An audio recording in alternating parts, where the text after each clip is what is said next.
Welcome to The Hand Behind Unmanned, a podcast about how America fights war without human beings, told from the perspective of the human beings making those choices. I'm Jackie Schneider. And I'm Julia McDonald. In this podcast, we take you inside weapons budget lines and behind classified program doors to understand not only what unmanned technology the US military bought, but why. For those of you who came for the technology, we hope you'll stay for the people, because this really is a story about remarkable humans, historical junctures, and our beliefs about the future of war and what that means for unmanned weapons we buy. Along the way in our unmanned journey, we'll learn valuable lessons about how technology shapes the winners and losers in war, how humans and technology interact at a time when the march of technological progress seems inevitable, how public funds get invested when it comes to warfare, and above all, the human hands at the heart of unmanned technology. I'm Jackie Schneider. I'm the Hargrove Hoover Fellow at the Hoover Institution at Stanford University, and I'm the director of Hoover's Wargaming and Crisis Simulation Initiative. Before coming to Stanford, I was a professor at the Naval War College, and I've served 20 years in the Air Force as both an active duty and reserve intelligence officer. I have a PhD in political science, and my research looks at the intersection of technology, national security, and political psychology.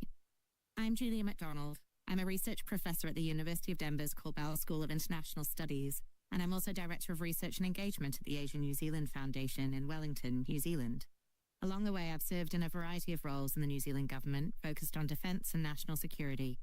I have a PhD in political science, and my research looks at questions around use of force decisions and military strategy and effectiveness. What is unmanned anyway? We take an expansive view of what we mean by unmanned, and really, it's about being unhuman. How technology can distance the human from the act of violence in war. Sometimes that means that a system is uncrewed, but remotely operated. Sometimes it means that the system has some autonomy or freedom to choose its target, but maybe it's launched by something else that's manned, like an aircraft or a destroyer. Some unmanned systems are smart and autonomous, but others, and to be honest, probably historically most, are kind of dumb and automated. There is a huge spectrum of capability, missions, and ways in which unmanned technologies have shaped historical and now modern battlefields. Sounds a bit complicated, but let's turn to our colleague, friend, and defense expert from the Center of a New American Security, Paul Shari, to make this a little simpler for us. Paul has literally written the book on autonomy, titled The Army of None. The terminology here is really slippery because you put like 10 experts in a room to define autonomy, you come out with 15 different definitions. And I think what's hard is people will talk about a spectrum of autonomy, but there's actually like 3 different dimensions to the spectrum. So one is this idea of the relationship between the person and the machine. And so you get terms like semi-autonomous, where there's a human in the loop and the machine's taking some action, it stops, and then the human has to push a button or take some action for it to continue. You get supervised autonomous systems, where the human is on the loop, and then the machine is performing some task, and the human could intervene if they're not happy with what it's doing. So an example might be like a self-driving car today, if it's in some kind of autopilot mode, and you're sitting there letting it drive, but the human could intervene. And then you have fully autonomous systems where the human is out of the loop and there's not a way to intervene, or at least not in a timely fashion. And so that might be like you hop in one of these Waymo taxis and you're just in the back seat and there's no steering wheel and like, you know, whatever happens, right? So that's one dimension of autonomy. But there's another dimension that also people will use terms like automatic and automated and autonomous to refer to. That's about the complexity of the machine. And so you can have really simple systems that we tend to call automatic, where there's this really direct feedback between input and action. So examples might be a tripwire or a landmine or like an old mechanical thermostat or toaster, right? So you make some setting and it's a really simple, it's mechanical oftentimes, actually like the input and output. Then you have systems that might be more complicated that we would tend to call automated, where there's some set of parameters that a human sets for how it functions.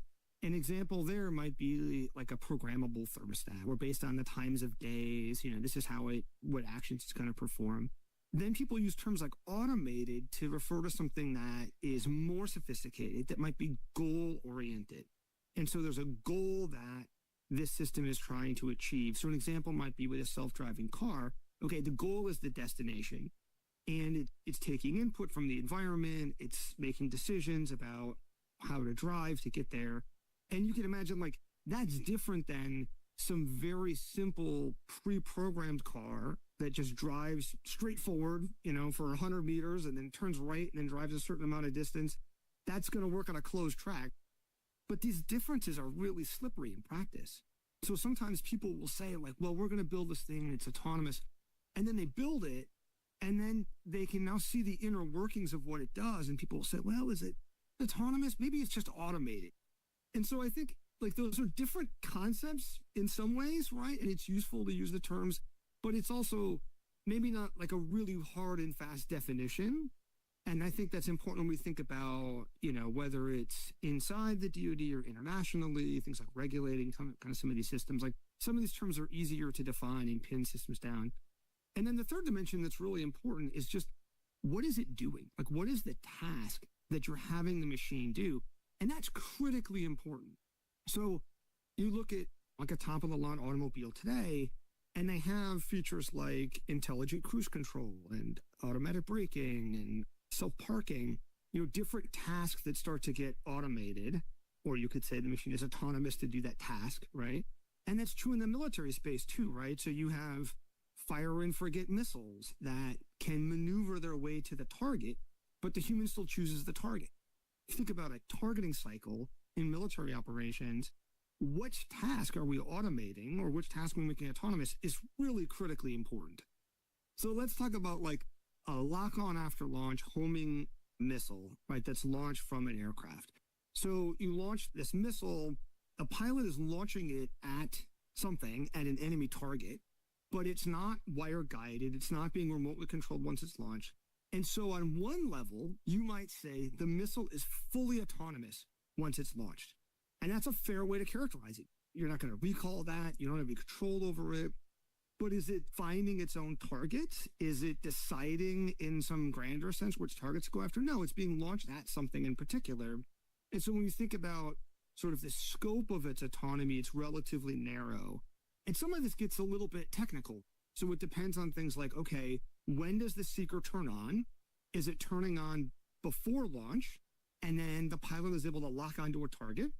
Or is it turning on after launch? If it's turning on after launch, how big is the search radius for this weapon system? How big is the secret acquisition basket, right? To use a kind of a technical term people use, basically the field of view of the seeker that it might lock onto. A lot of these munitions are really aimed to go after like a specific target, where you would say, well, the human is still choosing the target. Like, the human knows what it's going after. But not all of them. There are examples like the Israeli Harpy drone that searches over a really wide area. It's an anti-radar drone, and you don't have to know the specific target that you're going after. It searches over a big area.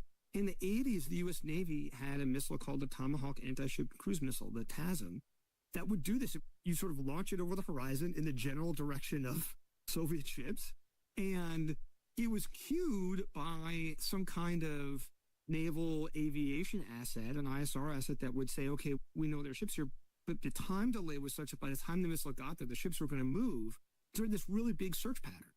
And that's a place where then you're kind of giving that machine more freedom, more autonomy, and then like what task the machine is doing and what is the human doing, it starts to get a little bit blurrier. As Paul illustrates, autonomy and unmanned are not necessarily new to the American battlefield. And in fact, the quest for technology to replace humans on the battlefield is almost as old as war itself. For centuries, people have tried to find ways to fight wars without humans. There are reports of unmanned balloons and mines in ancient China. In the 1500s, Leonardo da Vinci sketched out an unmanned vehicle that could take off and land without a pilot. The United States' flirtation with autonomy started at the birth of our great nation during the Revolutionary War. Yale graduate David Bushnell was intrigued by the potential to use asymmetric technology, in this case we're talking about floating kegs of gunpowder, to harass the very fancy and very much more capable British Navy. His first combat experiment was to send tethered mines, fire-powered kegs with a crude contact fuse that were attached by a rope to the American very small vessel, towards a British frigate that was harassing American ports near New London, Connecticut. A nearby British schooner noticed the line and reeled it onto the vessel to inspect the unknown object. At that point, the mine exploded, sinking the schooner and killing 3 sailors. Now, that was not Bushnell's intended target. The actual target was the British frigate Cerberus, but it left an impression on the British Navy.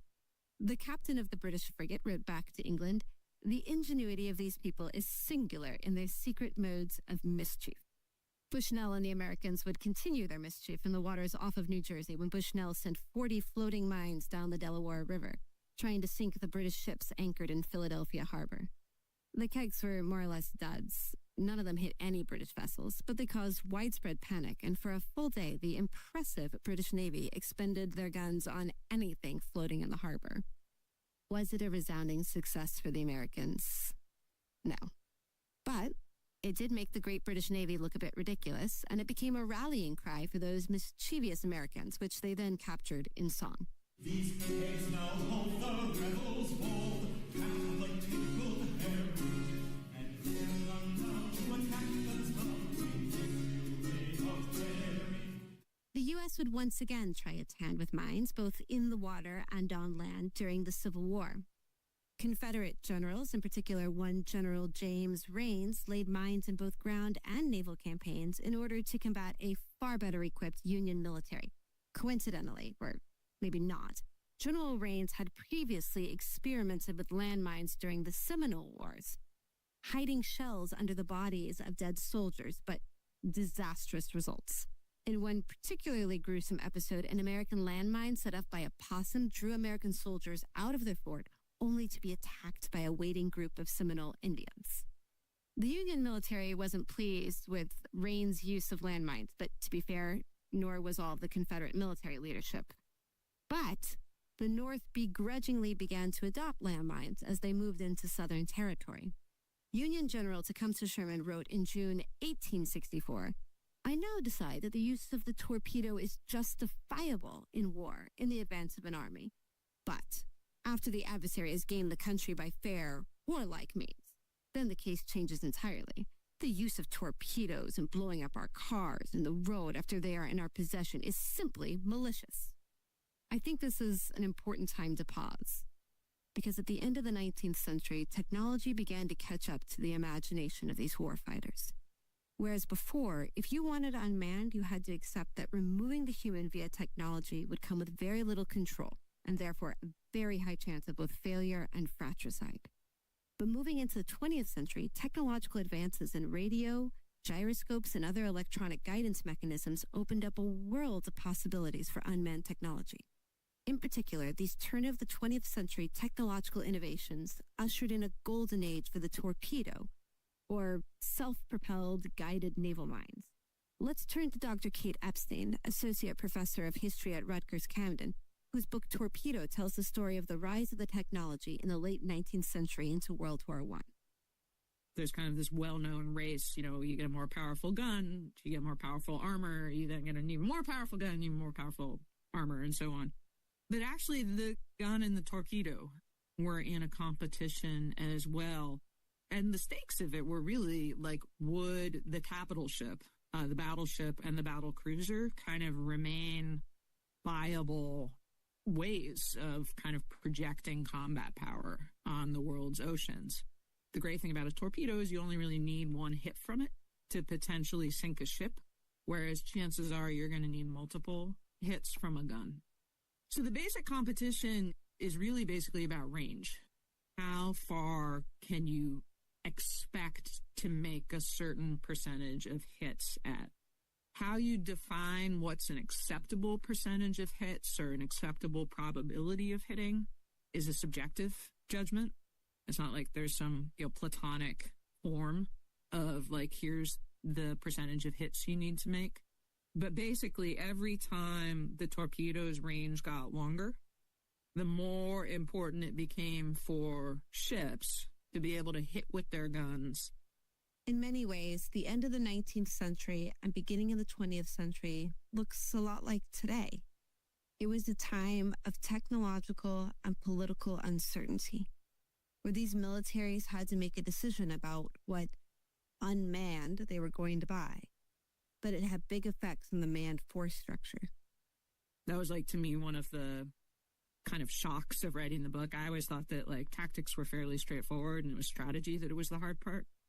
Well, not if like every single technology that your extremely technologically intensive combat arm uses is changing at the same time. So it's ship armor, ship gunnery, optics, telecommunication. So radio is coming on ships. So like figuring out, like you kind of pity these officers, like figuring out what the next battle was actually going to look like was intellectually actually like a very difficult challenge. These technological innovations made the torpedo, and to some extent the mine, the dominant unmanned weapon of World War I.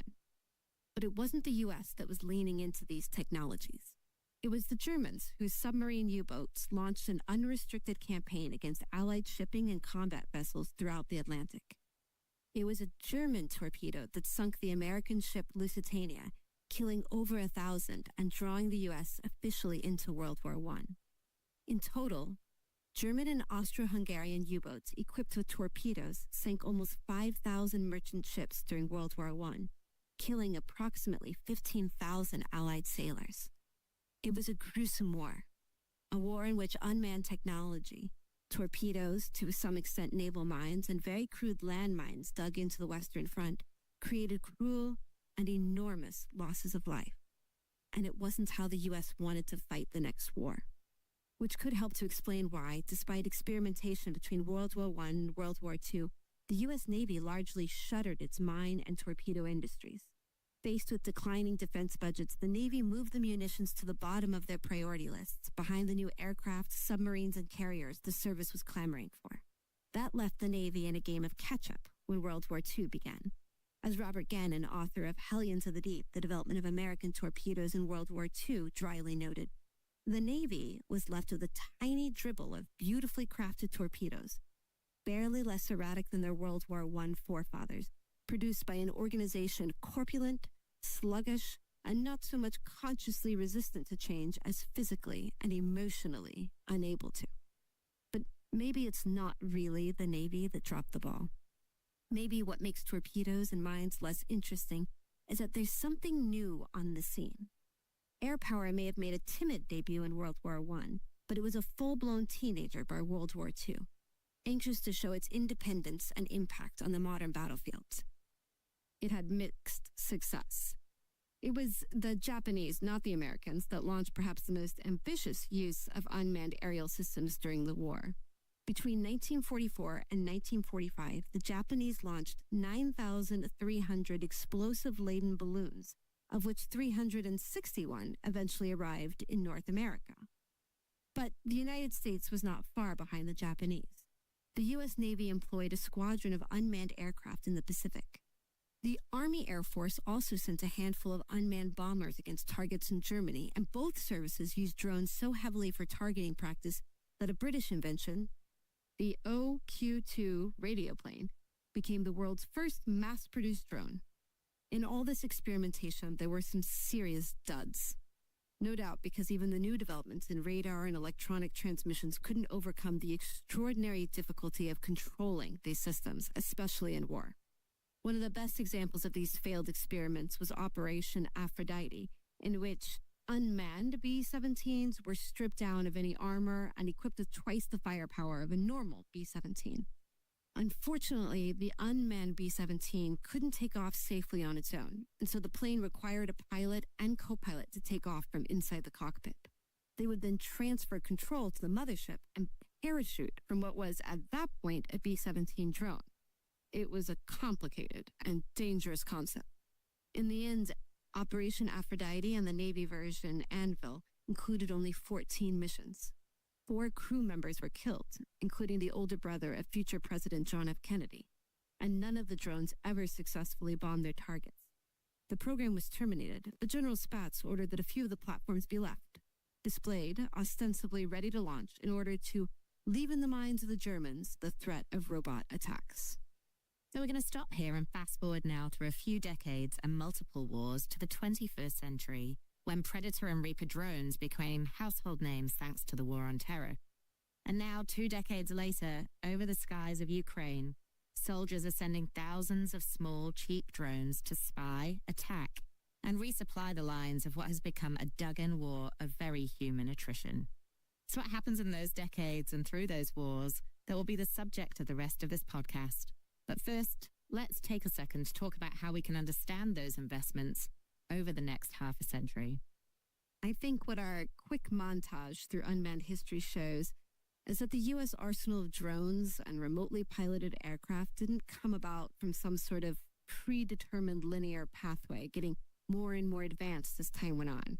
Instead, it's more like a maze than a pathway, a jumble of dead ends, rabbit holes, and hidden passages. That's complicated. So sometimes we look for the easiest explanation for why some weapon systems are bought and others never make it to the battlefields. The first of these is the technology explanation. Simply put, unmanned arsenals are driven by technological development. As technology gets better, more and more capable unmanned appear on the battlefield. And certainly, that explains a lot about unmanned technology. We needed the radio, the radars, computers, to make unmanned a reality on the battlefield. But that doesn't explain why we have remote-controlled aircraft instead of conventional long-range missiles. It doesn't explain why so little innovation has occurred within the U.S. inventory of mines. And it certainly doesn't explain why the Air Force, the service of pilots, led the adoption of unmanned over the last few decades. The second, simpler explanation is what we call a capacity hypothesis. Simply put, more dollars in equals more unmanned capabilities out. States need investments in an industrial base, in research and development, and in procuring or buying unmanned things. More investment equals more unmanned things. Let's turn to Mike Horowitz. He's the director of Perry Worldhouse and the Richard Perry Professor at the University of Pennsylvania. He's also the Senior Fellow for Technology and Innovation at the Council on Foreign Relations. For 2 years, he was the Deputy Assistant Secretary of Defense for Force Development and Emerging Capabilities, which means he literally wrote the book on what types of autonomous technologies the U.S. should be buying. But maybe most importantly, he's a military innovation and military technology proliferation expert. His first book, The Diffusion of Military Power, explained why some states adopt technology and others fail to follow their lead. If we're talking about the proliferation of uncrewed technology, we're really talking about 2 things. One is the spread of the different technologies themselves, and the second is the ability of militaries to actually adopt them. And those are different things. We've really seen increasingly widespread diffusion of uncrewed technologies, driven in large part because the technological availability is just there and the price point is right, and they've increasingly been proven as effective in a lot of different real-world conflicts. So one simple explanation is that the more capacity a state has to buy and build these technologies, the more likely unmanned systems are to diffuse and proliferate across militaries. Certainly, capacity matters. But capacity comes after choices made by humans about which weapons and technologies we think will help us win a future war. These human choices are driven by beliefs.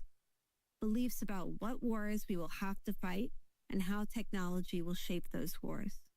As Ben Jensen, director of the Futures Lab, a senior fellow for the Defense and Security Department at the Center for Strategic and International Studies, a professor at Marine Corps University, explains, I think there's a tendency sometimes to assume that there's a degree of technological push or even technological determinism.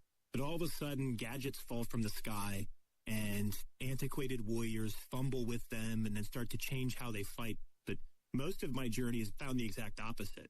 Usually it's the imagination of the warrior that allows you to kind of see new opportunities on the horizon. And then there's this just fascinating, often under-theorized, complex interactions with the defense bureaucracy and civilian scientists and industry that kind of lead to often strange pathways for different technologies that no one might have chosen initially, but that end up kind of growing out of that complex negotiation. Untangling this knot to understand how these beliefs translate into lines within a congressional budget tells us something far beyond a rote inventory of unmanned systems. It tells us how ideas transit circuitous paths, how they diverge and intersect based on chance meetings and belief chaperones, and how some beliefs find themselves in dead ends, while others become ingrained within identities and ultimately shape the budgets and technologies of military arsenals. This is a podcast about human beliefs, about the role of identity, organizational culture, and the American way of war. In this episode, we told you a bit about the humans that drove early American autonomous experimentation. But after World War II, technology and a new U.S. military created new human agency about which technologies we would invest in. People had to lead influence campaigns for weapons, lobbying in Congress, the halls of the Pentagon, and within the intellectual foundation of American national security. These are what we scholars might call policy entrepreneurs.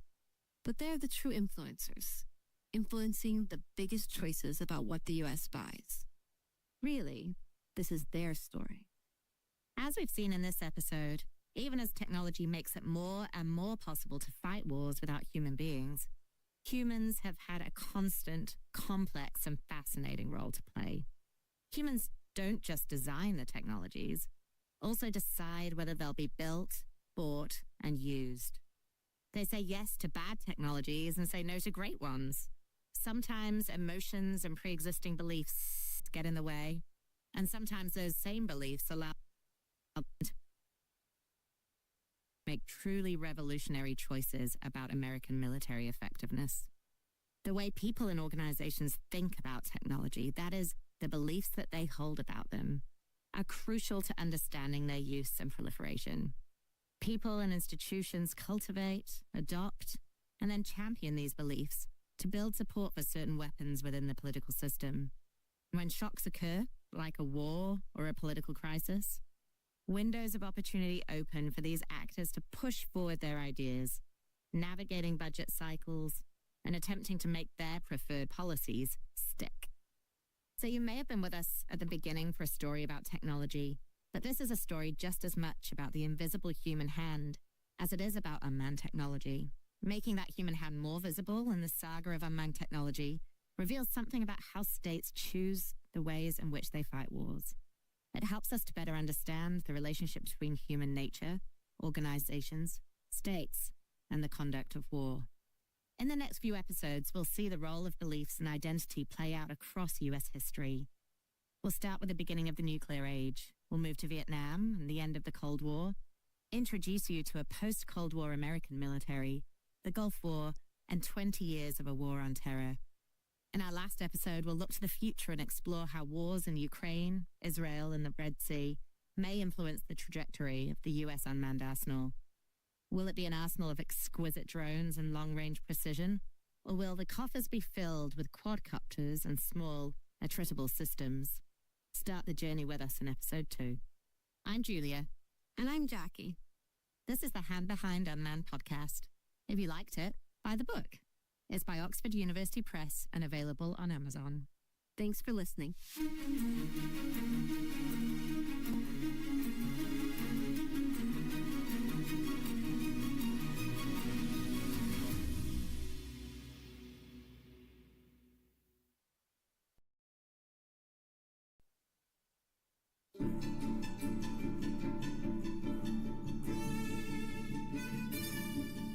Episode 2, How We Learned to Love Unmanned, the Cold War, Nuclear Weapons, and Strategic Unmanned Stability.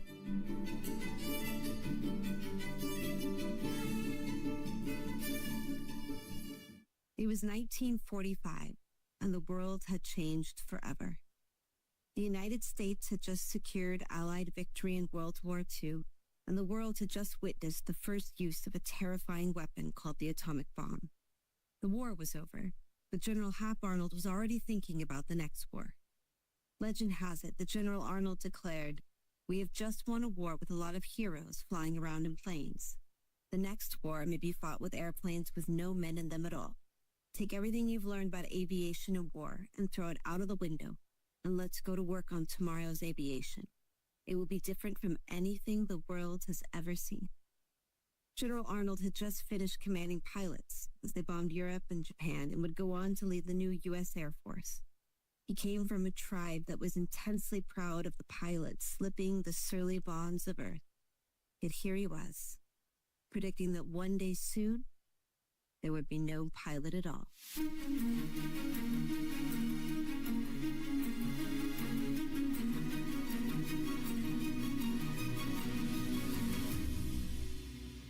Welcome to The Hand Behind Unmanned, a podcast about how America fights war without human beings, told from the perspective of the human beings making those choices.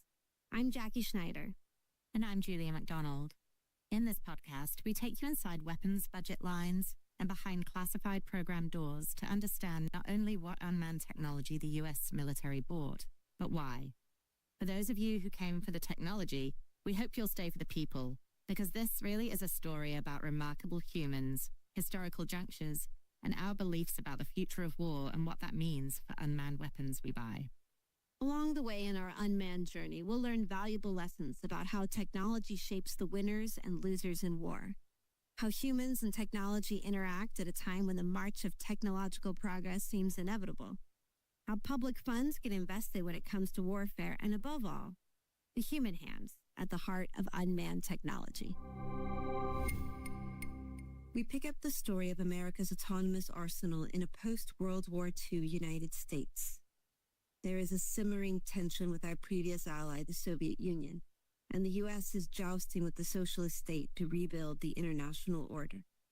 Choices need to be made about the American military, its weapons, organizational structure, and purpose. In particular, two important weapons debuted at the end of World War II. The rocket, first invented by the Germans, and America's own homegrown nuclear bomb. A post-war America needs to figure out how it will build its new military to leverage these technologies, protect democracies in a new world order, and somehow avoid nuclear war. Enter the Air Force.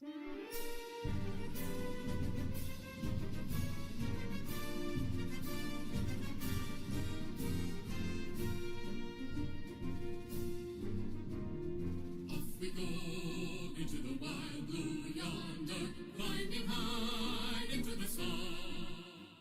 In 1947, as part of its attempts to rebuild the new post-war military, the United States introduced the National Security Act. The law reorganized the Department of War and U.S. intelligence agencies, and most importantly to our story, created the Air Force. The Air Force is going to dominate much of this podcast because starting in 1947, the Air Force begins to give off what my tween daughter might call main character energy. And so, given the introduction of the Air Force to our story, I want to pause in the timeline and introduce one of the most important ideas that shaped the contemporary U.S. unmanned arsenal. You might remember from our first episode that we said that beliefs and identities were how big organizations like the Department of Defense make decisions about weapons and force structure, especially when faced with uncertainty. These beliefs about the future of war, about the role of technology, change over time. But our ideas about who we are, our identity, can play a large role in the beliefs we are more or less willing to adopt or abandon. We, as individual humans, have our own personal identities, but groups can also have identities. In the Department of Defense, there are a few groups that have very strong identities so strong that absent big interventions, these identities can dictate the direction of the American military. We call them service identities.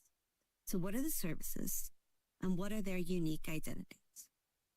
The military services, the Army, Navy, Air Force, Marines, and recently Space Force, all have distinct cultures, traditions, and feelings about what makes you part of their group.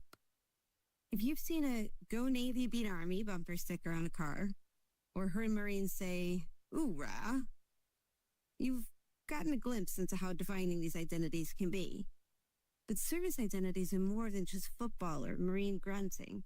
They define how each of the armed services want to fight in a war, what missions they prefer, what role they want to play in national security, and ultimately what weapons they want to buy.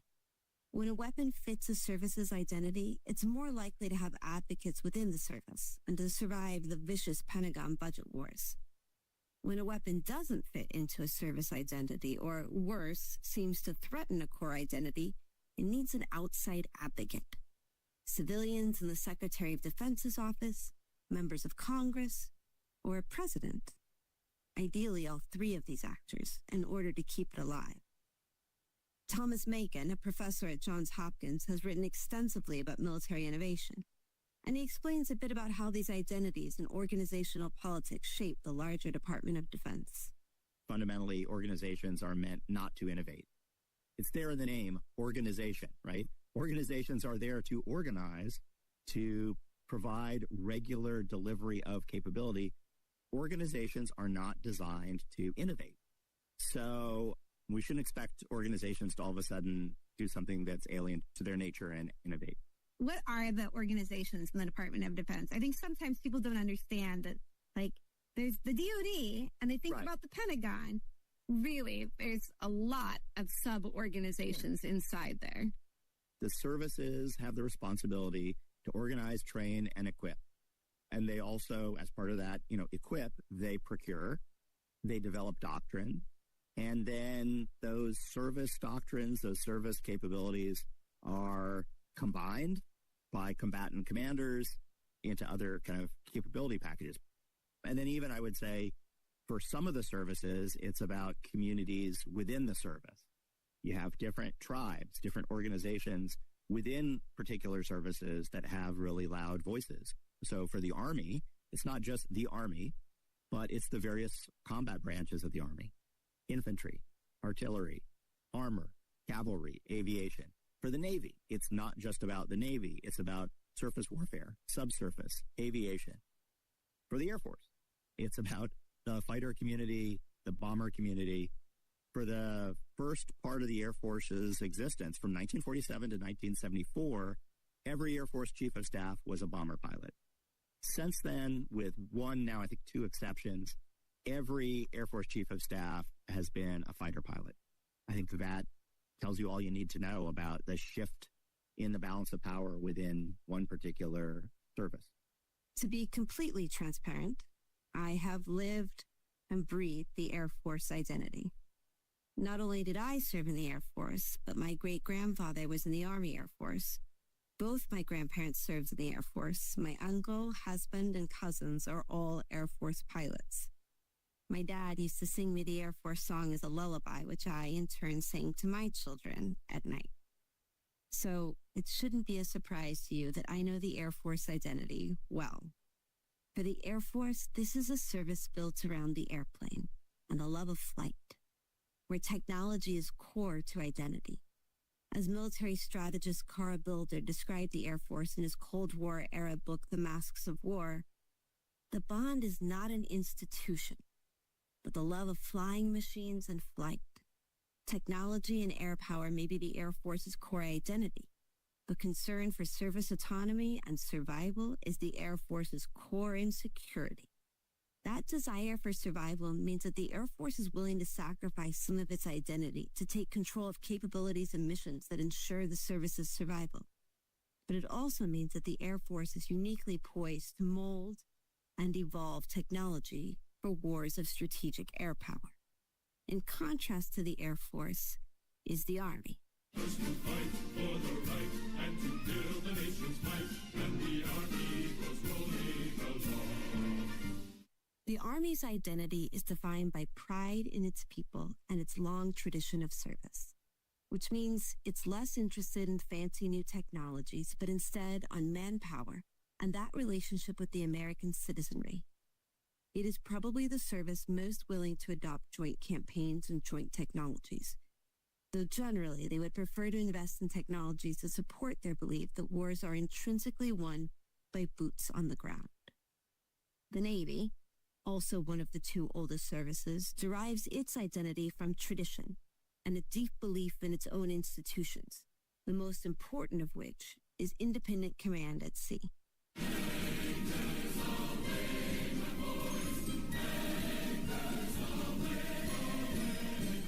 The Navy is described by our old friend Carl Bilder in The Masks of War as a unique, godlike responsibility, unlike that afforded to commanding officers in the other services. The Navy has its own air power, sea power, when they're claiming the Marines, their own ground power. The distinction between naval warfare specialties like surface warfare officers, submarine officers, and aviation officers may explain more about what weapons they buy than competition between the Navy and the Army, or the Navy and the Air Force. And that leaves the Marines. The Marines have one of the strongest and most cohesive identities within the armed services. The Marines are, by law, a naval service. However, the services worked hard to create a separate and distinct identity from their naval brethren. They quickly adopt and change their doctrine based on advances in warfighting, more concerned with showing their utility and relevance over time than their identity within one core warfighting competency. This makes them extremely flexible with technological adoption, not beholden to particular platforms or technologies for their core identity. As true identity entrepreneurs, the Marines have led a dedicated effort to promote their identity within Congress, in the public, and among other services. The Marines started this public affairs effort after World War II, when a restructuring of the Department of Defense threatened the service. They recruited journalists, movie stars, and producers, and lobbied Congress through a network of former Marines. You may remember part of this effort. In the 1949 film Sands of Iwo Jima, John Wayne plays a tough-as-nails Marine Sergeant John Stryker, who led his Marine unit into combat in the Pacific. You joined the Marines because you wanted to fight. Well, you're going to get your chance. And I'm here to see that you know how. And if I can't teach you one way, I'll teach you another. But I'm going to get the job done. The Marines were so effective at this public relations strategy that President Truman is famously quoted as saying that the Marines have a propaganda machine almost the equal of Stalin's. So now we understand service identity. Let's return to the timeline. It's 1947. The new Air Force has just stood up, led by Hap Arnold, the general we introduced you to at the beginning of this episode. It creates a strategic air command, which by 1948 is led by a cigar-smoking, unfiltered, strategic bomb-loving Curtis LeMay. LeMay is a consummate institution builder, an influencer by sheer force of nature. He believed deeply in strategic bombing and pilots, which makes the next thing the Air Force does somewhat unexpected. And this is that the Air Force becomes the first service to wholly adopt missiles. Why and how? Well, coming out of World War II, there were 47 different guided missile programs in some stage of development. With post-war budgets, that needed to be whittled down. Who was going to win in the battle for missiles? The new Air Force got a jump start over its rivals. Hap Arnold had pushed for the JB-2 missiles, which were an American version of the German V-1, eager to stake out another role for the Army Air Forces. A few years later, as political efforts to create the Air Force were coming to a head, Major General Curtis LeMay effectively peed on what he saw as Air Force missile territory, asserting the long-range future of the Army Air Force lies in the field of guided missiles. In its quest to wrestle control of missiles away from both the Army and the Navy, the Air Force began a campaign describing missiles as pilotless or robot aircraft, making a clear distinction from the unguided artillery of the Army. This also led to a brief moment in 1946, where the Army Air Force made a play for anti-aircraft missiles, or surface-to-air missiles, by calling them supersonic pilotless aircrafts. This was a precarious balancing act for the Air Force, keeping the Army and Navy from co-opting missile missions while making sure the munitions wouldn't threaten the Air Force's core bomber constituencies. The tension between co-opting missiles and justifying manned bombers was obvious from the very beginning. In its fight to take over missile missions, the Air Force needed to decide whether it wanted to prioritize the cruise missile or the ballistic missile. Cruise missiles, which fly within the atmosphere and are often jet engine powered, more closely resembled manned aircraft. This made cruise missiles a logical first step in a technological progression. As one airman recounted of the time period, to people who had grown up with manned bombers before and during World War II, a cruise missile was a less painful and certainly a less abrupt departure from what they were familiar with than would be a totally alien ballistic missile. Those who favored the evolutionary approach to the creation of a new generation of weapons, predominantly missiles, were people to whom aircraft had a meaning as a way of life, a symbol, a preferred means of performing a military assignment. Accordingly, in the first decade or so after World War II, the Air Force put its short-term eggs in the cruise missile basket. Not too successfully, by the way. One of the Air Force cruise missile programs, the Snark, had so many failures that they called the testing area around the launches Snark-infested waters.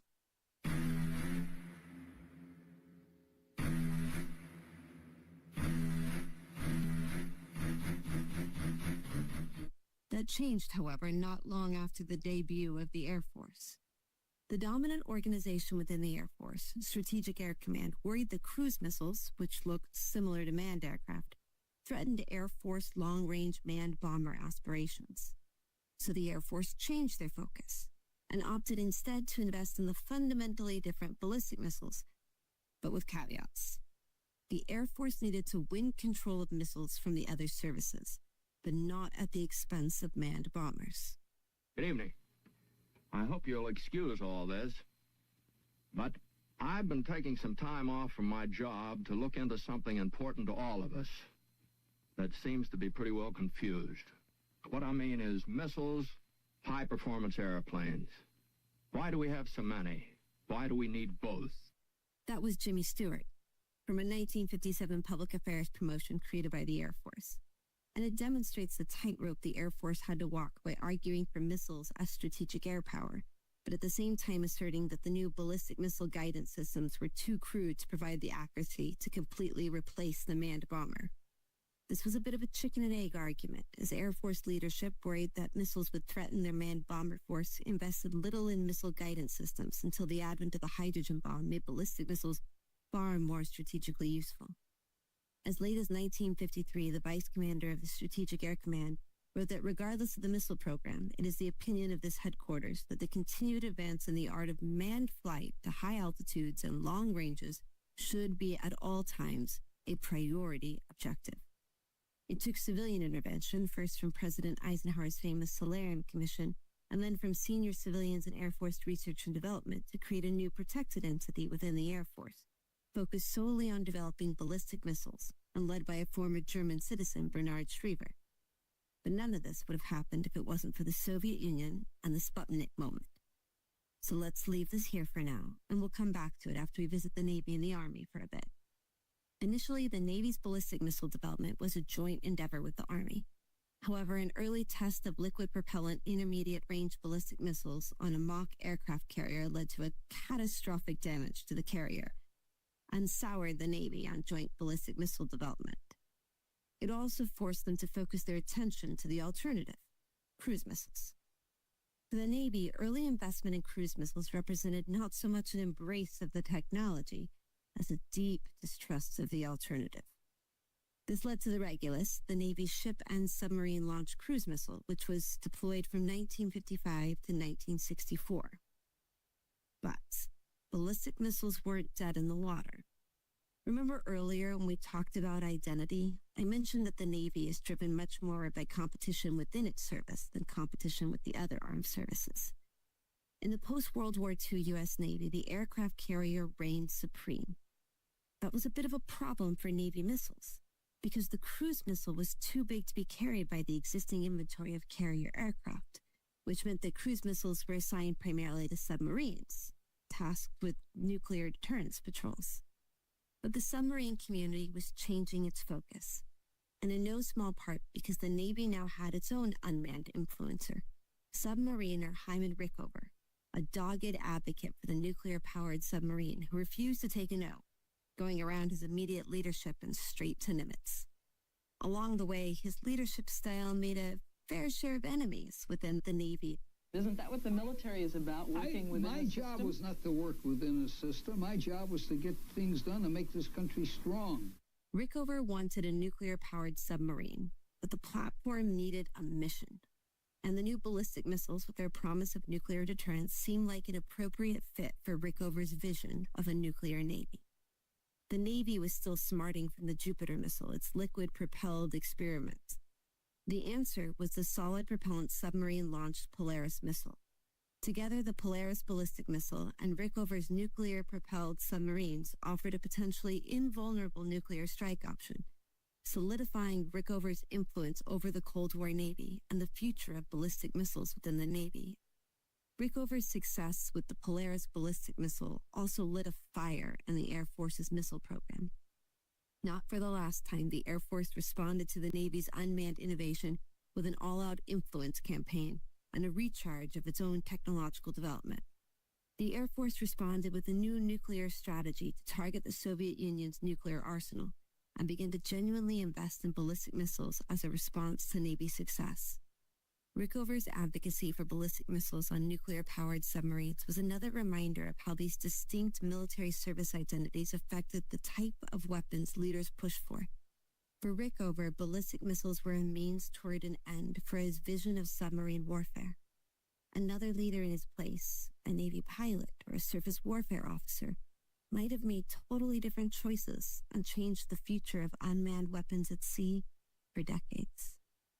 It's time to talk about space, because it's the Sputnik moment that ultimately cements the Air Force's role in ballistic missiles and creates a whole new domain for armed service infighting. Today, a new moon is in the sky, a 23-inch metal sphere placed in orbit by a Russian rocket. So before Sputnik, the U.S. had played around a bit in space with unmanned platforms. In the 1950s, the United States launched hundreds of intelligence balloons over the Soviet Union. Unfortunately, the balloons were easy to shoot down, and in the end, the United States only recaptured 40 of the 448 balloons launched. The photos the United States did garner were of little intelligence value. Because the balloons couldn't be controlled, most of the pictures ended up being of fields and forests. What's more, the balloons caused the diplomatic furor when the Soviets learned of the program. After a 1958 disastrous attempt at a high-altitude unmanned balloon reconnaissance program that ended up crashing in Poland, Eisenhower ended the program and doubled down on investments in the U-2, a manned high-altitude reconnaissance aircraft. The U.S. was hesitant about space. In the 1950s, the Navy had a Vanguard satellite program in development, but the program had been kept secret and given a tight budget, ostensibly so it wouldn't compete with investments in ballistic missiles and nuclear-powered submarines. The Air Force was also tentative, more focused on manned strategic air power. And it didn't help that the then Secretary of Defense, Charles Wilson, didn't believe in satellites and showed open ambivalence to the Soviet efforts. But like any good story of American innovation, that all changed on October 4th, 1957, when the Soviets launched the Sputnik satellite into space, and all of a sudden the U.S. realized it was in a race that it was losing. Aaron Bateman is an assistant professor of history at George Washington University, and his book, Weapons in Space, tells the story of American offensive weapons in space. What ends up happening is afterwards the United States invests much greater resources in science and technology across the board, but one of the things that Eisenhower does is he establishes NASA as the face of the American space program. And so this happens for a variety of reasons, but I think it's really important to know about Eisenhower is Eisenhower did not really care that much about space exploration.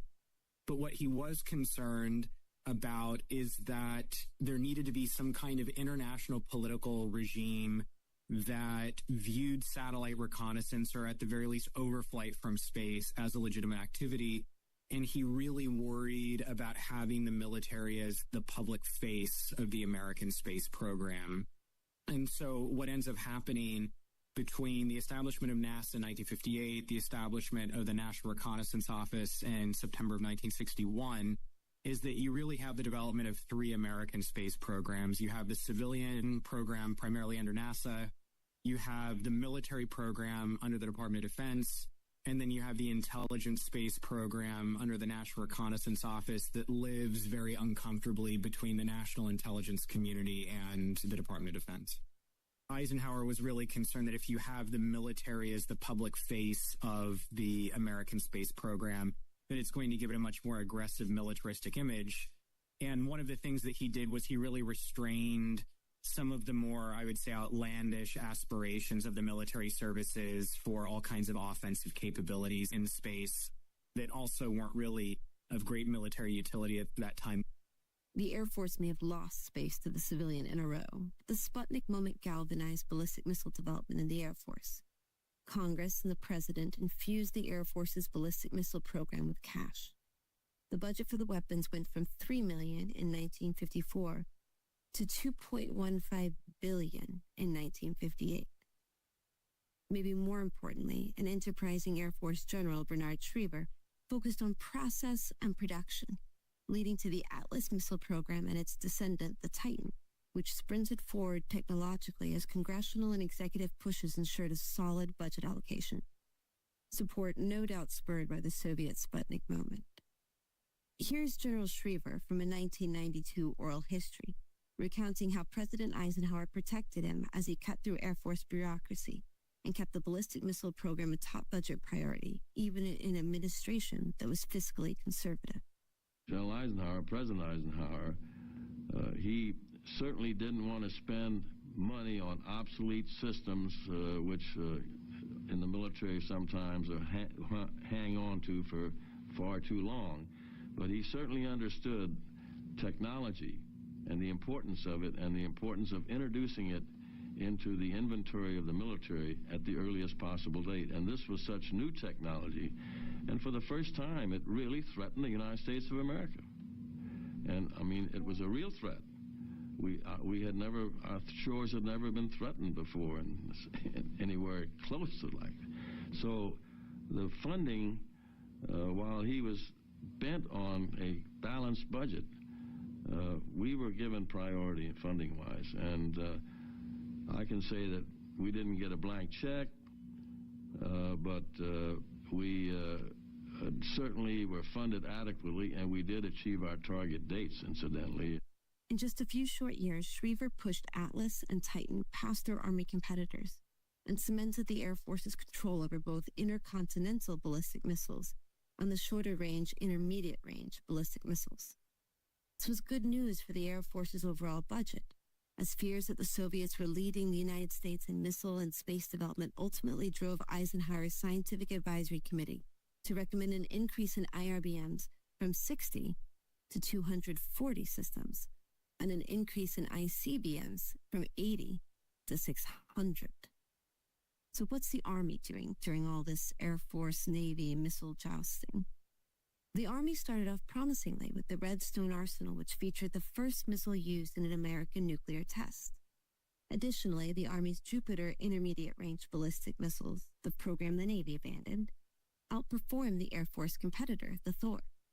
However, when the Air Force launched an effort to control ballistic missiles, including a remarkable public campaign in the New York Times maligning the Army's missile program, the Army eventually ceded most of these missions and capabilities to the Air Force.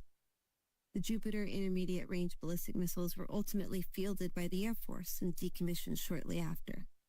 The one long-range nuclear-capable missile the Army retained control of, the Pershing, survived the Air Force onslaught only because they allowed the Air Force to axe the Mace cruise missile, which the Air Force hated even more than the Army-controlled Pershings. So the Army may not have been doing missiles, but it was fighting a war, and a nasty one at that. Just a few years after World War II, the Korean War broke out. But there was worse to come. A highly trained and well-equipped North Korean army swarmed across the 38th parallel to attack unprepared South Korean defenders. Caught off guard, they were all but overwhelmed until the United Nations took its historic vote to intervene. This often overlooked hot war in Asia changed the way the U.S. military thought about its capabilities. In particular, it created space for the military to experiment with unmanned systems. The Army developed anti-tank, anti-personnel, and bounding mines, which they used extensively during the Korean War, often deployed by aircraft. Mines were seen as a necessary and effective tool to combat large wave offensives such as those seen in the Chosin Reservoir, and led to the development of the Claymore mine, an above-ground command-detonated mine that continued to be used all the way into Vietnam. The Korean War also forced both the Air Force and the Navy to develop tactical systems to support the ground fight. After largely ignoring guided bombs after World War II, the need for more accurate combat air support during the Korean War led the Air Force to dust off a radio-controlled bomb designed at the tail end of World War II, the Raison VB-3, and subsequently modified the Tarzan, a 12,000-pound bomb, with Raison's radio guidance. The war also saved cruise missiles from the budget trash heap. Strategic Air Command had abandoned the cruise missile in favor of the ballistic missile, but the less powerful Tactical Air Command continued to invest in cruise missiles, developing and deploying the Matador and Mace nuclear cruise missiles to Europe and Asia, as well as smaller air-launched missiles and decoys. These early cruise missile systems were designed to target air defenses, as well as other conventional military targets that might have otherwise been difficult for manned fighters and bombers to reach. The Korean War cemented their utility and kept the systems a priority for Air Force investment, despite the relative power disparity between Strategic Air Command and Tactical Air Command. Finally, the Korean War also spurred investment in air and surface missiles. In particular, the Navy ship-based Terrier and the Sparrow air missile systems, as well as the Army Nike ground-based missile system, were put on the fast track for development because of the Korean War. The Korean War demonstrated the important role that wars play in weapons trajectory. Wars force the services to work outside their core identity, and in this case, to invest in tactical unmanned systems with joint missions. As we've seen in this episode, the U.S. had a lot of choices coming out of World War II. New technologies opened the door for remarkable innovation, but those technological choices were made just as much because of the organizational tumult of the new Department of Defense as they were a response to technology itself. We also saw how context mattered, a Sputnik moment, a growing nuclear shadow, and a war on the Korean Peninsula all shaped U.S. investment in unmanned systems. But everything was about to change, because it wouldn't be long before the conflict in Vietnam dominated the evening news and forced a reckoning in the U.S. military, one that would set the stage for the predators and reapers of the early 2000s. Join us in the next episode when we come back to the U.S. military in the midst of a Cold War, fighting an unpopular proxy war in Vietnam and reckoning with a new technology, the computer, and its potential offset implications for modern warfare. I'm Julia. And I'm Jackie. This is the Hand Behind Unmanned podcast. If you liked it, buy the book. It's by Oxford University Press and available on Amazon. Thanks for listening.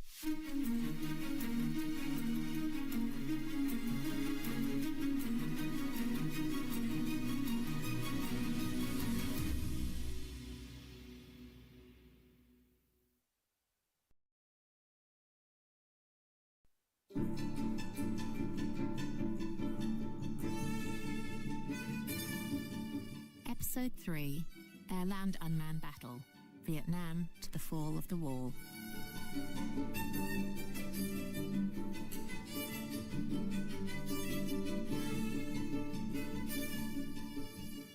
There's no way to capture the suffering and grief of our own nation from the most divisive conflict since our own Civil War. We embarked on this Vietnam journey with good intentions, I think. But once upon the path, we found ourselves having been misguided. Many of us, myself included, in our private, personal opinions of the rightness of this course, came half-circle around. And perhaps that is our big lesson from Vietnam, the necessity for candor. We, the American people, the world's admired democracy, cannot ever again allow ourselves to be misinformed, manipulated, and misled into disastrous foreign adventures. The government must share with the people the making of policy, the big decisions.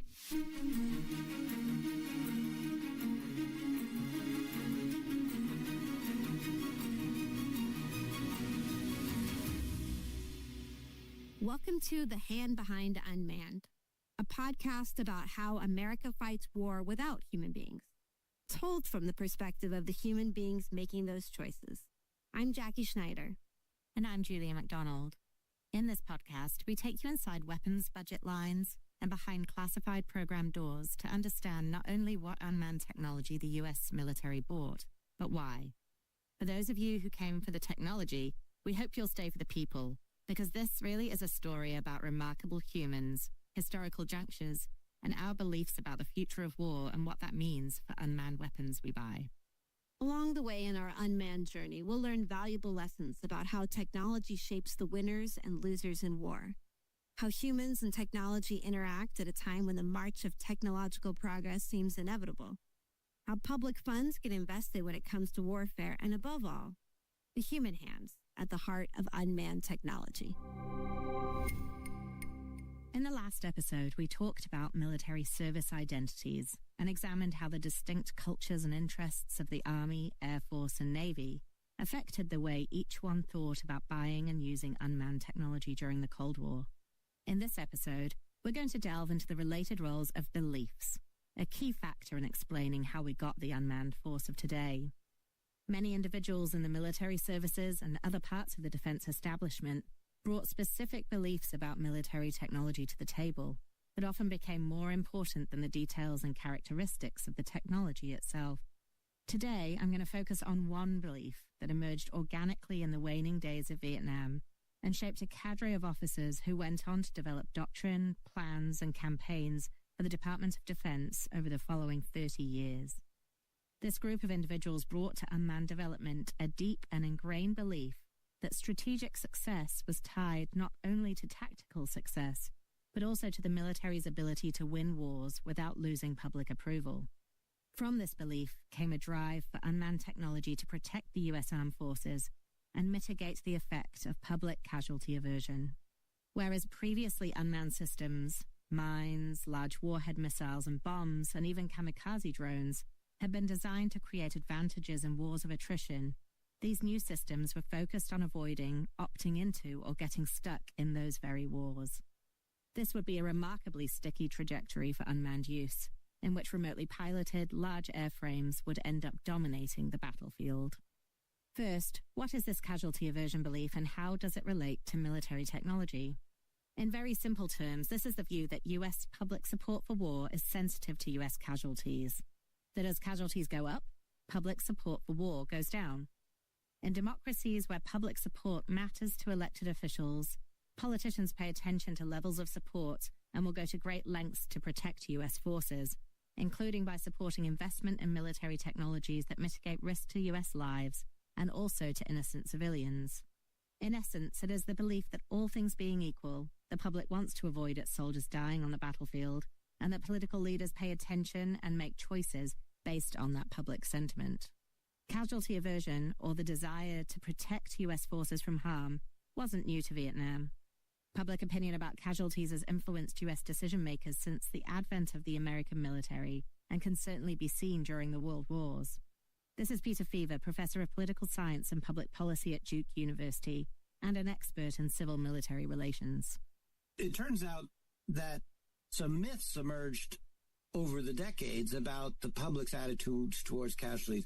One of the myths was that if it's a good war, then the public doesn't care about casualties. And if it's a bad war, then the American public really cares a lot about casualties. It's a good war, World War II, bad war, Korea and Vietnam. And so Vietnam, we couldn't fight because Americans cared too much about casualties. In World War II, we didn't care about casualties because it was the good war. Actually, when you dig into the historical record more closely, you realize the public did care about casualties in World War II. Senior leaders, Roosevelt on down, very concerned about U.S. casualties in World War II. And indeed, on the 80th anniversary this year of the dropping of the atomic bomb on Hiroshima and Nagasaki, that was all about minimizing U.S. casualties, a way to end the war at lower cost to the United States. Despite this history, our story emphasizes the important role of Vietnam because of the impact that this experience in particular had on a group of very influential officers. A cadre who went on to staff the most powerful officers, from the Pentagon to the U.S. Army Training and Doctrine Command, to the Air War College at Montgomery. What they thought and the lessons they took from Vietnam mattered because of the positions that they would go on to fill.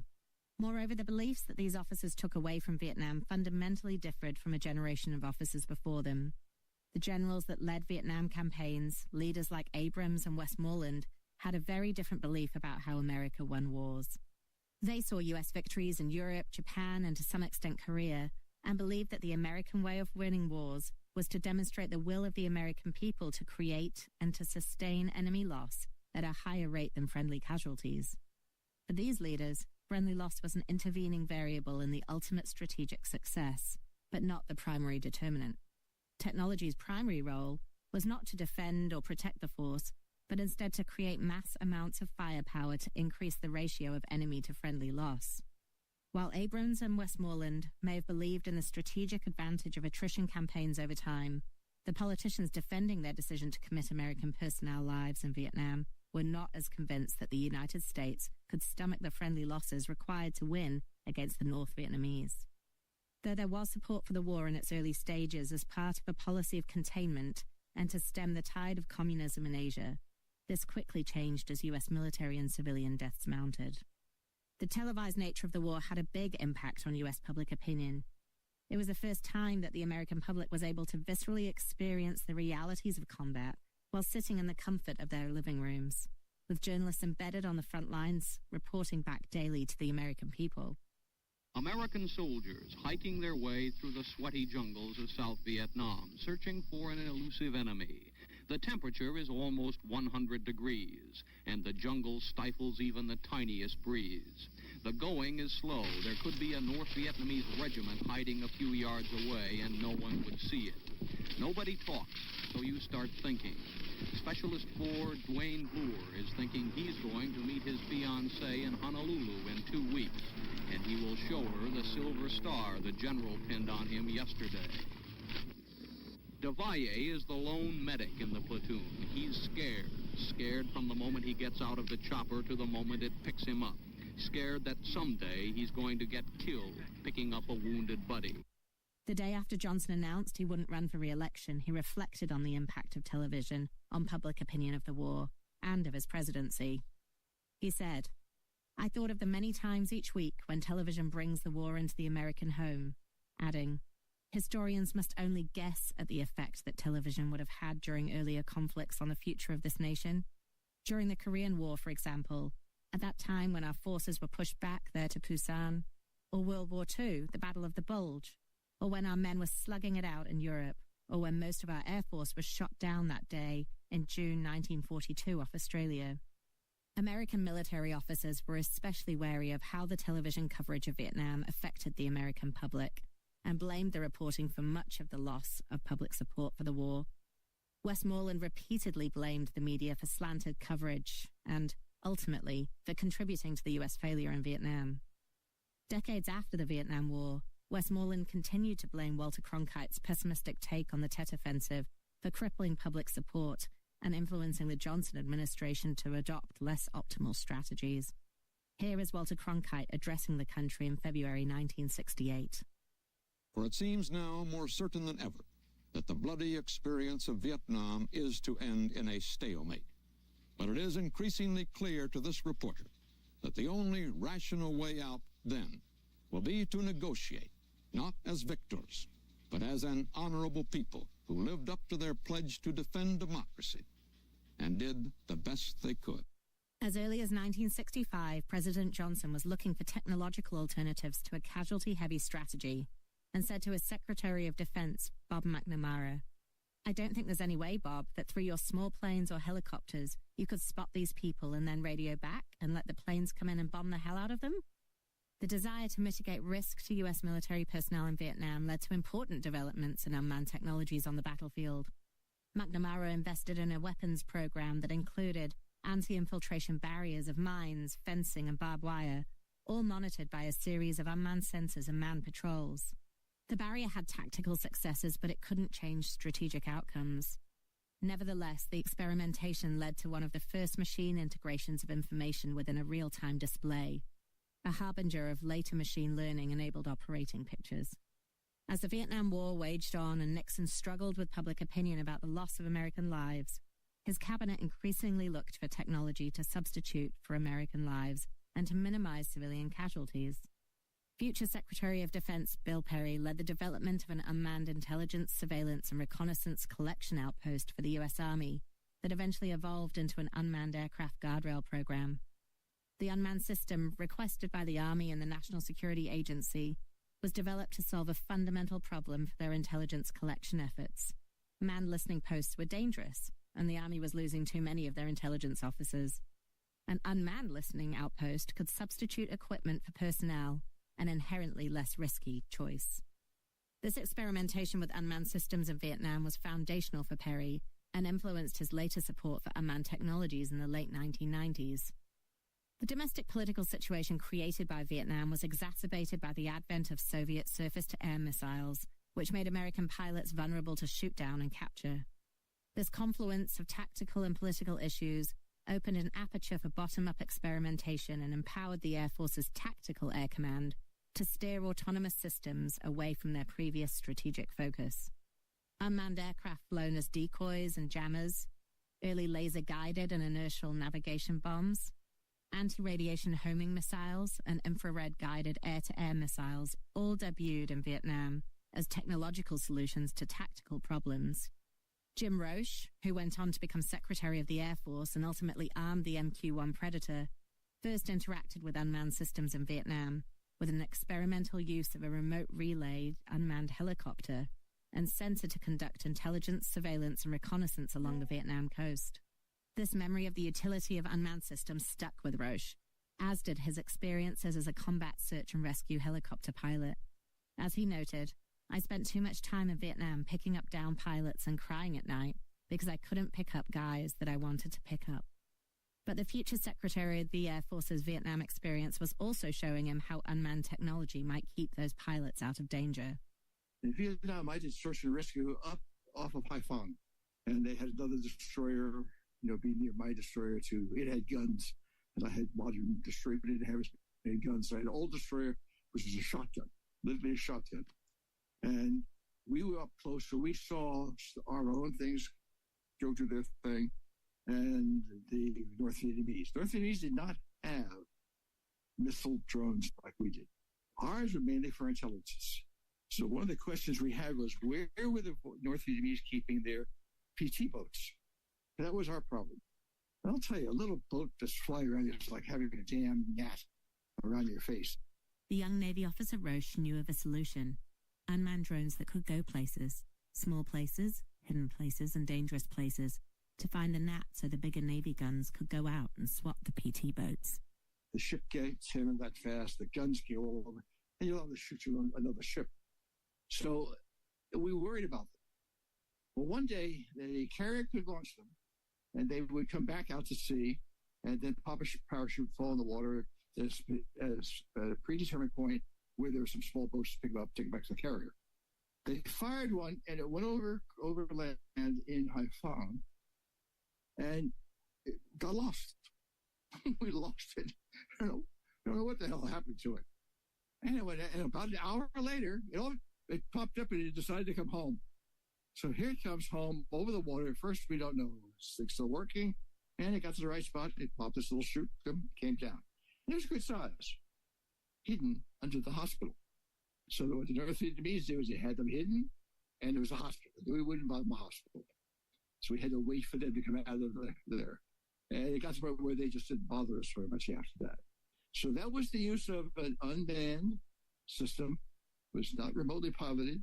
It was pre-programmed, and it had a flight. It was a flight, and it's just, we don't know where it went, but when on its own, it found some things we never could have found on our own. We would never have thought to look inside under the hospital to see if we could find big PT boats. So that always led me to say, okay, we can do things with these things. Vietnam provided an opportunity for early experimentation of precision-guided munitions. Tactical Air Command repurposed a radar bombing method called Sky Spot from Strategic Air Command to guide otherwise dumb bombs from B-52s in what was one of the early innovations in precision-guided munitions. The use of off-board and on-board radar sensors to guide bombs set the stage for more autonomous munitions with longer and smarter handoffs. The increasing effectiveness of the manned platforms that dropped the bombs meant that early guided munition innovations in Vietnam, including the Bullpup, Shrike, and Walleye bombs, were primarily naval. However, as the conflict progressed, the Air Force adapted Navy innovations and developed its own smart munitions, including the homing bomb system, electro-optical guided GBU-15, rocket-propelled Maverick, and paveway laser-guided bombs. Even the AIM-7 Sparrow air-to-air missile got a jump start during Vietnam. Tactical Air Command also convinced Strategic Air Command to reapportion the Lightning Bug, an unmanned reconnaissance system, from a strategic reconnaissance mission to a tactical support role.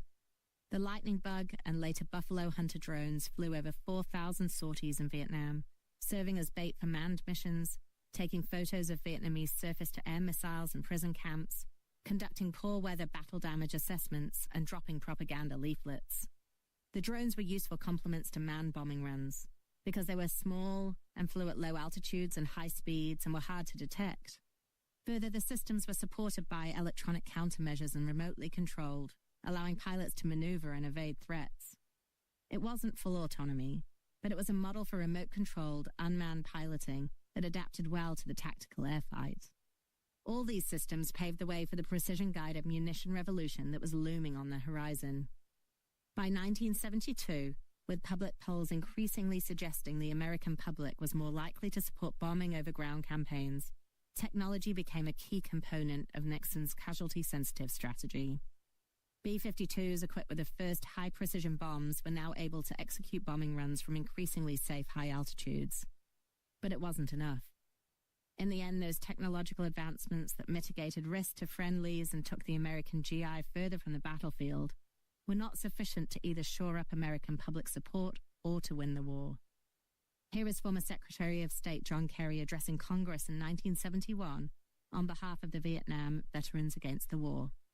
Each day, to facilitate the process by which the United States washes her hands of Vietnam, someone has to give up his life, so that the United States doesn't have to admit something that the entire world already knows, so that we can't say that we've made a mistake.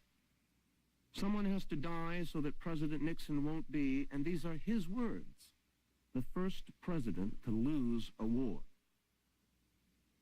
And we are asking Americans to think about that. Because how do you ask a man to be the last man to die in Vietnam? How do you ask a man to be the last man to die for a mistake? We are here to ask, and we're here to ask vehemently, where are the leaders of our country? Where is the leadership? As Krapenovich concludes, U.S. withdrawal from the ground war against the insurgents could have been sped up by accepting higher casualty rates, but this would have had to been weighed against the accelerated erosion in U.S. popular support for the war effort. The experience of Vietnam and its outcome laid the groundwork for a new theory of victory among the young officers of its time. They pointed to the pivotal role that televised images of body bags and body counts played in decimating public support for the war, and linked this effect to the United States withdrawal. From this belief came a drive for unmanned technology to protect the U.S. Armed Forces and mitigate the effect of public casualty aversion. Ultimately, the lesson these officers took from Vietnam was that public sensitivity to loss leads American policymakers to choose technologies and operations that may insulate them from the political ramifications of body bags on the nightly news, but potentially at the cost of strategic success. These young officers, coming of age at the advent of the microprocessor and major computer advances, couldn't influence politicians, but they saw in technology an opportunity to substitute for human risk, potentially without sacrificing battlefield effectiveness. Their conclusion? Lives were expensive. Technology could make up for that strategic cost. In the years following Vietnam, this created one of the strongest trajectories for unmanned systems as substitutions for manned platforms that increased the physical distance between the human and the battlefield, while still maintaining control and precision. This wasn't about using unmanned systems to create quicker engagements or to condense the sensor-shooter timeline, but instead to provide humans on the battlefield with resources for force protection. This sometimes led to unmanned systems with significant logistical tails, limited automation, and high overall cost. However, these were acceptable trade-offs for systems that could potentially limit the scope of violence and conflict. And these beliefs are reflected in the doctrines and weapons acquisitions programs of the 1970s and 80s that would create a trajectory for weapons designed for quick, overwhelming, and low-casualty wars. Following the Vietnam War, U.S. defense expenditures declined. Warsaw Pact forces outnumbered NATO forces by 3-1 in Europe, and the Department of Defense didn't have the funds to increase forces sufficiently to match. Secretary of Defense Harold Brown therefore sought technological means to offset the numerical advantages held by U.S. adversaries and restore deterrent stability in Europe. Secretary Brown's offset strategy built on the developments of Vietnam and emphasized new intelligence, surveillance, and reconnaissance platforms, improvements in precision-guided weapons, stealth technology, and space-based military communications and navigation, all with the goal of insulating the public from U.S. casualties to enable strategic success. In the mid-1970s, at an Army installation in the suburbs of Virginia, General William Depew, the first commander of the Army's Training and Doctrine Command, led the Army's first major doctrine rewrite since Vietnam. Depew isn't an unmanned influencer like Shriver or Rickover, but he plays a large role in how the Army begins to shape beliefs about technology and the American way of war post-Vietnam. Depew had this massive, quick rise in the Army, but he was always a very conceptual thinker. That's Professor and Army Officer Ben Jensen that we first met in Episode 1. He wrote a book on the evolution of Army doctrine. He later was a division commander in Vietnam. He actually even was attached to the CIA to kind of quietly advise groups we were trying to get to overthrow the Chinese Communist Party in the 1950s. And really where he comes into the act here is he basically writes a memo, has a 3-star, to invent this thing called Training and Doctrine Command. Like, he basically does the ultimate staff officer ninjutsu. He writes a paper about the position he wants, he staffs it, and gets the position created. And the idea was, and again, he'd been a division commander in Vietnam, and he was always obsessed with tactical level details. He believed that if you trained 100 soldiers the right way, they could kick the crap out of any 500. So he believed that combat power and lethality emerged as a function of training and education, not just in terms of how many push-ups or pull-ups you can do or how slick you look with your hair back. And he was very adamant about this. And so I say that because Act 1 is this staff officer creating an entirely new 4-star command and using it as a forcing function to kind of pull the Army out of Vietnam, to pull the Army away from Vietnam in terms of a lot of the lapses of professionalism. People were really good warriors, but we forget that there were race riots, tensions, drug addiction, all sorts of complex kind of military and society issues in Vietnam that he had to grapple with. And 2, you have also this emergence of the professional force. So you're at this critical kind of social and political junction, and at the same time, you have all of this wild kind of pent-up demand way before, this is decade before really the kind of Reagan defense bump where the Army was broke, right? There wasn't necessarily going to be the marginal defense dollar was going to nuclear weapons and the Air Force wasn't coming to the Army. So in some ways, whether it's because of his personal experience or bureaucratic necessity, he has this idea of developing a new doctrine and changing how the Army trains for war. And it's called active defense. Depew and his staff drew heavily from lessons learned in the Arab-Israeli wars. He watched the advent of long-range precision strike and anti-tank missiles and observed that what can be seen can be hit, and what can be hit can be killed. His team concluded that technology would create a large-scale advantage for those states able to harness the new technologies, but that the technologies would heavily advantage defense by imposing lethal cost on attackers. Active defense, as the doctrine was known, recognized the increasing importance of technology to warfare, but saw its main impact in creating firepower and lethality. This was not what the young officers from Vietnam wanted to hear. They were convinced that the only way to ensure public support was to design a doctrine that enabled short and overwhelming conflicts that mitigated loss of American lives. They saw technology not primarily as a means to create firepower and lethality, but instead as a way to enable high-maneuver, offensively dominated campaigns. Met with widespread unpopularity, the active defense doctrine lasted only one assignment cycle. Now enter a land battle, a new doctrine that took the beliefs from Vietnam and applied new technology to create campaigns that decreased casualties by striking first and winning quickly. Perhaps most important for our story, air-land battle was the first real call for unmanned aerial vehicles within a surface-wide strategy, and crucially, it was accompanied by the largest acquisition program to occur before the end of the Cold War. Air-land battle's acquisition initiative called for remotely piloted vehicles, tactical satellites, long-range artillery fires, medium-range ballistic missiles, and cruise missiles and mines, all linked together by network and sensor capabilities. The doctrine embraced and capitalized on technological advances since Vietnam, especially in microprocessing and the precision capabilities that enabled. Whereas 1950s inertial guidance had an accuracy of 0.03 degrees per hour, by 1970, this inaccuracy was down to 0.005 degrees. Further, whereas previously inertial systems' large size, 300 pounds, had necessitated larger cruise missiles, post-microprocessor inertial navigation systems were only 29 pounds. These smaller, more maneuverable munitions, in conjunction with new computer-enhanced terrain mapping capabilities, meant that the cruise missile of the 1970s was more survivable against Soviet surface-to-air missiles than many manned aircraft. The cruise missile also skirted around the constraints of the Strategic Arms Limitations Agreements that capped the quantity of ballistic missiles.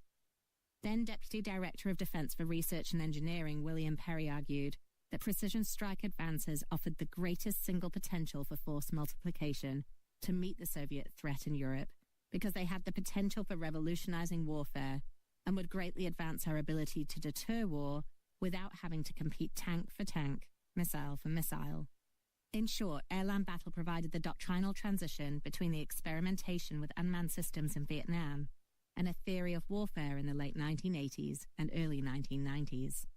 It also came in the midst of a major reshuffling within the Department of Defense. In 1986, Congress passed the Goldwater-Nichols Act, which, among other things, created a more powerful chairman of the Joint Chiefs of Staff and incentives for the always bickering services to work together to acquire and equip the armed forces. The reform induced the Army and the Air Force to work together on air-land battle, though the partnership was in some ways more of a frenemy situationship than a pure collaboration. Ben Jensen again.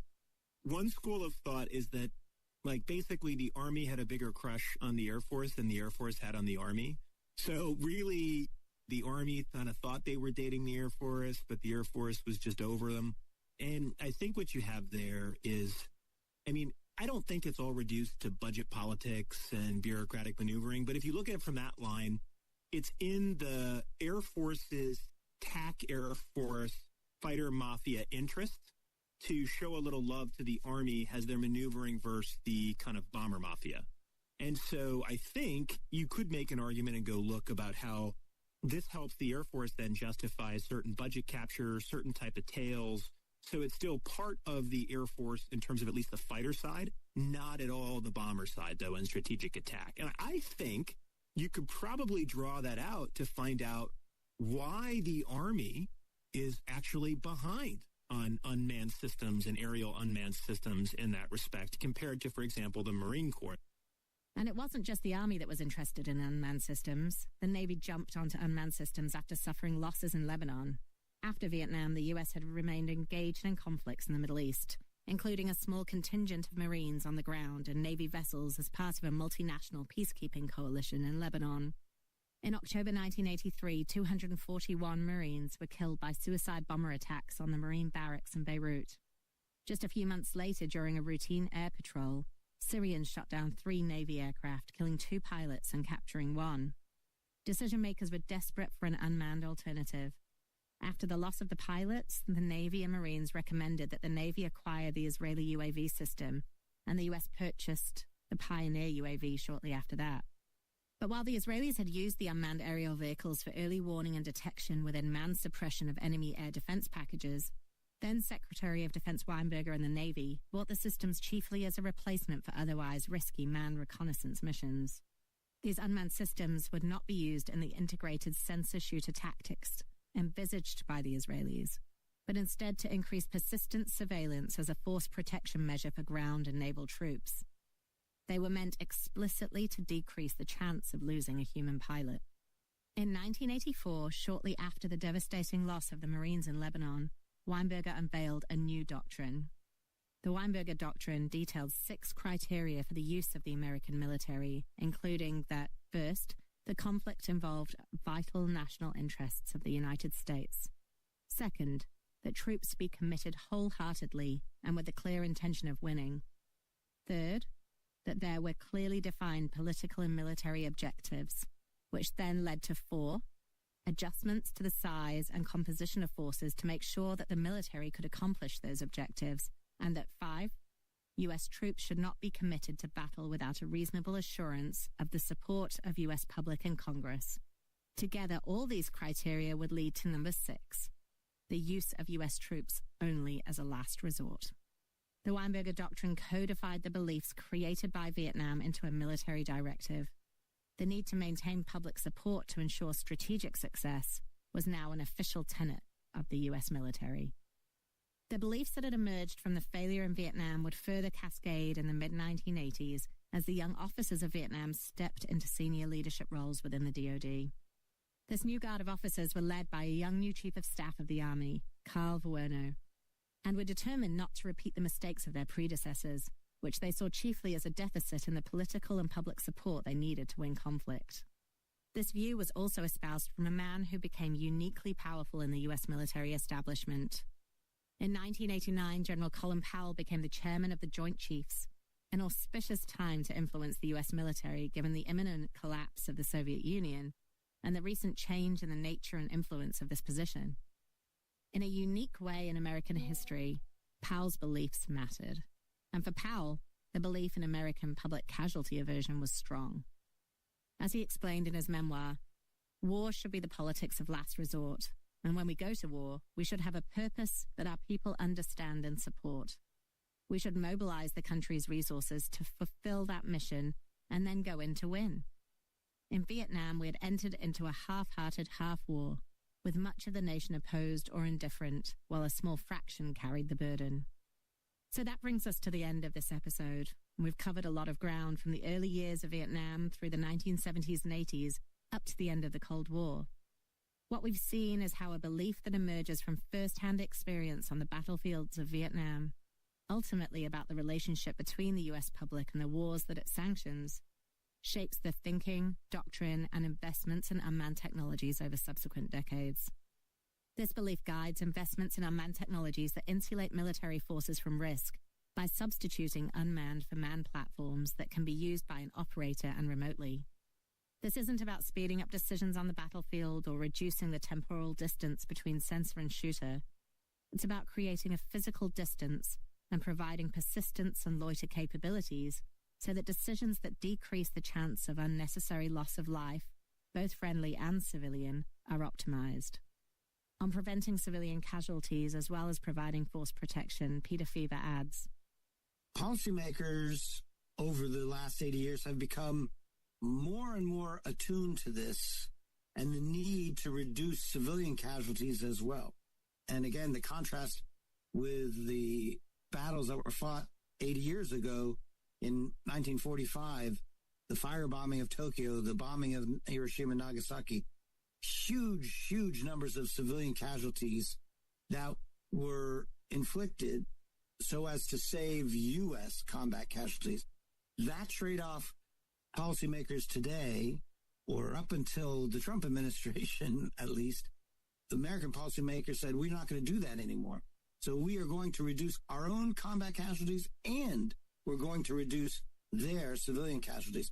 And that's required much greater precision in fires and in targeting and, of course, in force protection, our own force protection.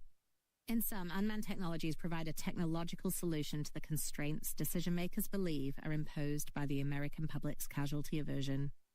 In the next episode, we're going to look at another important belief that has shaped debates around unmanned technology, the belief that just around the corner, there was a military revolution on the way. I'm Julia. And I'm Jackie. This is the Hand Behind Unmanned podcast. If you liked it, buy the book. It's by Oxford University Press and available on Amazon. Thanks for listening.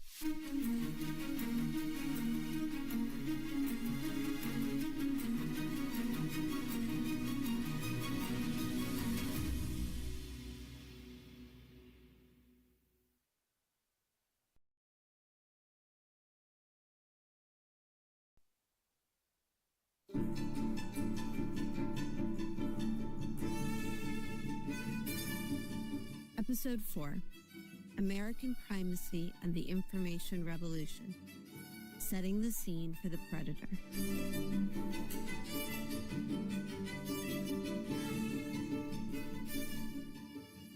The operation underway tonight, taking place in the pre-dawn darkness of the Persian Gulf, involves allied air forces of 4 nations: the United States, the United Kingdom, Saudi Arabia, and Kuwait. As they undertake their missions, they do so after months of careful planning. At the direction of the President, great care has been taken to focus on military targets, to minimize U.S. casualties, and to do everything possible to avoid injury to civilians in Iraq and Kuwait.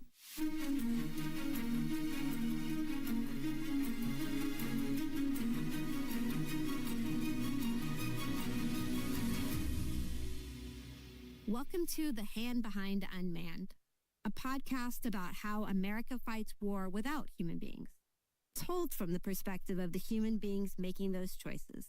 I'm Jackie Schneider. And I'm Julia McDonald. In this podcast, we take you inside weapons budget lines and behind classified program doors to understand not only what unmanned technology the U.S. military bought, but why.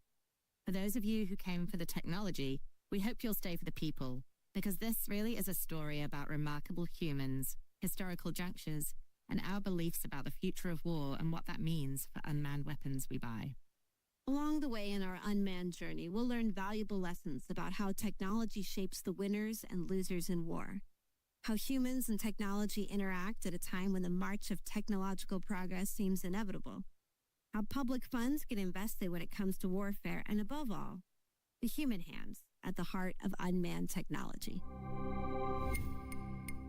Last episode, we were in Vietnam, exploring how the battlefield experiences of a generation of officers, the creation of a new all-volunteer force, and the advent of the microprocessor spurred tactical unmanned innovation. Along with this innovation came a powerful belief in technology's ability to substitute for human loss of life on the battlefield. It was a response to what these battle-hardened officers saw as the CNN effect, the way in which a casualty-averse public responded to the war they saw broadcasted into their living rooms.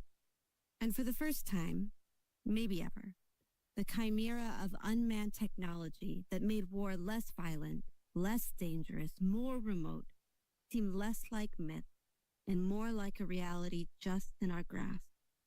It was up to a small office in the bowels of the Pentagon, with no budget authority, no war campaigns, no normal way of changing the arsenal, to bring an information age America into this new unmanned reality. The Reagan administration injected a mass infusion of funding into the last American military of the Cold War. It galvanized the technologies of air-land battle. And then the wall fell.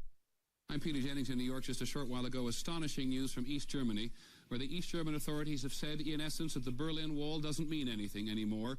The wall that the East Germans put up in 1961 to keep its people in will now be breached by anybody who wants to leave.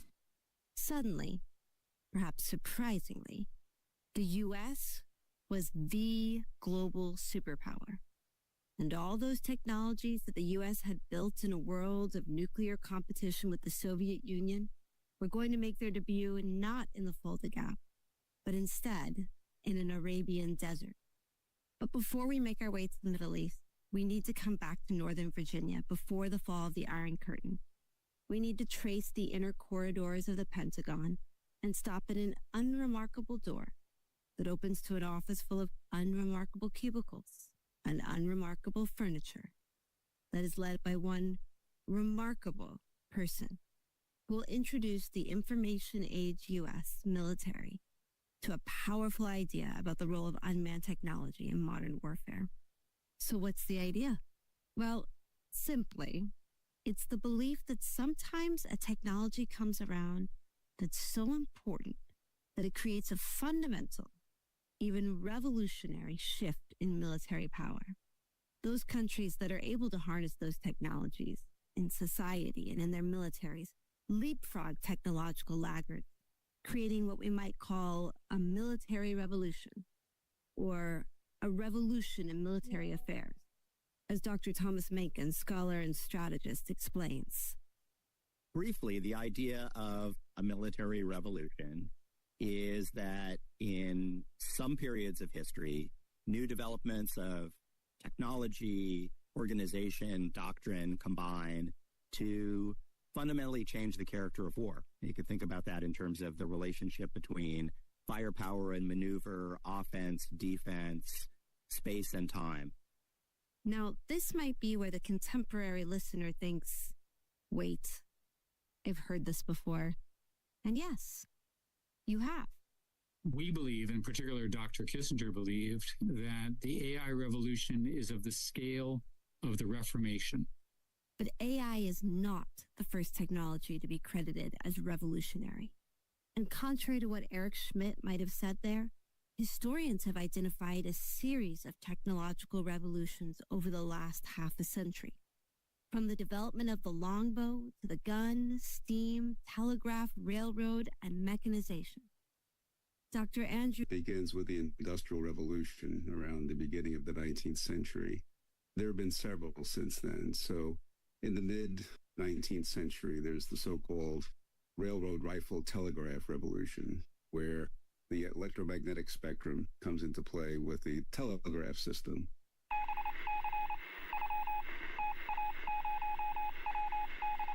And that enables us to coordinate the movement of troops much more effectively than we have before.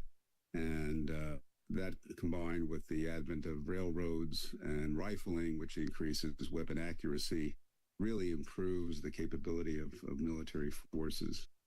And around that time, you also have advances in propulsion.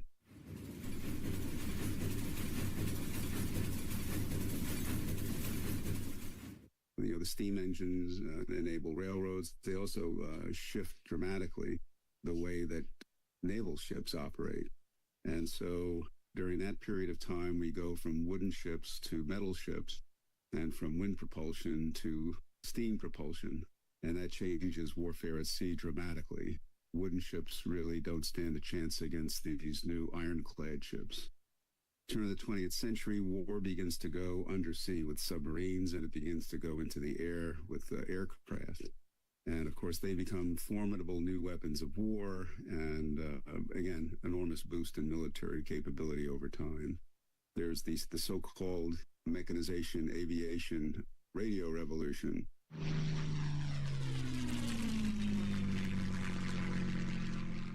That leads to things like Blitzkrieg and the fast carrier task forces that are new kinds of military systems in World War II. And again, enormous boost in effectiveness.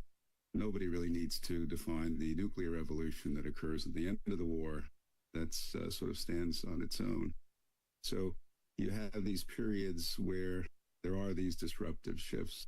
And the key is, it's been talked about in the business literature, the difference between innovation and disruptive innovation. And so in a military sense, innovation would be something akin to using radar to enable ships to shoot more accurately. So you're operating within an existing military regime. You're getting better at what you're already doing.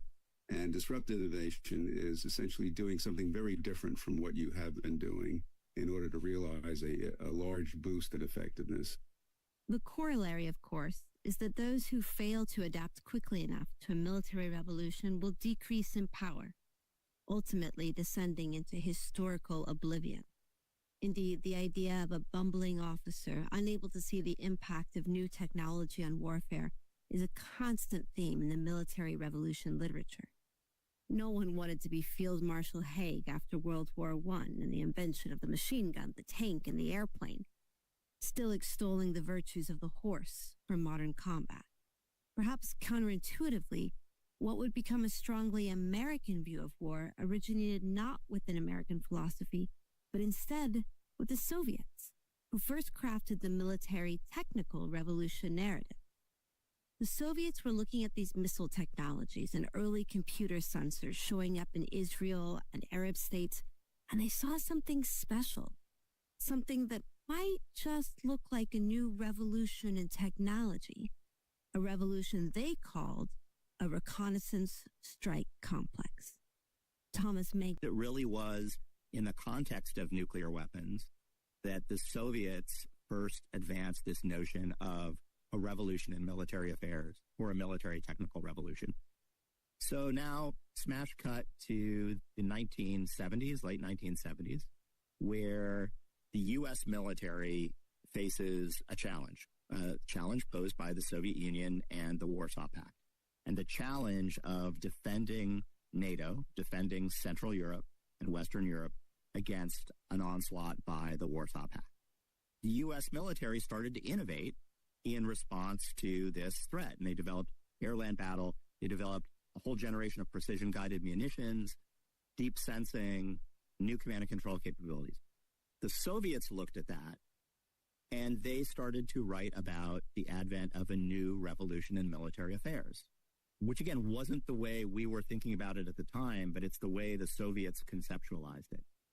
And it was those Soviet writings that the Office of Net Assessment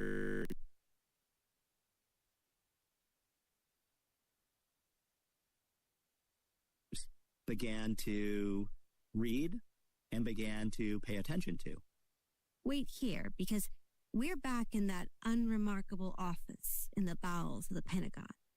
It's the 1970s, and America is having a bit of a tough time after our retreat from Vietnam, an impeached president, and an economy suffering from both inflation and high unemployment. Here's Andrew Krapinovich to explain. In terms of basic strategy, the Americans needed to find a new source of advantage. They had lost the nuclear advantage. And at the time, in the middle 70s, when the Carter administration came into power, you had Secretary of Defense Harold Brown, who was very familiar with technology and so on. He had a technological background. And his director of research and engineering was another guy, Bill Perry, who would go on to become Secretary of Defense 20 years later. But Perry also had a very strong background in this area. And Brown and Perry also had a close relationship with Andy Marshall, who was running the Pentagon's Office of Net Assessment. And the question was, what new source of competitive advantage can we develop relative to the Soviets? And they settled on information technologies. The information revolution was just beginning. And so that was the offset strategy. That was the title that was given to it. And we were going to offset our loss in advantage in one area, the nuclear area, by developing advantages in this new area. So now it's time to introduce the remarkable man running an unremarkable office that will create one of the most influential beliefs in the modern American military. Before Instagram and TikTok and Twitter, Andy Marshall was the original American military influencer. He built a network of up-and-coming experts, invested in historians and political scientists, bankrolled think tanks, and ran war games, all to propagate a set of beliefs so fundamental to the American understanding of war in the information age that it has now permeated the language of technology and history writ large. Who was Andy Marshall? Again, strategist and former Office of Net Assessment scholar, Thomas Mencken. Andy Marshall was a very important American strategic thinker. And I say that because even before he came to Washington, D.C., before he eventually came to lead the Office of Net Assessment, he was a significant figure at the RAND Corporation. At RAND, he played a really important role in helping us understand how decision makers make decisions based on imperfect information, how bureaucratic politics influence decisions, a lot of things that we kind of take as just sort of, settled right now. He was one of the key people to help develop that. And then in the early 1970s, he came to Washington, D.C., first to work for Henry Kissinger on the National Security Council staff, and then to set up the Office of Net Assessment in the Pentagon. And he went on to have, I would say, a second full career as director of the Office of Net Assessment. He was originally appointed during the Nixon administration, and he eventually retired during the Obama administration. And to put that into context, when he retired from the Office of Net Assessment, but then also considering his previous RAND career, he retired after 65 years of public service. Not at age 65, but after 65 years of public service, which I think is just an amazing accomplishment that will likely go unmatched. Marshall's staff and budget were small. He had no authority to acquire technology, invest in research and development, or develop campaign plans or strategy. In Pentagon influence terms, he had almost none of the tools usually required to create a large shift in weapons trajectories. He was extraordinarily savvy. And in the early 80s, Marshall believed the Soviets were onto something. A hunch that seemed to be validated by the 1982 Israeli war in Lebanon and the resounding success of Israeli high-technology tactics in the Bekaa Valley, including the Israeli use of drones and precision-guided munitions. By the mid-1980s, Marshall began in earnest to focus his staff on fleshing out the Soviet beliefs. Meanwhile, Marshall started creating networks of influence for these beliefs. In 1986, Marshall organized a working group as part of a commission on long-term thinking led by Albert Wohlstetter, an early believer in military technological transformations and one of Marshall's early colleagues at RAND. The group included hand-picked, innovative, and strategic thinkers, many of them young voices within the Pentagon, to include Elliot Cohen, James Roche, Stephen Rosen, and others. This group and their burgeoning beliefs about a military technological revolution proved influential in the Commission's final report. Importantly for our story about unmanned technology, the report highlighted the role of unmanned vehicles, smart mines, and cruise missiles as replacements for more expensive manned aircraft. The seed of an idea was planted. But Marshall wasn't going to just stand back and hope it grew on its own. Here once again is Andrew Krapinovich. In 1989, Marshall calls me in and says, the Russians are writing about this military technical revolution. He said, I want to know these things. Come back and take a year and come back and tell me, number one, do you think the Russians are right? Number two, if they are right, what do we do? What does this mean for us? How do we change the way we compete? Third, if we think they're wrong, how do we help them go down this wrong path? How do we get them to spend a lot of money on things we think aren't going to be effective? But fourth, if we think they're wrong, but they turn out to be right, what are the hedges? What are the things we need to put in place so that if history proves them right, we can very quickly offset their advantage? Marshall and the Commission were hugely influential, and an example of how policy entrepreneurs can directly influence budget lines solely through belief propagation. However, despite Marshall's efforts, his early work to shepherd the idea of military revolutions could have been overshadowed by the collapse of the Soviet Union. The Cold War was over, and with it the impetus and budgets for a massive technological modernization. For all intents and purposes, the idea of military revolutions and its implications for unmanned systems should have been done. But this was an opportunity for Marshall. With the demise of the United States as principal adversary, Marshall recognized a vacuum of ideas and increased efforts to insert the military revolution as the primary strategic thought for a post-Cold War United States. And war, as always, could catalyze those ideas. In the first day of fighting, in which more than 1,400 sorties have been flown, the U.S. says it has lost one pilot and one airplane, largely because missiles are being used to pave the way. This is what Iraq faces: devastatingly accurate cruise missiles launched from ships at targets too well defended to be attacked by warplanes. The war in Iraq unveiled new technologies and a concept of operations dazzlingly effective against what was thought to be a formidable Iraqi force. A combination of massive air support of both manned platforms and smart munitions, early digital coordination, and intelligence, surveillance, and reconnaissance enabled a quick and decisive victory over one of the largest military forces in the world, all with only losing approximately 150 American forces. There were a lot of reasons why the U.S. won the war so decisively, but for many, the war was a validation of the ideas about technology and military revolutions.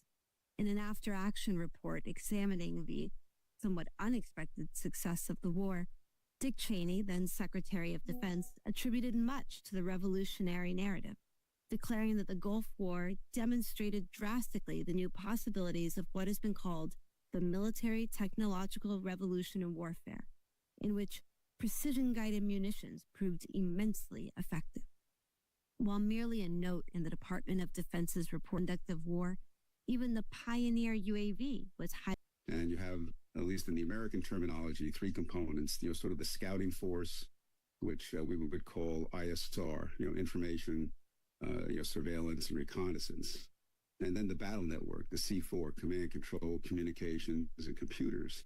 And then finally, the precision strike element, precision weapons and stealth aircraft. And the first time the world really saw this integration, even in sort of a primitive form, was in the first Gulf War. And everyone, I think, I was working at the Pentagon at the time, everyone was surprised at how remarkably effective this combination was. If, after Vietnam, the U.S. military was worried about the CNN effect, the Gulf War and embedded reporters showcased the new generation of cruise missiles and precision-guided munitions, and how these technologies could enable the U.S. to fight wars of choice without risking human life. Perhaps unintentionally at first, these military revolution beliefs found an ally in the other dominant belief of the time, the belief we discussed in the previous episode, a belief in the need to prioritize force protection and shield a casualty-averse American public. And these beliefs found some allies within the armed services. Air Force ideological leaders like Colonel John Warden, who saw in the Gulf War an opportunity to shape a new theory of warfare that supported both the dominant beliefs of the day and the Air Force's core identity. As he explained in an interview we did in 2020, the American belief that technology can solve a lot of things really led over the course of time to American wars that were less bloody than those fought by folks who were not as technologically advanced.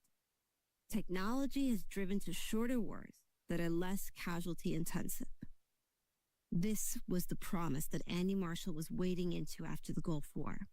Information age technology that could allow the U.S. to opt into the wars it wanted, and with very little risk to American service members. Defense intellectuals flocked to the idea, and Marshall's investments in historians like Williamson Murray, McGregor Knox, strategists at think tanks like the Center for Strategic and Budgetary Analysis, and war games run by young officers like Michael Vickers solidified the power of military revolutions for a post-Cold War American military.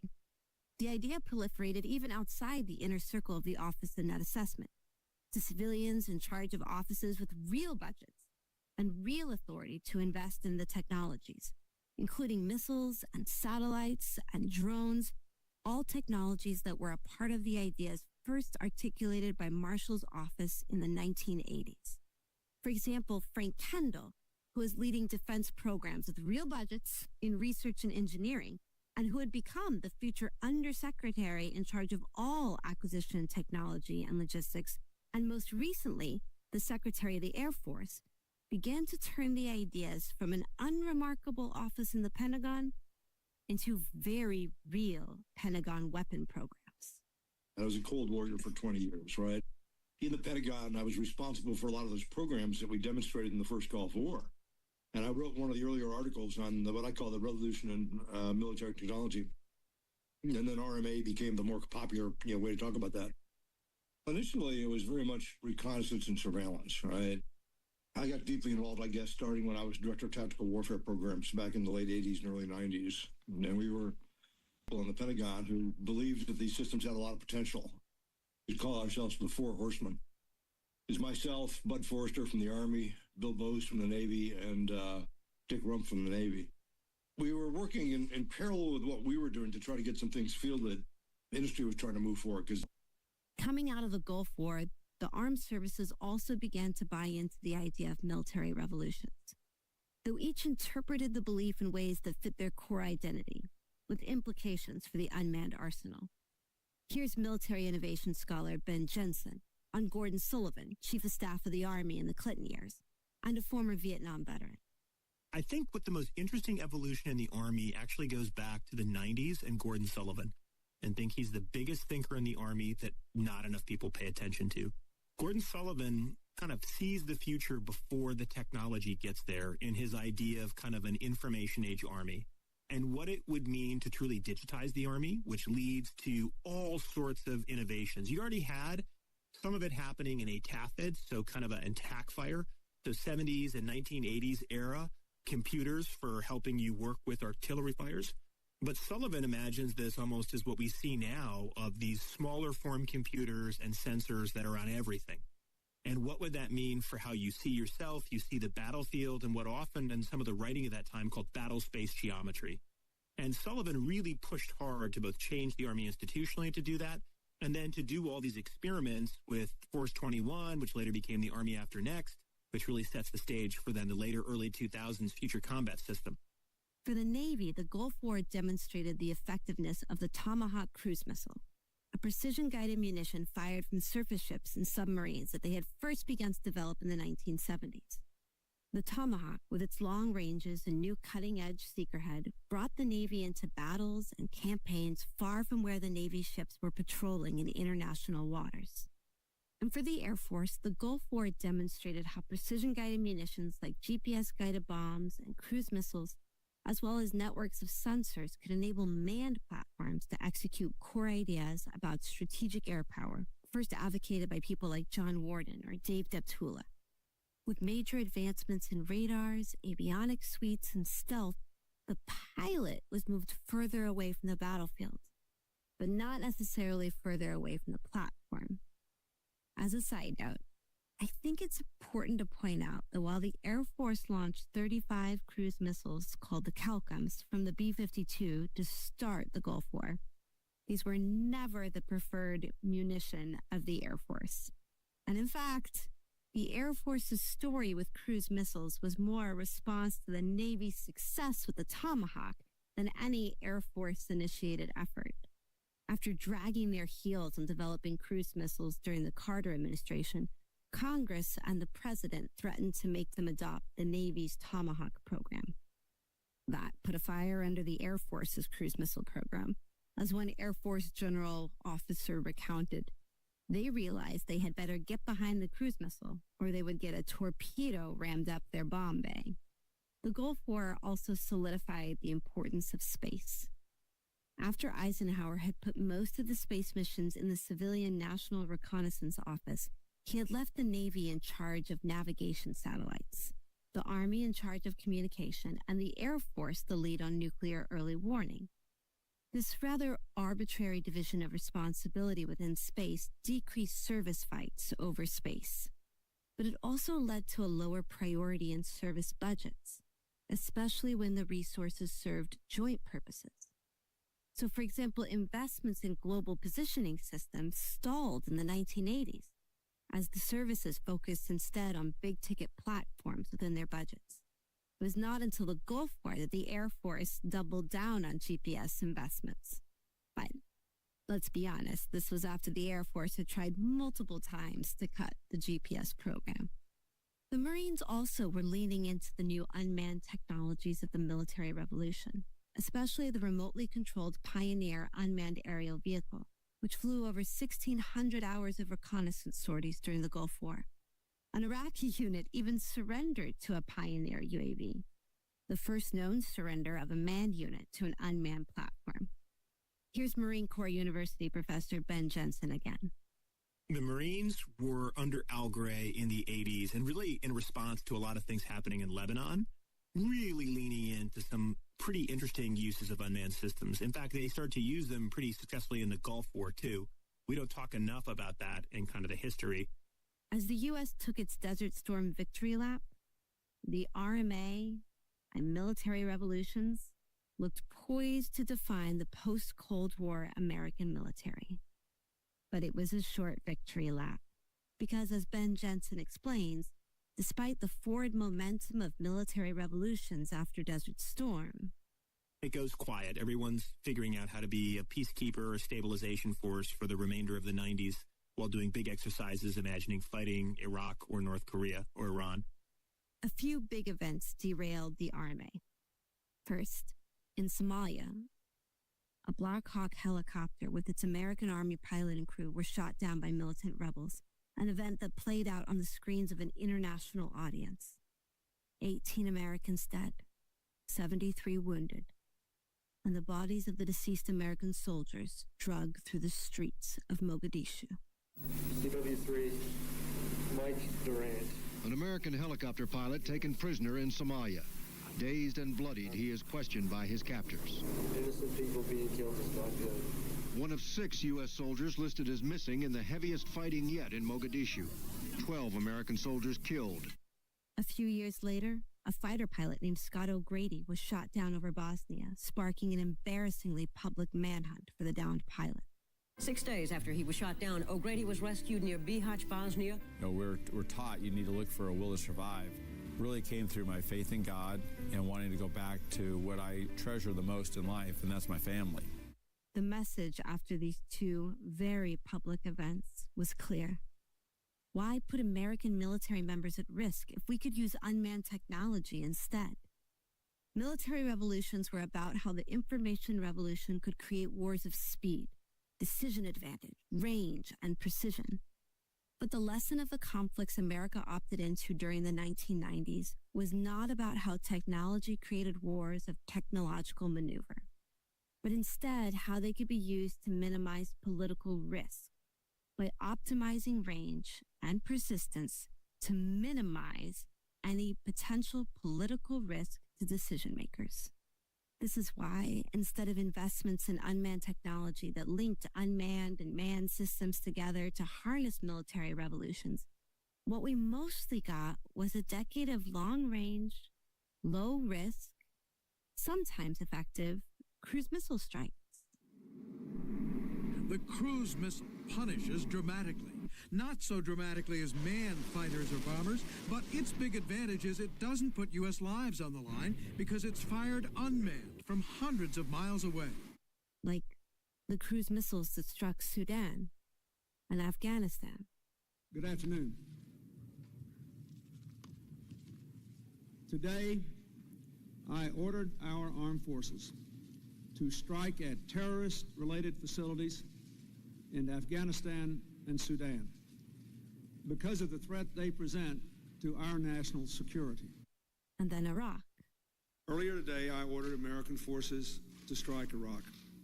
Our missiles sent the following message to Saddam Hussein. When you abuse your own people or threaten your neighbors, you must pay a price. And then Bosnia. No deployment of American troops is risk-free, and this one may well involve casualties. There may be accidents in the field or incidents with people who have not given up their hatred. I will take every measure possible to minimize these risks, but we must be prepared for that possibility. The Clinton years were tough for RMA, Andy Marshall, and the Office of Net Assessment. Whereas Marshall had significant influence with the first Bush's outgoing Secretary of Defense, Dick Cheney, his relationship with Cheney's successor, Les Aspin, and Aspin's head of the Office of the Secretary of Defense Policy Planning Staff, Clark Murdoch, was less constructive. As Krapinovich and Watts recount of a meeting between Murdoch and Marshall, Murdoch wasn't convinced that military revolutions appealed to the service chiefs, who weren't worried about any major challenge to U.S. military dominance arising anytime soon, and that the military revolution assessment wasn't going to help diddly, well, poo-poo, in Bosnia or Somalia. And that's what people care about now. The MTR didn't do a thing for Marines and Somalia. We've censored some of the language, but you get the point. The cruise missile may have been the preferred weapon of the Clinton administration, but it wasn't the only unmanned system in the arsenal during these force protection years. The Army and the Marines had invested in unmanned aerial systems that they had used in the Gulf War to support the ground units with persistent aerial reconnaissance. At first, the Air Force wasn't interested. However, the Army started to get serious about these systems, and the Joint Defense Airborne Reconnaissance Office threatened to consolidate these unmanned systems in the Joint, or worse for the Air Force, the Army's sphere of influence. Similar to the embrace of missiles after World War II, the Air Force saw a threat to its dominance and needed to make a dramatic move to capture the UAV mission. In 1996, Air Force Chief of Staff Fogelman declared that on my watch, the Air Force will embrace UAVs and work to fully exploit their potential. Fogelman made the institutional move to take over the UAV program, grabbing both the long-range Global Hawk and the medium-altitude Predator into the Air Force's control. To overcome within Air Force resistance to these programs, Fogelman explained to Air Force generals that the Marines and Army were hot on the heels of this new technology and threatened to hijack the trajectory of these systems. Faced with sister service competition that threatened the Air Force's core service identity, Air Force generals began to jump on the UAV train. Fogelman was a pivotal character in the Air Force's unmanned journey, in large part because his experiences, first in Vietnam and later with the shoot-down of Captain Scott O'Grady, shaped his vision of unmanned systems for the Air Force. In 1994, Fogelman commissioned a group of academics and strategic thinkers to run a Defense Science Board study on the future of the Air Force. Entitled New World Vistas, its authors argued that current unmanned aircraft have limited capabilities, serving either as cruise missiles or as relatively expendable reconnaissance probes. Instead of these uses, which was primarily how the Army viewed unmanned systems, the authors proposed a new Air Force version of unmanned systems, explaining that new information technologies are likely to soon allow the creation of uninhabited combat aerial vehicles flown by pilots who never leave the ground. With the election of George W. Bush in 2000 and the appointment of Office of Net Assessment old hand Jim Roche, Fogelman had an ally at the top of the civilian leadership within the Air Force. Here's former Air Force Secretary Jim Roche describing the early testing of the Predator MQ-1 drone with the Hellfire missile. We took the plane and did a bunch of tests and found that if we got together with the Army, they would give us a very nice weapon, Hellfire. And the only problem we had was, we had two problems. One, Hellfires are normally on helicopters who are in default and low. So when you first fire Hellfire, it goes up. If you're Predator, you don't want to go up. You want to go down. But the Army was wonderful. And Huntsville, in Alabama, they changed the software to make them go down. Took care of that problem. The second thing we found, what Tom said was, we would hit a building, they would go inside, blow up, people will walk out. And he said, why are they walking out? And I said, it's a good question, boss. I said, leave it alone, I'll do it. And it turns out it was an explosion. They would get through these thick walls, but once inside, they just blew up and pressure. Very few people were injured. So we said, okay, Army, you're smarter than we are on these things. What would you do to make Hellfire solve our problem? In 1 week, they devised a shroud to go over the weapon head that flashed into 1,000 razor blades. Now, 1,000 razor blades have shown up in other things too, but things work. Once they got inside the building, it blew up. Not very many people walked out. So we're starting right off with the Army. Despite the early innovation, Roche was still meeting with a lot of resistance from within the other services as they tried to transition the MQ-1 from reconnaissance to strike. We could not get the Air Force or the Navy pilots to accept remotely piloted aircraft that blew up things, because that's where you had manned airplanes. Mm-hmm. And we kept saying, look, we've got to change. We've got to do this other thing. No. Anything you do with that, I think we could do better with an airplane. All that resistance would change just a few months later when the Twin Towers fell and the George W. Bush administration, just a year into its tenure, found itself at war. 2 decades of counterinsurgency wars would be military revolution's biggest challenge yet. A distraction so powerful it would take a new, third offset to resurrect the old ideas. And when we started recording this podcast, we planned to highlight the remarkable resilience of the Office of Net Assessment and their ideas about the future of war, something you'll hear more about next episode. But things have changed. A few years ago, Andy Marshall passed, but the office continued on under the leadership of Andrew May and Jim Baker. That was until March 2025, when Secretary of Defense Pete Hegseth disbanded the Office of Net Assessment after surviving decades of presidents, SecDefs, the Cold War, Moot Was, and the global war on terror, the unremarkable office in the depths of the Pentagon no longer contributes remarkable ideas about technology and the American way of war. So who will be the weapons influencers of tomorrow? Join us in the next episode of The Hand Behind Unmanned, where an attack on the Twin Towers on the Pentagon hijacked the trajectory of a post-Cold War American military and create a world primed for wars of unmanned persistence, led by the MQ-1 Predator and the later MQ-9 Reaper.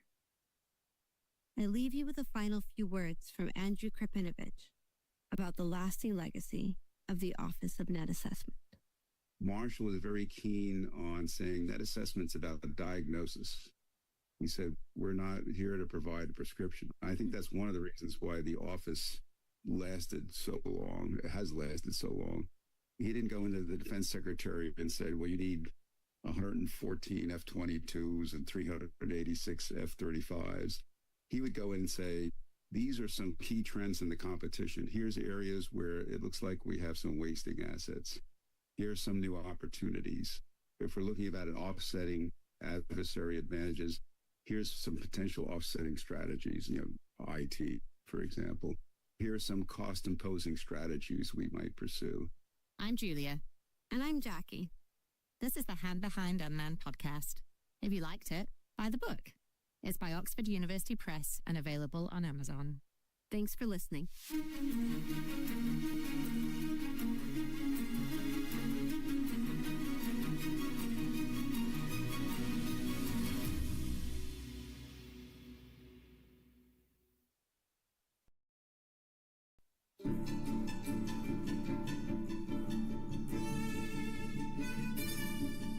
Episode 5, War Against Terror, the Predator Age.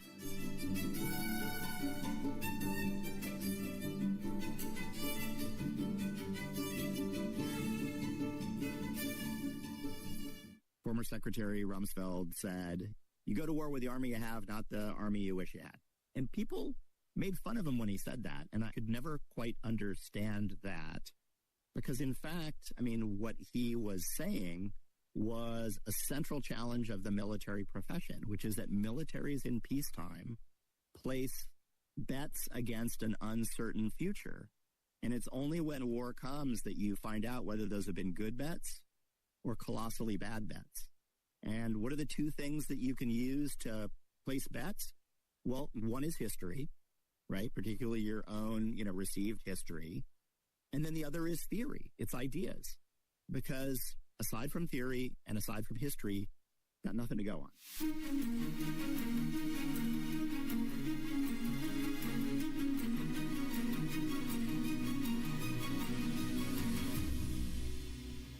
Welcome to The Hand Behind Unmanned, a podcast about how America fights war without human beings, told from the perspective of the human beings making those choices.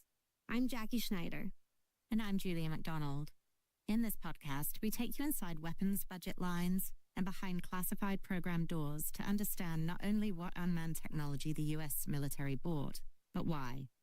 For those of you who came for the technology, we hope you'll stay for the people, because this really is a story about remarkable humans, historical junctures, and our beliefs about the future of war and what that means for unmanned weapons we buy. Along the way in our unmanned journey, we'll learn valuable lessons about how technology shapes the winners and losers in war, how humans and technology interact at a time when the march of technological progress seems inevitable, how public funds get invested when it comes to warfare, and above all, the human hands at the heart of unmanned technology. Last episode, we covered the end of the Cold War and into the early 1990s, where the swift victory in the Gulf War showcased a new generation of cruise missiles and precision-guided munitions that could enable the U.S. to fight wars of choice without risking human life. We also heard how conflicts in Somalia and Bosnia served to sideline the military revolution advocates, like Andy Marshall, in favor of investments in technologies like cruise missiles that could minimize political risk. But by 2000, the deck chairs had changed again, with the election of George W. Bush in 2000 and the appointment of the Office of Net Assessment old hand Jim Roche as Secretary of the Air Force. the time was right for military revolutions to finally fulfill its vision. This all changed on September 11th, 2001. This just in, you are looking at obviously a very disturbing live shot there. That is the World Trade Center, and we have unconfirmed reports this morning that a plane has crashed into one of the towers of the World Trade Center. The CNN Center right now is just beginning to work on this story, obviously calling our sources and trying to figure out exactly what happened, but clearly something relatively devastating happening this morning there. Suddenly the United States was at war again and needed defense budgets and weapons to fight that war. And it was a very different kind of war than those who had advocated for military revolutions had envisaged. September 11 was a critical juncture in the proliferation of unmanned technologies. It shifted the focus from cruise missiles and long-range strike to loitering, remote-controlled unmanned systems with high-precision smart munitions, and cemented that dominance with a huge increase in military budgets. The global war on terror and a previous decade of economic growth brought with it the largest increase in defense spending since the Cold War. American leaders, previously focused on high-tech transformation of the U.S. military to combat a rising China, needed new options to wage war against a low-tech Taliban in remote and mountainous Pakistan and Afghanistan. On my orders, the United States military has begun strikes against al-Qaeda terrorist training camps and military installations of the Taliban regime in Afghanistan. These carefully targeted actions are designed to disrupt the use of Afghanistan as a terrorist base of operations and to attack the military capability of the Taliban regime. Luckily, the military had an option. While the Predator debuted in the 1990s, providing overhead coverage in Bosnia and Kosovo, it cemented its breakout role in modern conflict after 9/11. Leading up to 9/11, the Predator was a niche project funded almost completely out of hide by a small defense industrial base company that believed in the revolutionary role of these unmanned technologies. But after 9/11, the Predator moved out of its fringe role and bolted into one of the most iconic weapons platforms of the global war on terror. For years, U.S. leaders like Air Force Chief of Staff Fogelman had played with the idea of arming the Predator, but there had been resistance within the services. 9/11 changed everything. In the hunt for a platform that could fly in politically fraught airspace for long periods of time, there was now a clear imperative to arm what had been a reconnaissance-only unmanned system, thereby introducing to the battlefield one of the first armed unmanned platforms. As then Secretary of the Air Force James Roche recounted in the last episode, there was a lot of resistance to arming the Predator before 9/11, but then 2 buildings fell over, and suddenly arming the Predator didn't seem nearly as risky or revolutionary as it had previously. The Predator, armed with Hellfire missiles, enabled warfare that was precise, limited, and persistent. The Hellfire, originally an anti-tank helicopter-fired missile, was initially part of a suite of precision-guided munitions spurred by former Secretary of Defense Bill Perry's second offset. Accordingly, the first few iterations of the missile focused on destroying Soviet tank masses, and subsequent modifications focused on firepower and warhead improvements. By the early 2000s, its laser guidance had been adapted to a fire-and-forget system, making it ideal for the unmanned Predator. As Leon Panetta, former Secretary of Defense and Director of the CIA, explains. And so, because of 9/11, we clearly made the decision we were going to go to war against those who were responsible for the attack on 9/11. And we did. Obviously went into Afghanistan, etc. But those that were principally involved with that plot disappeared into the tribal areas of Pakistan. And when the United States tried to use either fighter planes or boots on the ground, Pakistan objected to that. And so in many ways, our hands were tied. And then President Bush, along with Mike Hayden, made a decision to try to use drones as a weapon to go after those individuals. And it was pretty rudimentary at the beginning. A very sophisticated operations center at the CIA, made up of a number of other intelligence agencies that were helping us. The Predator and then its replacement, the Reaper, became an integral part of campaigns in Iraq and Afghanistan of defense leaders to Congress as they advocated for continued support in the wars. As Secretary Rumsfeld told Congress, unmanned surveillance and attack aircraft like Global Hawk and Predator offered a glimpse of their potential in Afghanistan. The 2003 budget increases the number of unmanned aircraft being procured and accelerates the development of new unmanned combat aerial vehicles capable of striking targets in denied areas without putting pilots at risk. On the success of these platforms, Secretary Panetta adds, and using the drone capability, we were able to do a tremendous amount of surveillance. We were able to sight some of the targets. And obviously with the drone capabilities, we were able to actually hit those targets. And I would say looking back on it, that because the reason we were successful at winning this war on terrorism and going after Al-Qaeda, and really undermining their leadership. They were trying to develop other plans and other attacks. I think because of the drones, we were able to destroy that capability. So I think history will look back on that period and really use it as an example of how effective drones can be in confronting our enemies. The remotely piloted aircraft provided two new capabilities to the U.S. military, which became key to counterinsurgency operations. First, these systems could loiter over targets for long periods of time. Equipped with full-motion video and near real-time data transfer, tactical units, ground commanders, and campaign leaders could watch the battlefield and targets almost constantly. Second, these remotely piloted systems kept pilots out of risk and increased the distance between the shooter and danger, thus decreasing the chance for another Somalia Black Hawk Down event. As former Chief of Staff Norman Schwartz argued, in my mind, the remotely piloted aircraft, or RPA, is the single most significant advance since radar. This goes back centuries to the bow and arrow. The Spear artillery aircraft, there's been a momentum to extend the distance between combatants from the very earliest days. The difference is that now we have the ability to fly lethal aircraft without the risk of physical danger to the pilot. It's monumental. The United States had come to a fork in the road for unmanned systems and weapon investments for the information revolution, and the U.S. military decided to plunge headlong into tactical reconnaissance unmanned systems that were remotely controlled and persistent. In past episodes, we introduced two dominant beliefs in the evolution of unmanned technologies, those of one hand, and beliefs in military revolutions on the other. 9/11 and the subsequent campaigns in Iraq and Afghanistan significantly shifted the trajectory of impetus for a noteworthy evolution of beliefs in casualty aversion.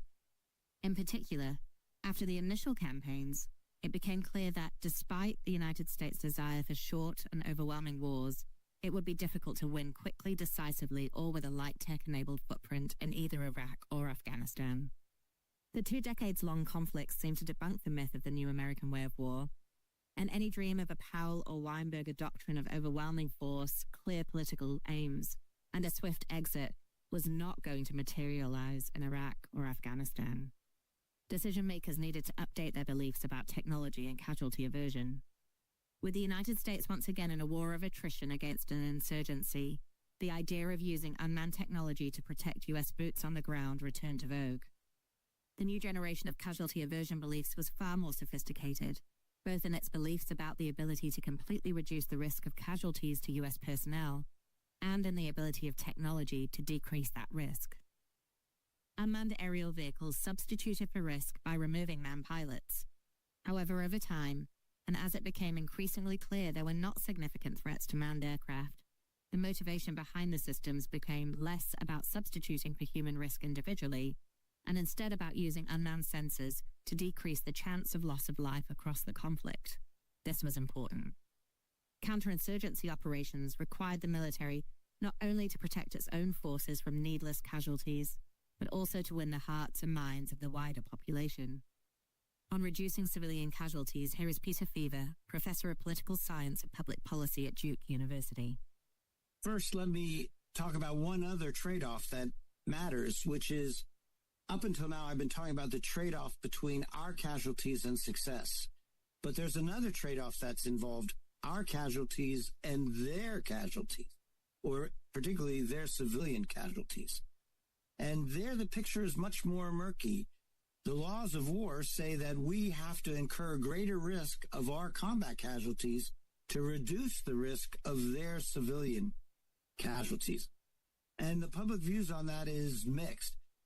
Policymakers over the last 80 years have become more and more attuned to this and the need to reduce civilian casualties as well. And again, the contrast with the battles that were fought 80 years ago in 1945, the firebombing of Tokyo, the bombing of Hiroshima and Nagasaki, huge numbers of civilian casualties that were inflicted so as to save U.S. combat casualties. That trade-off, policymakers today, or up until the Trump administration at least, American policymakers said, we're not going to do that anymore. So we are going to reduce our own combat casualties and we're going to reduce their civilian casualties. And that's required much greater precision in fires and in targeting. Unmanned aerial vehicles, precise and small effect missiles, and improvements to laser and global positioning system-guided bombs all help decrease civilian casualties and risk to U.S. and allied forces. They also provided situational awareness required to enforce tight rules of engagement. Investments in space-based communications and navigation allowed for centralization and remote control of unmanned systems, while unmanned aerial vehicles and space intelligence assets, previously used for strategic intelligence, were pivoted to tactical collection. Meanwhile, on defense, the United States invested in unmanned ground vehicles to detonate IEDs and automated counter-mortar systems like the CRAM to shoot down incoming mortar salvos. This new coin strategy substituted swift and overwhelming campaigns for a new theory of persistence enabled by technology, both on the battlefield for tactical victory and strategically ensuring up public support to ensure the nation's staying power within a campaign. In a way, after the failure of Rumsfeld's transformation initiatives to create quick wins in Afghanistan or Iraq, the U.S. military had returned to an updated theory of attrition in which the United States would win, not by creating more enemy body bags, but instead by winning a war of the attrition of political will. This was a better version of Westmoreland's invisible fence. It was smarter, more integrated, more persistent, and more controlled than Westmoreland's failed unmanned experiment in Vietnam. The intention was the same. However, the technological advances in those 3 decades allowed U.S. decision-makers to adapt unmanned systems to attempt to win a war of attrition while maintaining public support. This led to unmanned systems that were expensive, required significant logistical support, and sacrificed firepower for control and precision. Remote-controlled strike-capable unmanned aerial vehicles were perfectly suited to this kind of war. This was a new twist on unmanned systems, strictly for force protection. Instead of focusing on protecting friendly lives on the battlefield, they were also insulating decision-makers from international political ill will, providing a means of persistence in the face of international criticism. So what happened to the military revolution advocates during this period? While the campaigns in Afghanistan and Iraq ushered in huge changes in unmanned systems, in particular the dominance of remotely controlled unmanned aerial systems, and galvanized support and investment in these systems, but it was never what the original military revolution thinkers had envisaged.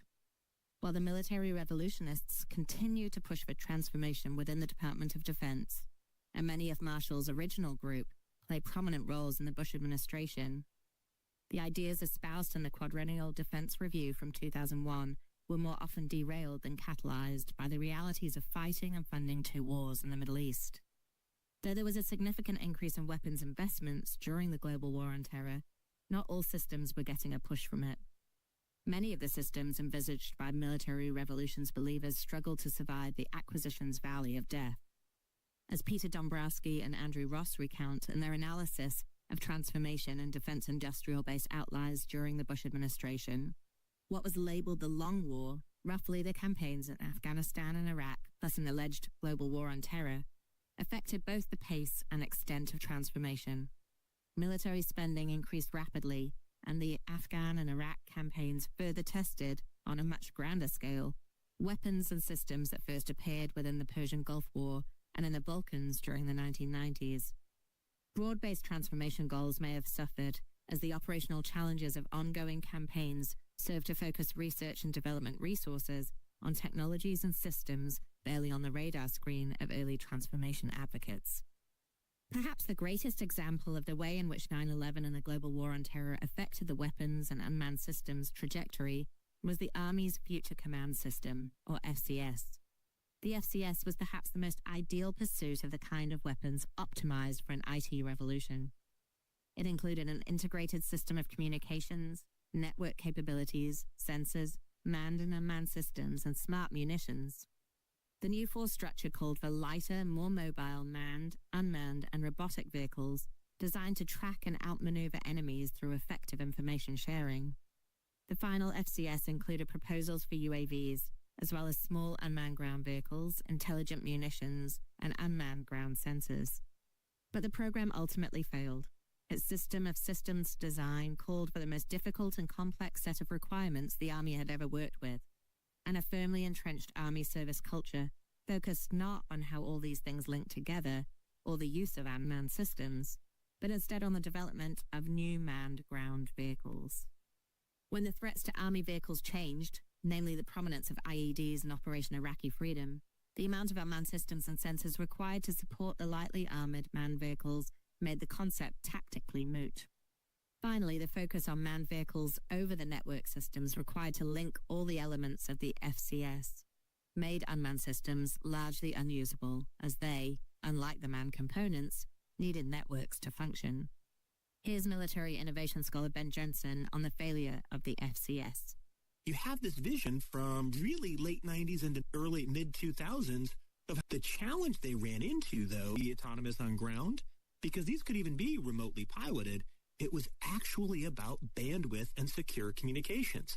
So one of the limiting factors to some of the autonomy push for the Army at that time was actually that. It was they were really struggling to figure out how to have a large enough bandwidth and the right amount of latency to have these like encrypted digital battle networks at the size of space a brigade would imagine fighting. And you can see this all in these like ridiculous FCS videos. I want to say it was Boeing and SAIC produced, where it felt just like a bad episode of that old Jack Bauer show. It had that same feel of like a post 9/11 drama, but all of a sudden they had like fictional characters like me and Swarovski are deployed and we're going to fight it out. And they've got like hovering drones that are fantastic. None of that stuff came though, because again, the Army found itself once again, just like Vietnam, all that modernization money dries up when you're begging Congress for what's called OCOCO, Overseas Contingency Operation Funds, because you're doing these kind of like counterinsurgencies and strange forms of stability ops and CT around the world. So that FCS vision had both a technical limitation, but then it also had a funding limitation with the realities of protracted conflict. It wasn't just the services keen on pet platforms or the defense industrial base ill-equipped for the ITRMA that derailed the trajectory for unmanned systems envisaged by the military revolution. It was also a push from the very top.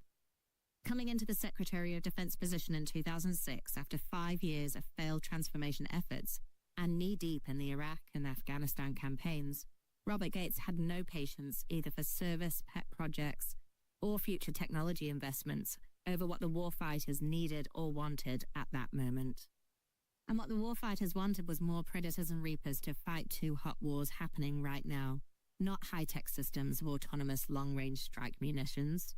In fact, Robert Gates once referred to next war-itis, arguing that we must not be so preoccupied with preparing for future conventional and strategic conflicts that we neglect to provide both short-term and long-term all the capabilities necessary to fight and win conflicts such as we are in today. The Air Force, having captured the UAV mission in the mid-1990s, was now struggling to find its place in a coin-dominated world that relied increasingly on remotely piloted aircraft, a sharp departure from the theories of strategic air power that had dominated at the turn of the century. This is Jack Shanahan, a retired U.S. Air Force 3-star general who stood up Project Maven and the Joint Artificial Intelligence Center in the Pentagon. So, of course, you know that the Air Force had been moving along somewhat slowly with the beginnings of Predator back in the days, and Osama bin Laden, and that strike that could have happened but didn't happen. A guy named Snake Clark in the Air Force has a whole story about how the drones came about. And Snake's pretty creative and interesting sort of storyteller, but I think a lot of it, he actually had it right, is that it was sort of slow at first. There was a reluctance to do that, but some of it was a reluctance just because the technology was not ready yet. But once you had this pressure from above, I mean, nobody put as much pressure on than Secretary Gates. I was there as a 1-star when there was just everyday pressure to put more and more. They called them combat air patrols, CAPs, but it was really orbits, more Predators and Reapers up in the skies over Afghanistan and Iraq. You know, at one point, I think we ended up with 65 simultaneous orbits that were going on. Enormous pressure. To accommodate this push from the top and the reality of the wars in the Middle East, the Air Force accepts our mission, but not at the expense of its core manned mission. Jack Shanahan continues. So the Air Force is known as the ISR service. It's known as a very technically savvy force. But I think there was an understanding and almost an embracing of, we'll get this ISR thing right as long as we do not jeopardize this manned pilot world of F-16, F-15, fighter pilots, all that whole community. As long as you don't come at the expense of the rest of the manned community, we're okay with this and we're going to be on board. Still, they were dragged along a little bit of screaming about standing up this really became a very big enterprise of ISR in the former Predator Reapers, Creech Air Force Base. One individual in particular, General Michael Mosley, Robert Gates' chief of staff, was especially vocal in fighting for the Air Force's core manned missions and in continuing to promote the F-22s and F-35s the Air Force had been developing for strategic attack against a peer competitor. But Gates was tired of facing cultural impediments to his mission of expanding the inventory of UAVs. He dismissed Mosley and replaced him with Norman Schwartz, a special operations command pilot who was a big believer in unmanned systems designed to support ground conflict. Schwartz led a push for unmanned units and personnel from the top and appointed generals who supported his vision for the systems. This included General Deptula, a former F-15 pilot, but now a true believer in unmanned systems and in charge of the Air Force's intelligence, surveillance, and reconnaissance unit. This is Jack Shanahan again on Gates' push from the top. But the other pressure, of course, at the time was Secretary Gates telling in a not-so-polite way to the Secretary of the Air Force and Chief of Staff of the Air Force, shut up in color on the F-22. You're not getting any more of those. And by the way, you've got other systemic problems you need to fix in your nuclear industry and all these other pieces of it. And so it was, you're going to get this right. And that's really what drove the ISR portion of this, which is really what most of this is. It's ISR/strike. The line is extremely blurred, if disappeared. One day it's ISR, the next day it's strike, and then 2 hours later you're back and going in the other direction. There is a big cultural component to this, and there is no question. There was resistance and reluctance to go down this path too far, but there was also no choice that they had to get on board because people were dying in combat. That was the big difference. Secretary Gates had no patience for anybody that was not going to sign up to give more to the fight in the Middle East. And the U.S. Air Force ultimately adapted to accommodate this change, adeptly linking military revolutions and force protection beliefs to argue that technology that distanced the human from the battlefield would not only create effectiveness, but also decrease casualties in war. On the importance of the UAV pilots, Secretary Panetta adds, even though, the Air Force, obviously these guys love to fly their planes and to be pilots, with time, they recognized, and I told them this when I spoke to a group of these pilots, I said, I realized, this doesn't have a lot of the glory associated with being a fighter pilot. But I have to tell you, you are helping us accomplish a very important mission of going after those who would threaten our country. And you do it successfully. And you really deserve a lot of credit for that. I actually, as secretary, decided that it was important for those that were really operating above and beyond the call of duty to even provide an award to those that were involved in piloting, because I thought it was important to recognize their service to the country. Moving into the second half of the Obama administration, a push from above from Gates, a glut of spending on 2 campaigns against insurgents and terrorists in the Middle East, and wartime experimentation transitioned remotely piloted aircraft into the dominant unmanned system for both research and procurement in the U.S. military. And U.S. leaders believe this is President Obama defending the uptick in drones now and creating persistent and remotely controlled surveillance. But the belief in military revolutions wasn't dead.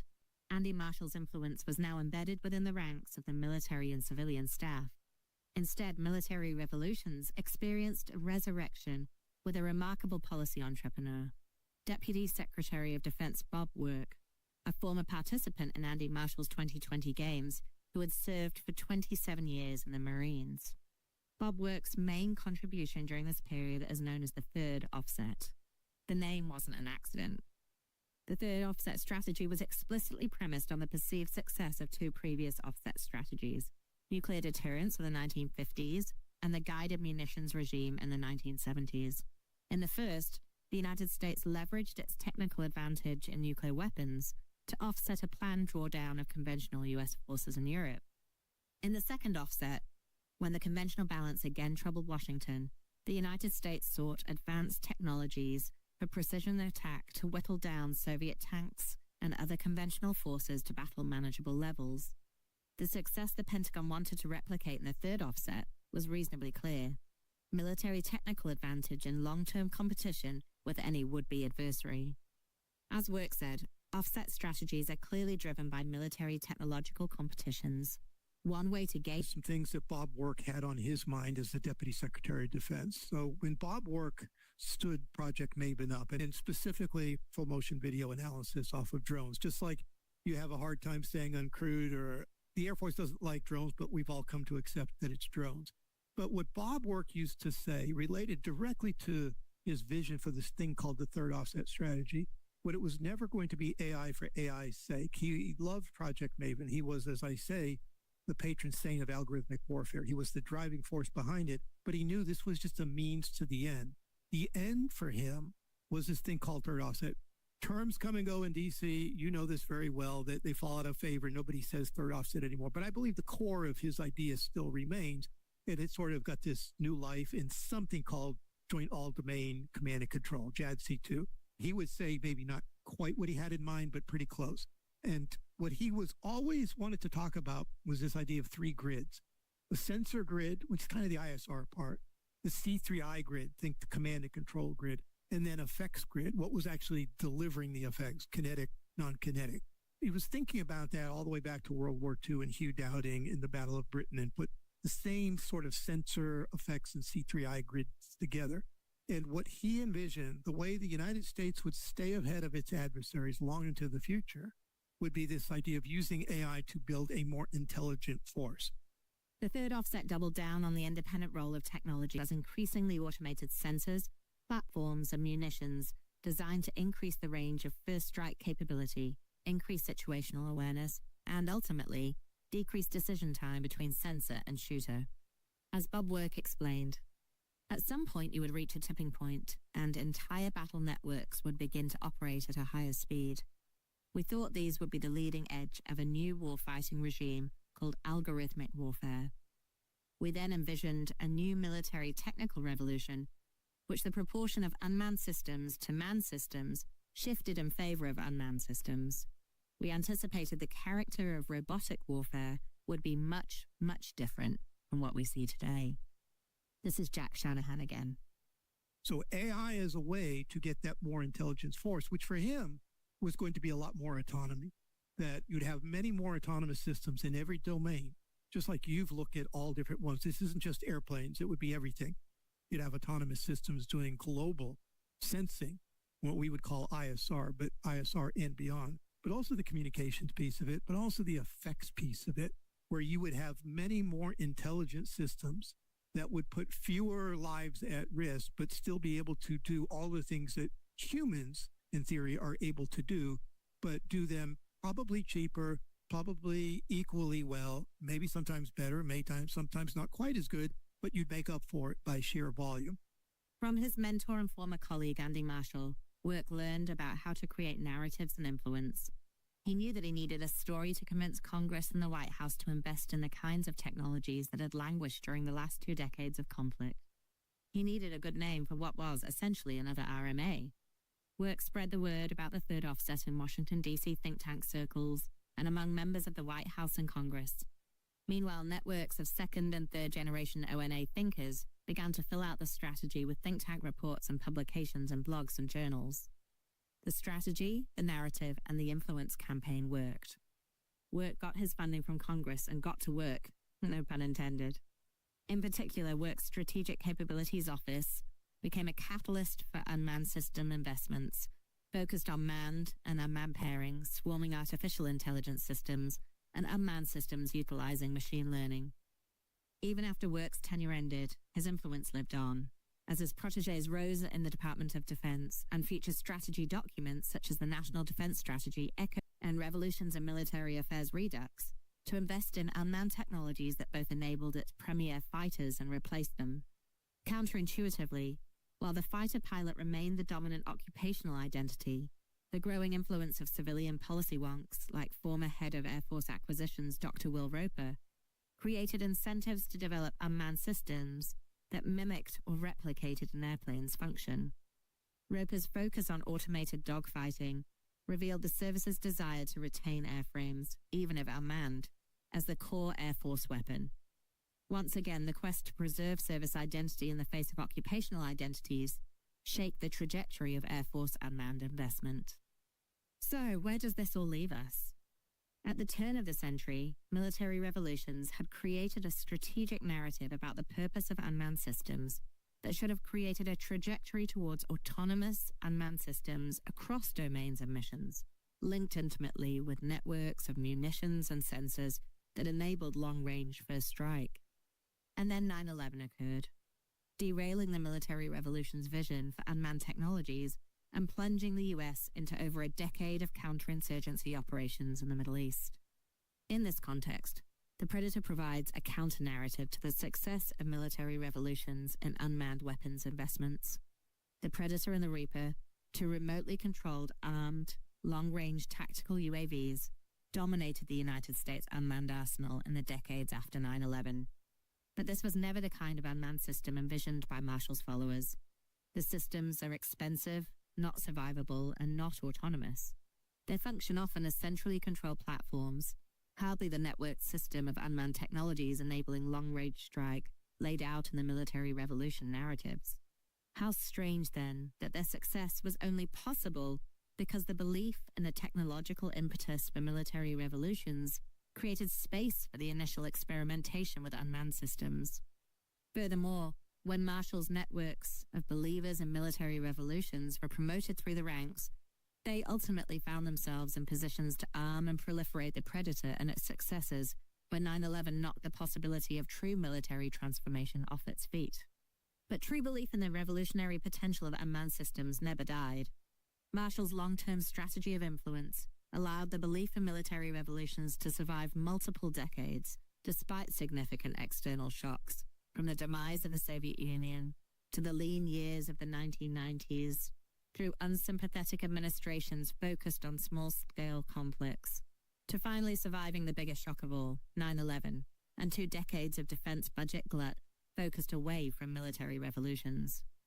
Each of these events created critical junctures, some of which derailed unmanned systems on trajectories completely divorced from military revolutions. But Marshall's network of influence stayed the course, adapting these trajectories and often co-opting them to ultimately preserve the belief system. One of those true believers was, of course, Bob Work with his third offset. But, and bringing us closer to today, even as unmanned platforms prospered under the auspices of the third offset, unmanned systems like munitions, communications relays, and satellites did not experience the kind of unbridled exponential growth. Instead, they experienced a series of stutter-starts as a post-Cold War US military struggled to meet the technological needs of the military revolution in the face of acquisition and budget cost reform. Despite the clear relationship between these systems and the military revolution narrative, Marshall's networks of influence couldn't overcome bureaucratic sclerosis to save the unmanned systems that the services themselves wouldn't prioritize. This led to a very sticky path dependency for expensive, persistent, remotely controlled unmanned aerial vehicles that was hard to change. Here, Mike Brown, former director of the Defense Innovation Unit, discusses the difficulty in an early attempt to transition from the large, expensive UAVs like the Predators and Reapers to smaller first-person view drones that could be launched quickly and cheaply by soldiers on the ground, much like what we have seen on the battlefields in Ukraine. One of the most challenging, actually during the same time we were creating Blue UAS, was an Army program. They were trying to make that transition to small drones that an individual would be responsible for. Obviously, with a multi-million-dollar drone, you'd have a team of folks in an Air Force base outside Las Vegas that are basically piloting this drone, often overseas. But now we're talking about what's now called FPV, first-person view drone, and something could be launched by an individual soldier. So in that transition, the Army was making one of its earlier attempts at that. It was called the Short Range Reconnaissance Program. And I'd say what made it challenging was we approached it with a very traditional military mindset as opposed to a consumer mindset. What I mean by that is, in addition to wanting to make sure it was cyber hardened, we also wanted to add additional features, which made it a unique military item, again, versus borrowing off the shelf. And unfortunately, this meant that it took several years to develop rather than just evaluating what was off the shelf today. And the cost of it went from, the target of $1,000 to $17,000. So now we have a unique military item, not leveraging the benefits of scale of, consumer-based product, that we've made a custom product. Now it's so expensive, it now crosses into the area of an asset we really need to take care of, as opposed to something that's attritable, and we should be willing to launch 3 of them and not care if 2 of them fail and 1 meets its mission. So I'd say that was a early challenging attempt. Ultimately, the trajectories of these unmanned systems reflected the power of external catalysts, namely 9/11 and counterinsurgency, which saved many of the tactical user satellite programs and led to extremely expensive, precise airborne munitions. What came at a cost to this catalyst was upgrades and procurement of munitions better suited for a peer competitor in the information revolution era, ground-based and shipborne conventional strike, robust and resilient communications, and strategic early warning. Cruise missiles, ballistic missiles, and mines largely stagnated as the services turned towards unmanned platforms to substitute for manned missions. What this trajectory means for the US today and the conflicts it faces will be the focus of our next episode. I'm Julia. And I'm Jackie. This is the Hand Behind Unmanned podcast. If you liked it, buy the book. It's by Oxford University Press and available on Amazon. Thanks for listening.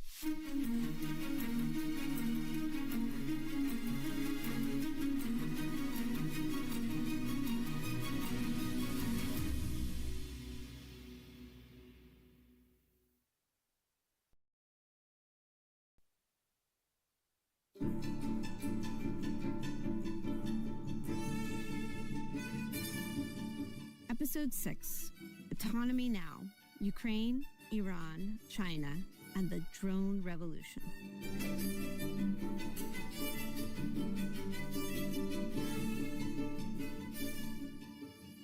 The U.S. built an expensive, exquisite, and highly controlled inventory of unmanned systems for the wars on terror.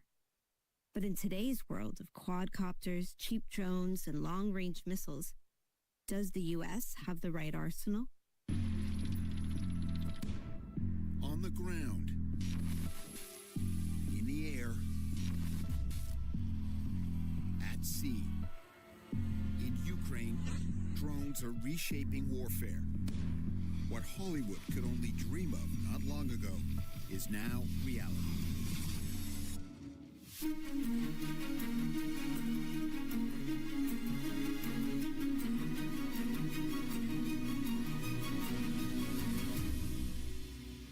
Welcome to The Hand Behind Unmanned, a podcast about how America fights war without human beings, told from the perspective of the human beings making those choices.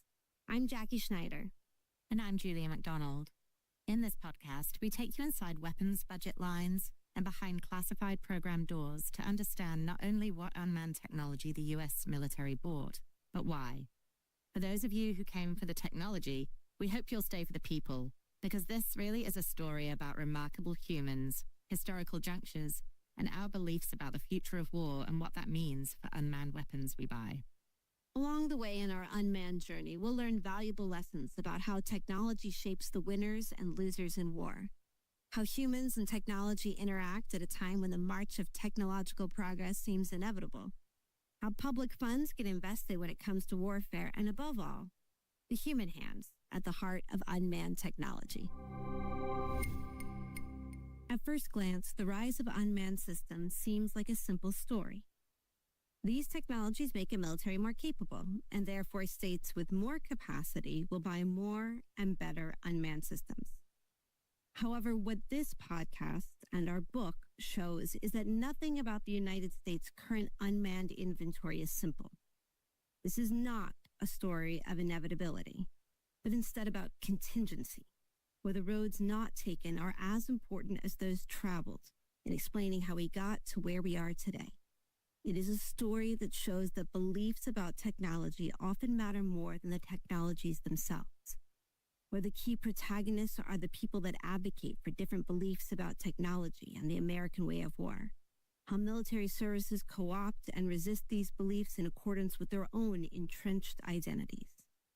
Finally, it is a story about how shifts arising from domestic politics and exogenous shocks create windows of opportunity for these beliefs to come to the fore, to compete, and ultimately to become embedded in doctrinal and budget decisions that create path dependencies for years to come.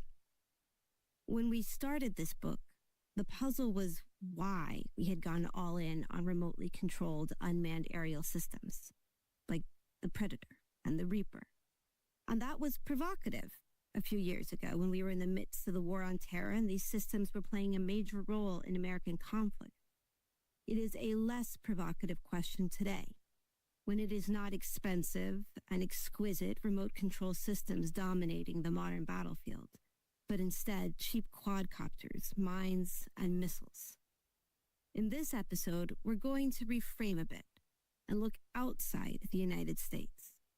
How the wars and technological innovation occurring in places like Ukraine, Russia, Israel, Iran, and even North Korea are changing the art of the possible in unmanned technology and forcing the U.S. to reevaluate its beliefs about how wars today are fought and won.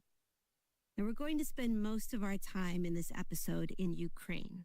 Ukrainian President Volodymyr Zelensky says Russia used 93 missiles and over 200 drones to take down key power grids. He also said Ukrainian forces managed to shoot down 81 of those missiles using U.S. defense equipment.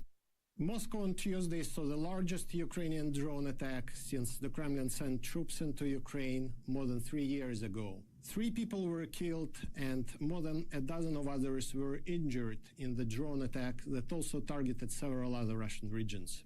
The Russian military said 91 Ukrainian drones were downed over the Moscow region and nearly 250 others were shot down over other regions of Russia. Both Ukraine and an invading Russia have experimented extensively with drones, missiles, mines, and even unmanned surface vehicles. This is a complicated and rich story about unmanned technology, so I'm going to turn first and foremost to Michael Kaufman to help us understand what is happening. I'm a senior fellow at Carnegie Endowment. I've spent most of my professional life working in defense analysis, defense research, with a bit of a specialization on the Russian military and more recently the Ukrainian military. So I worked at National Defense University. I was the director for the Russia Studies program at Center for Naval Analysis. I was a fellow Modern War Institute West Point, and I do quite a bit of field work in Ukraine and have been over the last 3 years of the Russia-Ukraine war. Michael has spent a lot of time on or near the front lines of battle in Ukraine, and he's seen firsthand the types of unmanned technologies that are shaping that conflict. If we're looking at the types of uncrewed systems, right, most of them are UAS. That's unmanned aerial system. Michael, as the expert he is, uses a series of acronyms. We'll try and decode those for you. And they're typically either very short range, commercial ISR That's intelligence, surveillance, and reconnaissance. and bomber drones. Like pound for pound, the best drone of this war is still DJI's Mavic, particularly Mavic 3T with thermal camera. And it can be modified to be a bomber as well. It's a fairly light quadricopter, right? So it's the size of something that you could easily hold in your hand. Most of the drone systems that you see in this war, they're piloted either with, let's say, either a radio or remote type controller or via a helmet system for FPVs. First-person view. Think of this like radio control, using a camera on the system that gives the operator a view of what the drone or the weapon is seeing real time. Where the pilot is wearing a big set of what look like VR goggles, and then the co-pilot is looking at another screen with greater situational awareness. And the drones are themselves, they are streaming the information, for example, Mavic, via a web-based interface to lots of units who can then see this information, and they can interact directly with the operator. They can ask them things. They can record it, and they have a very simplistic fuse. They have typically, an anti-tank or anti-personnel munition on them. There's different types of munitions you can attach to them, and you just directly strike the target with these first-person view drones. Normally, these are things that are being used at the range of about 15 kilometers. So these are the small quadcopters, sometimes equipped with small munitions, kind of like grenades, that are being used in Ukraine and by Russia to conduct battlefield intelligence, to find targets, and often to attack those targets. Then we have heavy multi-rotor drones. These are sort of derivative off of industrial drones. They're much heavier. They have greater payload, greater range. They're basically multicopters. These are not things that you can hold in your hand, right? They're about the size of your desk, let's say. And they conduct various bombing missions, particularly night bombing missions. They conduct resupply. In some cases, battalion commanders maybe use heavy multi-rotor drones for 50% of the logistical resupply of their troops. They're also heavily used for remote mining. Distance mining is quite prevalent on both sides, particularly on the Ukrainian side. We use drones to accurately map the battlefield and then use drones to then deploy mines defensively or offensively in mines when you do it with a drone rather than scattering them out. A lot of folks don't know that even though most of the videos they see from the war show FPV strike drones hitting targets, probably 50% of the attrition is still being inflicted by bomber drones, both light bomber drones and heavy multi-rotor drones in the bomber role, which have gotten much better at targeting and hitting things on the move. As Michael explained, these are like your Walmart-bought quadcopter on steroids. They have much larger payloads. They can drop bigger, more lethal weapons or transport bigger equipment or supplies. The Ukrainian nickname for these type of drones is Baba Yaga, a reference to a mythical witch who flies around on a mortar and pestle, leaving havoc in her wake. The last two types I'll discuss are longer-range ISR drones. These are wing platforms with greater endurance. I think in the U.S. we would consider it to be Class 2 UAS. And on the Russian side, this is Orlan 10, Orlan 30, Zala 416, Supercam.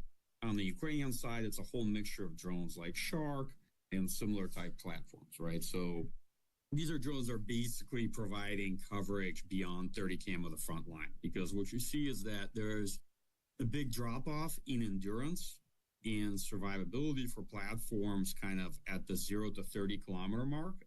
This is probably the closest we're going to get to the US MQ-1, MQ-9, or Global Hawk. Though these systems that Michael is talking about are generally much smaller, operate at lower altitudes, and at far shorter ranges than the US's bread and butter unmanned aerial systems. These Ukrainian and Russian versions are also much, much cheaper and generally embedded with troops instead of operated from across the globe. We have also long-range one-way attack drones. On the Russian side, it's the various modified versions of the Shahed that they're employing, that they originally got from Iran, but significantly upgraded. The Ukrainian side, there's a whole mixture of one-way attack drone types that they've been employing against Russia in similar roles. These are fairly cheap systems, but effective when massed in significant numbers. As these drones started getting bigger and longer range, the distinction between a drone and a missile gets very blurry. And you'll hear all sorts of descriptions of this category of weapons that only increases this confusion. Drone missiles, one-way drones, kamikaze drones, remotely controlled missiles, attritable drones, attritable missiles. They add to this category what we traditionally understood as cruise missiles, ballistic missiles, and sometimes their hypersonic cousins. And what they all have in common is that they're generally longer range than like the quadcopters and other systems we would think of as more categorically and truly a drone and not a missile hybrid. They generally have larger warheads, operate at higher altitudes, and usually have some kind of late-stage seeker head so that the missile or drone has some instructions about where they're going and what their end target might be. At the beginning of the conflict, Ukraine didn't have a lot of these missiles or drones in their inventory, and were therefore very dependent on long-range missiles produced and given to them by the United States or the United Kingdom, often with significant caveats on what these missiles could be used to target. But the Ukrainians are now producing their own cruise missiles and long-range drones with ranges of up to 1,000 kilometers or approximately 600 plus miles. Ukrainians have also been very innovative about how these systems are launched by building their own trucks, adapting U.S. and European launchers, and jimmy-rigging Western missiles to fire off of Russian-produced fighter aircraft. British media are reporting that for the first time, Ukraine has fired the UK-supplied Storm Shadow missiles into Russia. Neither Ukraine nor Britain have confirmed those reports, which say 12 of the missiles were fired into Kursk, a border region partially held by Ukrainian forces. Storm Shadows are long-range cruise missiles developed jointly by the UK and France. They're launched from fighter jets and have a range of more than 250 kilometers. And while the Ukrainians have had to play catch-up, adapting their Soviet arsenal with European and homegrown technology, the Russians started the war with one of the world's largest arsenals of long-range drones, cruise, and ballistic missiles. They may be running through this arsenal at a remarkable pace, but they are also revitalizing their weapon stores with adaptations to their missile technology and new missiles acquired from North Korea and Iran. Another dangerous escalation in the Ukraine war. Russia now confirms it fired a new experimental intermediate-range ballistic missile, or IRBM, at Ukraine. The move was in response to Kyiv's use of American and British-supplied long-range missiles inside Russia. Russia says the missile moves so fast, American air defense systems are powerless to stop it. These Russian missiles are becoming more precise and faster, all while Russia adapts its aging nuclear unmanned force to the conventional war it is fighting with Ukraine. And unmanned innovation isn't just happening in the air. The maritime domain is also experiencing extraordinary growth and tactical adaptation. Some of this is unmanned surface vehicles, especially ghost kamikaze ships, often controlled via links to commercial satellites like Elon Musk's Starlink satellite constellation. But there are also innovations occurring with unmanned semi-submersed and submersed vehicles. Ukraine was very effective in using USVs to shut down the Black Sea. USVs inflicted far more damage against the Russian Navy overall, and were the principal factor that I think forced Russia into a de facto, let's say not agreement, but tacit understanding with Ukraine by end of 2023, not to attack each other's commercial shipping. And this inflicted far more damage, I think, on Russian Navy than traditional strike capabilities, like air-launched cruise missiles, ATACMS, what have you. If you just look at the numbers, 42% of the damage was inflicted by USVs. In addition, both Russia and Ukraine have mined parts of the Black Sea with rudimentary automatic sea mines. For Russia, this is part of a larger attempt to blockade Ukrainian commercial ships, while Ukraine has used naval mines as part of their asymmetric tactics to combat a larger and better equipped Russian Navy. The land domain, which has been so defined by the use of drones in the air, has seen far less unmanned innovation. But that doesn't mean that unmanned weapons aren't shaping the battlefields. A lot less is known about that because both sides have not invested that much into UGVs, and it's only sort of coming more to the fore, I think, this year. There may not be significant unmanned ground vehicles, but there are landmines all over this war. An estimated 30% of Ukraine's territory has been mined. That's approximately the size of the state of Florida. And while we would hope that some of these innovations in autonomy and control and safety that we've seen in the aerial domain would lead to safer, smarter mines, most of these mines are still relying on crude automation. In fact, many of the innovations we've witnessed are not to make landmines more discriminate and more humane, but instead to use sensors to make them more dangerous and gruesome. They will make a difference, but I think we need to be careful to assume they are necessarily going to transform Ukraine's war effort. What it does enable them to do is to attack targets within Russia itself. Now, certainly Storm Shadow and the French version Scalp has been used against Russian targets in occupied territories, and also that includes, for example, the area of Crimea, which Russia occupied in 2014. It is important to understand that the unmanned war in Ukraine and Russia isn't stagnant. Instead, it is a story of intense and rapid experimentation and innovation on the battlefield. Michael Kaufman again. And what I've seen in the Russia-Ukraine war is that cycles of innovation, tactical adaptation tend to proceed along a timeline of about 3 to 4 months. Usually maybe one side innovates with a particular technology or tactic. If it's successful, they start to deploy it at scale. Then the other side sees that it's successful and begins to copy that approach. And then before you know it, about 5-6 months down the line, it begins to affect the character of the fight between the two of them. One of those big experimentation stories is the tit-for-tat of remote-controlled drones, which are dependent on Wi-Fi and other in-air transmission methods to both control the systems and to receive information from the systems. The development of FPVs and all these strike drones also led both sides, particularly Russians and then Ukrainian forces, to heavily invest in electronic warfare. Electronic warfare proliferated across both forces. That then led both sides to substantially modify, upgrade, and adapt the drones they were using. Or in what has been the most recent tit-for-tat between electromagnetic warfare and drones, militaries are starting to use fiber optic cable to negate jamming, taking an autonomous weapon and making it highly remote controlled. And in 2024, you increasingly saw that drones were starting to counter other drones, and that there were several contests you could see at the tactical level between drone systems increasingly being optimized and modified to counter other drone systems. For those of you trying to keep up, we've listed quite a few unmanned innovations over the last 3 years of war in Ukraine. FPVs, heavier bomber drones, longer-range ISR drones, one-way drones, cruise missiles, ballistic missiles, hypersonic missiles, unmanned surface and subsurface vehicles, naval, and landmines. And these technologies have been instrumental to a host of different missions. Battlefield reconnaissance, long-range reconnaissance, air defense, mining, countermining, logistics, close-range and long-range strike. But how have they changed the conduct of warfare? Well, they've made it closer, less platform-focused, slower, all the opposite of the wars of maneuver envisioned by military revolutions. They've also made war bloodier, more lethal, less like the ways that the U.S. envisioned unmanned as a substitution for human risk on the battlefield. Perhaps most resoundingly, they've demonstrated how much stuff, manned and unmanned, any military needs in order to fight these new modern wars.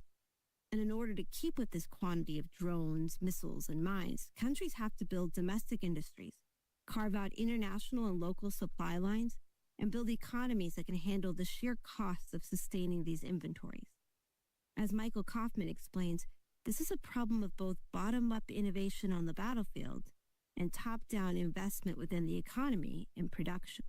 They have to be cheap enough to be procured in large numbers because drones by both sides are produced now at the range of maybe 1.5 million per year or a bit more than that. You're essentially producing drones as you would produce artillery ammo. You have to come up with munitions for them too. So to some extent, you also have a real evolution in munitions. It's still a challenge because when things kind of branch very quickly, it takes other supporting parts of the defense industrial chain a while to catch up. They have to be modified pretty quickly so you can evolve them fast. and they have to be manufactured fairly quickly as well. There's always, for lack of a better term, a Hegelian dialectic between the small, expensive, and complex, which are few, right? The few, expensive, and complex versus the many simple systems. And this war had given much greater emphasis towards the many and the simple and the attritable and replaceable. So more stuff that creates the need for more munitions, all of which need to be changed and produced quickly. There are other lessons for the U.S., in particular that true autonomy, or swarms of AI-enabled machine warfare, is still far from a reality. There's not much autonomy in this war. Autonomy is still fairly nascent. There's not much AI either. Most articles I read on autonomy and AI in the Russia-Ukraine war are just plain incorrect from my point of view. Autonomy is coming around as sort of terminal guidance for drones and ways to get around signal propagation problems or electronic warfare, but it's definitely still quite nascent. Pretty much everything in this war is piloted by somebody.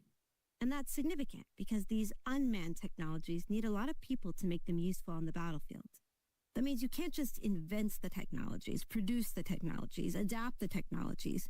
You also need to build a force and training and communications in order to use them effectively. What most folks don't appreciate is that the use of unmanned, uncrewed systems actually is very manpower intensive. To fight this way, for example, looking at the Ukraine military, a typical brigade will have a drone battalion, and then we'll have 1 to 2 drone platoons per maneuver battalion. And this is quite a few people, because when you think about fighting this way, you need a lot of folks allocated to the mission. You need at least a company that's focused on longer range ISR for the brigade as well.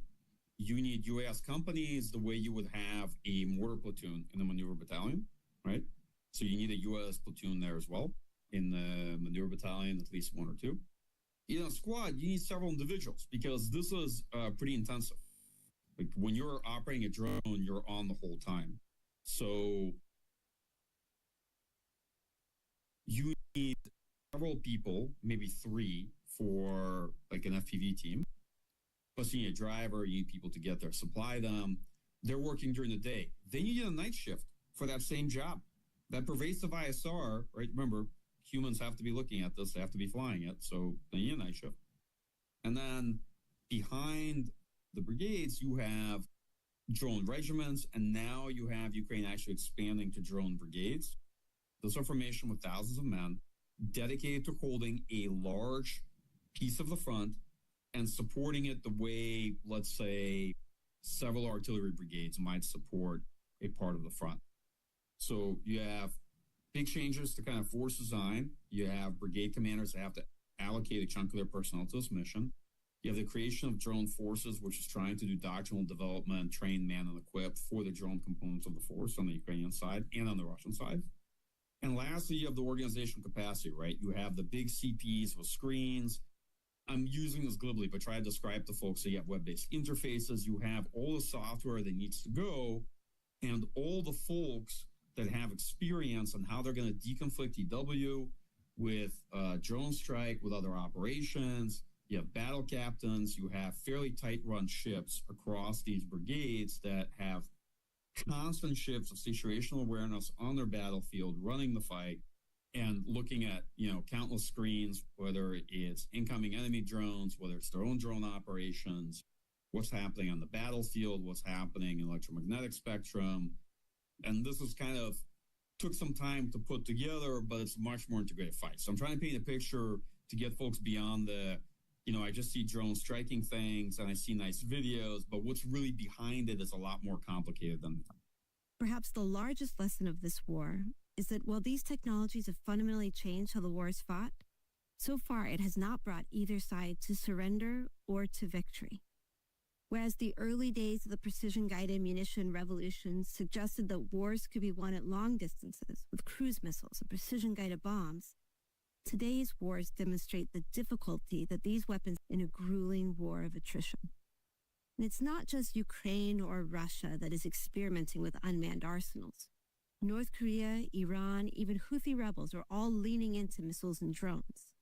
North Korea has been developing short-range, intermediate-range, and intercontinental missiles since the early 2000s. In conjunction with its nuclear weapons program, Pyongyang has relied on these missile capabilities to deter a far more capable U.S. and South Korean allied force. Over the last 3 years, this missile development significantly accelerated with more provocative missile tests. North Korea fired multiple ballistic missiles into the sea today, hours after South Korea kicked off its annual joint military drills with the U.S. Now, the North warned the drills could trigger a conflict and called it a, quote, aggressive and confrontational war rehearsal. Long-range intercontinental ballistic missile development. North Korea has test-fired a suspected intercontinental ballistic missile which came down in the sea off the coast of Japan. And even supposed hypersonic missile tests. North Korea on Monday claimed it successfully launched a new hypersonic ballistic missile. Many of these technologies are proliferating to bad guys across the globe, with sightings of North Korea-derived missile technology in Syria and now in Russian attacks on Ukraine. North Korea is also leaning into what they call AI suicide attack drones, look remarkably akin to the U.S. MQ-1 or MQ-9 drones. Meanwhile, North Korean troops assigned to Russian front lines in Ukraine are learning from battlefield small drone tactics, ostensibly bringing both the technology and the battlefield how-to back to the Korean peninsula. In the Middle East, Iran has turned to drones and missiles as a way to spar with Israel and Iraq, signaling will and capability while playing a dangerous game of escalation control with unmanned weapon volleys. Good evening and welcome. It was Iran who struck tonight in the ever-spiraling cycle of violence in the Middle East. The U.S. says around 200 Iranian ballistic missiles launched from Iran rained down across Israel this evening, sending people running for cover. The real revolution in these Iranian missiles and drones is not their range, precision, or lethality, all of which have improved dramatically over the last 2 decades. It's their cost. Iran has figured out how to make its Shahad drones far cheaper than the U.S. alternatives, with versions of the Shahad costing between $20,000 and $50,000. Compare that to U.S. cruise missiles like the Alcom or air-to-air missiles like the AMRAAM, which cost upwards of $1 million per munition. And Iran is happy to sell these technologies to whomever wants to purchase, whether that be Russia to use against Ukraine, Hamas, or Houthi rebels shutting down shipping lanes in the Red Sea. Iranian-backed Houthi rebels are claiming responsibility for a missile attack on a U.S.-owned cargo ship today. The U.S. military says the ship sustained minor damage. There were no injuries on board, you have to hear. Well, the U.S. and U.K. bombed dozens of Houthi targets in Yemen last week in response to repeated attacks on international shipping. It's not just that the U.S. is watching what is happening in Ukraine, Israel, Iran, or the Red Sea and making decisions about their weapons inventories. It's also China. And China's response to these technologies has extremely important implications for the United States because, according to the last 2 national security and defense strategies, China is the pacing challenge, the great power competition the U.S. is preparing for, and ostensibly the most likely country that the U.S. would go to war against. So what is China up to? Well, China's proliferating an inventory of nuclear and conventional cruise and ballistic missiles, some launched from aircraft, others from submarines, and finally some from fixed and mobile ground launchers. This wide array of launch options makes these systems increasingly survivable. Meanwhile, advances in end-stage targeting, new seeker heads, and queuing have made them more precise. So precise and dynamic that they now threaten U.S. ships at sea, including the U.S.'s premier aircraft carriers. In addition to developing offensive attack unmanned systems, they've also created remarkable air defense missiles with ranges of hundreds of miles. These air defense systems can be forward deployed on islands the Chinese have repurposed as regional military outposts, as well as on destroyers and other naval vessels that patrol the Pacific Ocean and the seas surrounding East Asia. The Chinese are also experimenting with unmanned aerial systems. Here's Stacy Pettyjohn, Senior Fellow and Director of the Defense Program at the Center for a New American Security. Hard to know exactly what China's doing because they're pretty unwilling to share a lot of what's going on. Like, they have copied most of the U.S.'s unmanned systems and have their own variants of it, which they've been exporting. These have not proven to be particularly good, but it looks like China's military has really looked at what's going on in Ukraine and is learning from it and is investing in a more varied sort of fleet of uncrewed systems to include more loitering munitions or kamikaze type drones of various ranges. They had purchased the Israeli-made Harpy decades ago, I think now, and reverse engineered it. And it seems like there's more attention paid to that. They also have been fielding a bunch of different unmanned systems with their Navy, with basically every service.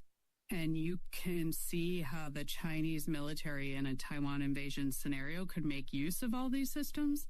In order to network all these unmanned systems together, the Chinese have also invested in their own navigation, intelligence, and communications satellites. While China still has far less satellites than the U.S., it has plans to launch up to 20,000 satellites over the next few years. And perhaps most dangerously, China built and demonstrated an anti-satellite missile that could attack satellites in low Earth orbit, putting many of the U.S.'s satellite inventory at risk. This is a clip from a congressional hearing in 2015, when Maryland Congressman Ruppersberger voiced alarm to the U.S. intelligence community about Chinese anti-satellite missiles. I'm very concerned that China has been conducting tests, and they conducted a destructive anti-satellite test against its own satellite.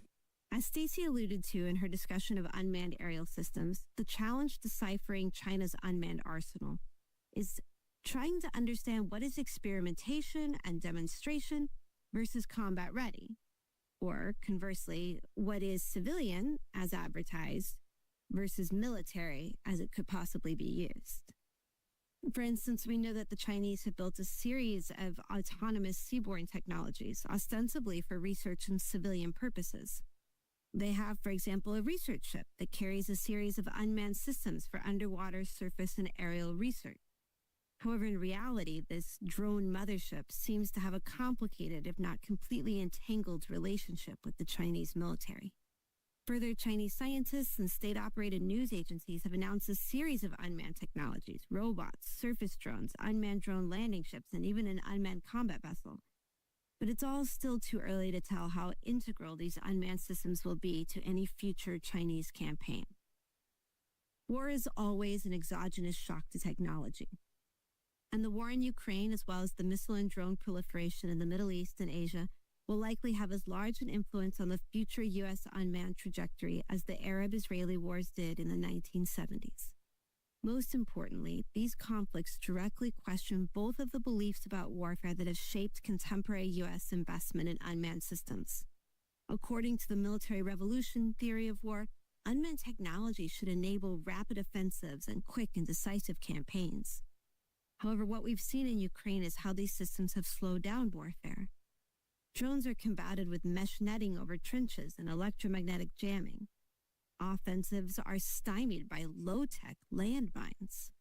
Aircraft and naval vessels are destroyed by drones and swarms of cheap munitions. Or the tit-for-tat of unmanned systems and counter-unmanned systems, attrition, and not the short contests of technological overmatch foreshadowed by early believers in the information technology military revolution. Meanwhile, the proliferation of cheap missiles and drones to countries like Iran, North Korea, Hamas, or Houthi rebels that would otherwise be deterred by U.S. conventional and nuclear superiority has led to increasingly expensive tit-for-tat missile and drone exchanges that flirt dangerously close with large-scale violence. All of this is happening as China, ostensibly the U.S.'s greatest competition and pacing challenger, is experimenting and expanding its own unmanned arsenal with long-range missiles, satellites, and a host of unmanned aerial, surface, subsurface, and ground platforms. The question is, with everything that's happening in this world, does the U.S. have the right arsenal of unmanned weapons? Can the lessons from Ukraine inform what we develop and field? Or is the American way of war one that requires a different arsenal of unmanned technologies? In the next and final episode, we look at how the U.S. is responding to unmanned innovation around the world, talk with the new idea entrepreneurs, and finally weigh in ourselves on what our research suggests the U.S. should do in order to best build its future unmanned arsenal. Join us then for the conclusion of The Hand Behind Unmanned. I'm Julia. And I'm Jackie. This is the Hand Behind Unmanned podcast. If you liked it, buy the book. It's by Oxford University Press and available on Amazon. Thanks for listening.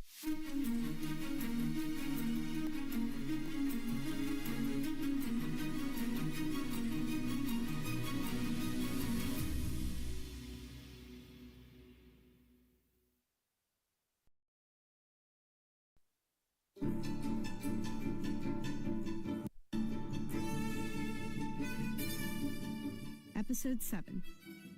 The Future Hands Shaping the U.S.'s Unmanned Arsenal.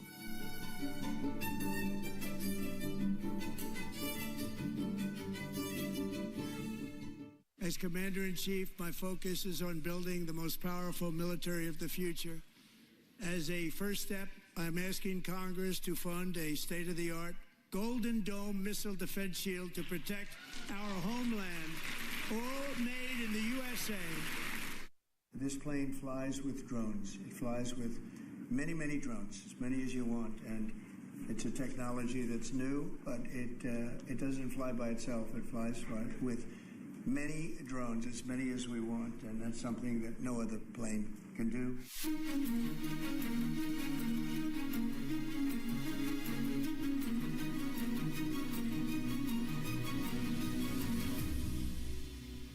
Welcome to The Hand Behind Unmanned, a podcast about how America fights war without human beings, told from the perspective of the human beings making those choices. I'm Jackie Schneider. And I'm Julia MacDonald. In this podcast, we take you inside weapons budget lines and behind classified program doors to understand not only what unmanned technology the U.S. military bought, but why. For those of you who came for the technology, we hope you'll stay for the people, because this really is a story about remarkable humans, historical junctures, and our beliefs about the future of war and what that means for unmanned weapons we buy. Along the way in our unmanned journey, we'll learn valuable lessons about how technology shapes the winners and losers in war, how humans and technology interact at a time when the march of technological progress seems inevitable, how public funds get invested when it comes to warfare, and above all, the human hands at the heart of unmanned technology. Over the last 6 episodes, we've taken you on a journey to explain why the U.S. ended up with an unmanned arsenal of expensive, exquisite, remotely controlled unmanned aerial systems. And in the last episode, we showed you what's happening outside the U.S., how conflicts in Ukraine and the Middle East are influencing not only the U.S., but China, as both countries consider how emerging technology and new unmanned weapons will shape their great power competition. If you've been with us this long, you have a sense of why the U.S. invested in the current unmanned arsenal. But we're going to spend the rest of this episode looking at how that arsenal is changing, what lessons the U.S. is taking from current wars, and make an argument about what the U.S. should have in its future arsenal, and how it might get there, or get derailed. Throughout this journey, over hundreds of years of American military technology, we've introduced you to the people who have shaped our beliefs, identities, and eventually our unmanned military arsenal. Many of those people and offices are now gone. Some dead, some retired, offices closed, a new presidential administration in office. So we're going to introduce you to a new cast of characters, perhaps the next big influencers in military ideas, and give you a glimpse into the beliefs they are starting to articulate about technology, unmanned warfare, and the future of the American military. We left our American story at the end of the War on Terror, but U.S. unmanned investments have evolved even in the short years after leaving Afghanistan. Today, after 3 years of war in Ukraine and a little over 3 months of the second Trump administration, it feels like the U.S. unmanned arsenal stands at one of those important critical junctures, like the creation of the Air Force or air-land battle or the dissolution of the Soviet Union. And that critical juncture is going to dictate its trajectory, potentially for decades. We started this episode with a few clips of President Trump discussing some of the technologies his administration is prioritizing. A Golden Dome of missile and space-based defenses, the next fighter aircraft with a team of loyal drone wingmen, and in general, a focus on attritable one-way missiles and drones. Many of these programs were already under development before the Trump administration took over for their second term. And certainly the cracks within the U.S. unmanned arsenal were already starting to show far before the transition between Biden and Trump. Ukraine highlighted weaknesses in the U.S. defense industrial base, shortages in air defense missiles and precision munitions, and how ill-equipped the rigid U.S. defense acquisition process was to adapt the arsenal to the rapidly changing battlefield environment in Ukraine. Meanwhile, the U.S. was dealing with an ongoing tit-for-tat missile and drone volleys with both Houthi rebels and Iran. Now to the Middle East and the dramatic new video from the Iran-backed Houthi militia who claim it shows them shooting down a U.S. drone in Yemen. Today, Iran launched nearly 200 ballistic missiles towards targets in Israel. The United States military coordinated closely with the Israeli Defense Forces to help defend Israel against this attack. U.S. naval destroyers joined Israeli air defense units in firing interceptors to shoot down inbound missiles. These attacks highlighted both the vulnerability of U.S. remotely controlled unmanned aerial systems and the overwhelming cost burden of shooting down cheap but prolific Iranian drones and missiles with expensive, exquisite, and scarce American missile defense systems. So how is the U.S. responding to these cracks in the arsenal? Well, interestingly enough, the changes are happening from the outside in and the top down. Even before Trump's election victory, venture capital investment in defense technology began flooding into the market as conflicts in Ukraine, Israel, the Red Sea, and an increasingly dangerous relationship between the U.S. and China all signaled an appetite for defense technology. These investment incentives were flamed by a burgeoning defense innovation ecosystem created over the last few presidential administrations. This included organizations like the Defense Innovation Unit, in addition to a slew of other innovation organizations owned by the Air Force, Navy, Army, Marines, and Space Force, as well as the new Office of Strategic Capital.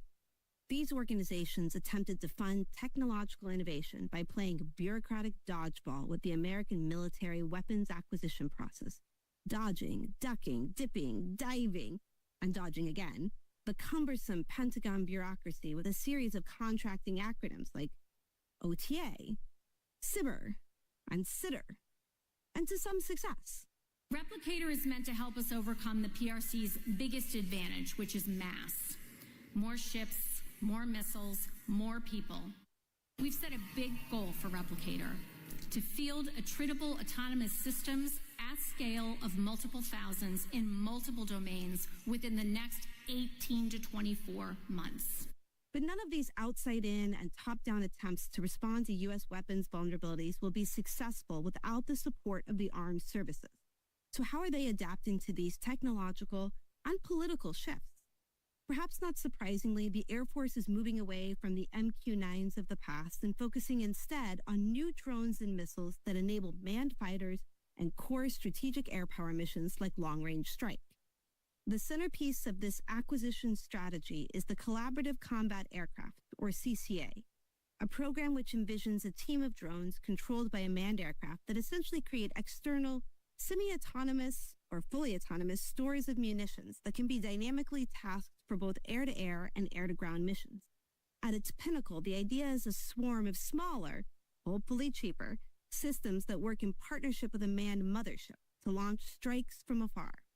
The transition from Predators and Reapers to collaborative combat aircraft, in conjunction with this new defense industrial base that includes both the traditional defense prime companies, like Lockheed or Boeing, as well as defense technology startups, like Anduril, or to some extent General Atomic, has created a new competition dynamic for the future of the unmanned arsenal. And this is a competition that is defined as much by armed service requirements and traditional defense bureaucratic politics as it is by YouTube shorts about cool new technology, charismatic founders giving TEDx-style talks about the future of the military, and defense technology companies leaning into the future of war even before official defense requirements. Here's Palmer Luckey, founder of new defense tech company Anduril.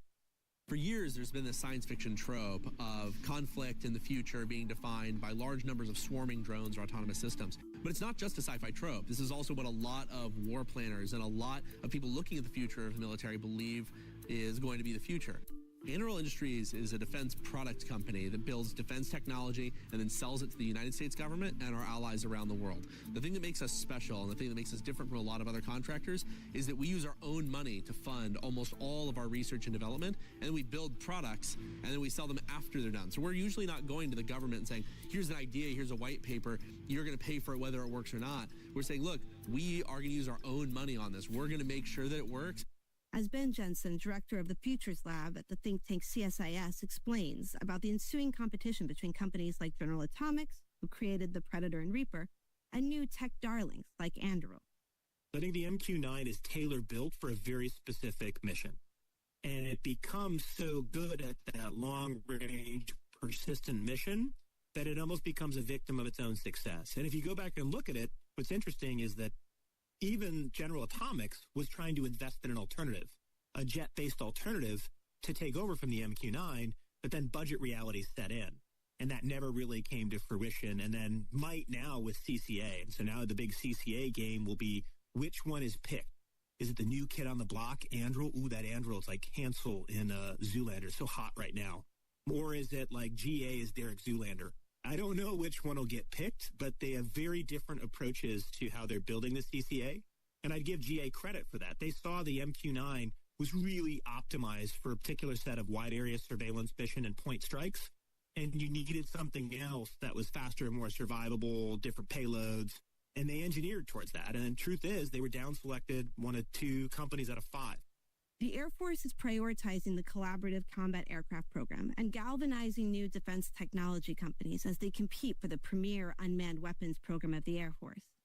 But at the same time, the Air Force struggles with other unmanned modernization efforts.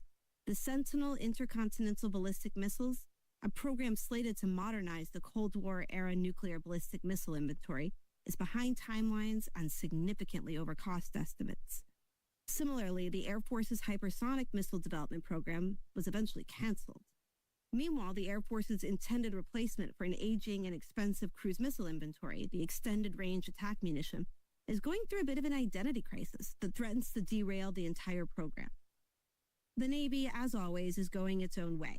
While it partners with the Air Force in Australia on a loyal wingman drone, its main focus is on modernizing its shipborne missile inventory and experimenting with surface and subsurface vessels to account for an overworked, expensive, and increasingly vulnerable inventory of manned vessels. While most of these unmanned vessel programs are still in research and development or early experimentation and prototyping, the Navy has started to put some budgetary skin in the game to these programs.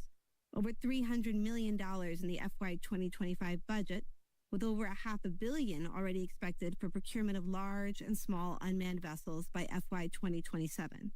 There is a growing sentiment from the operational Navy that unmanned systems will be a centerpiece of the Navy in the near future. Admiral Paparo, Indo-PACOM commander, speaks frequently of a hellscape concept, one that uses swarms of unmanned platforms across domains to create fog, friction, and inflict cost on a Chinese military threatening Taiwan or other interests in the Pacific. Here's Admiral Paparo from a February 2025 keynote at the Pacific Forum on autonomous technologies and competition with China.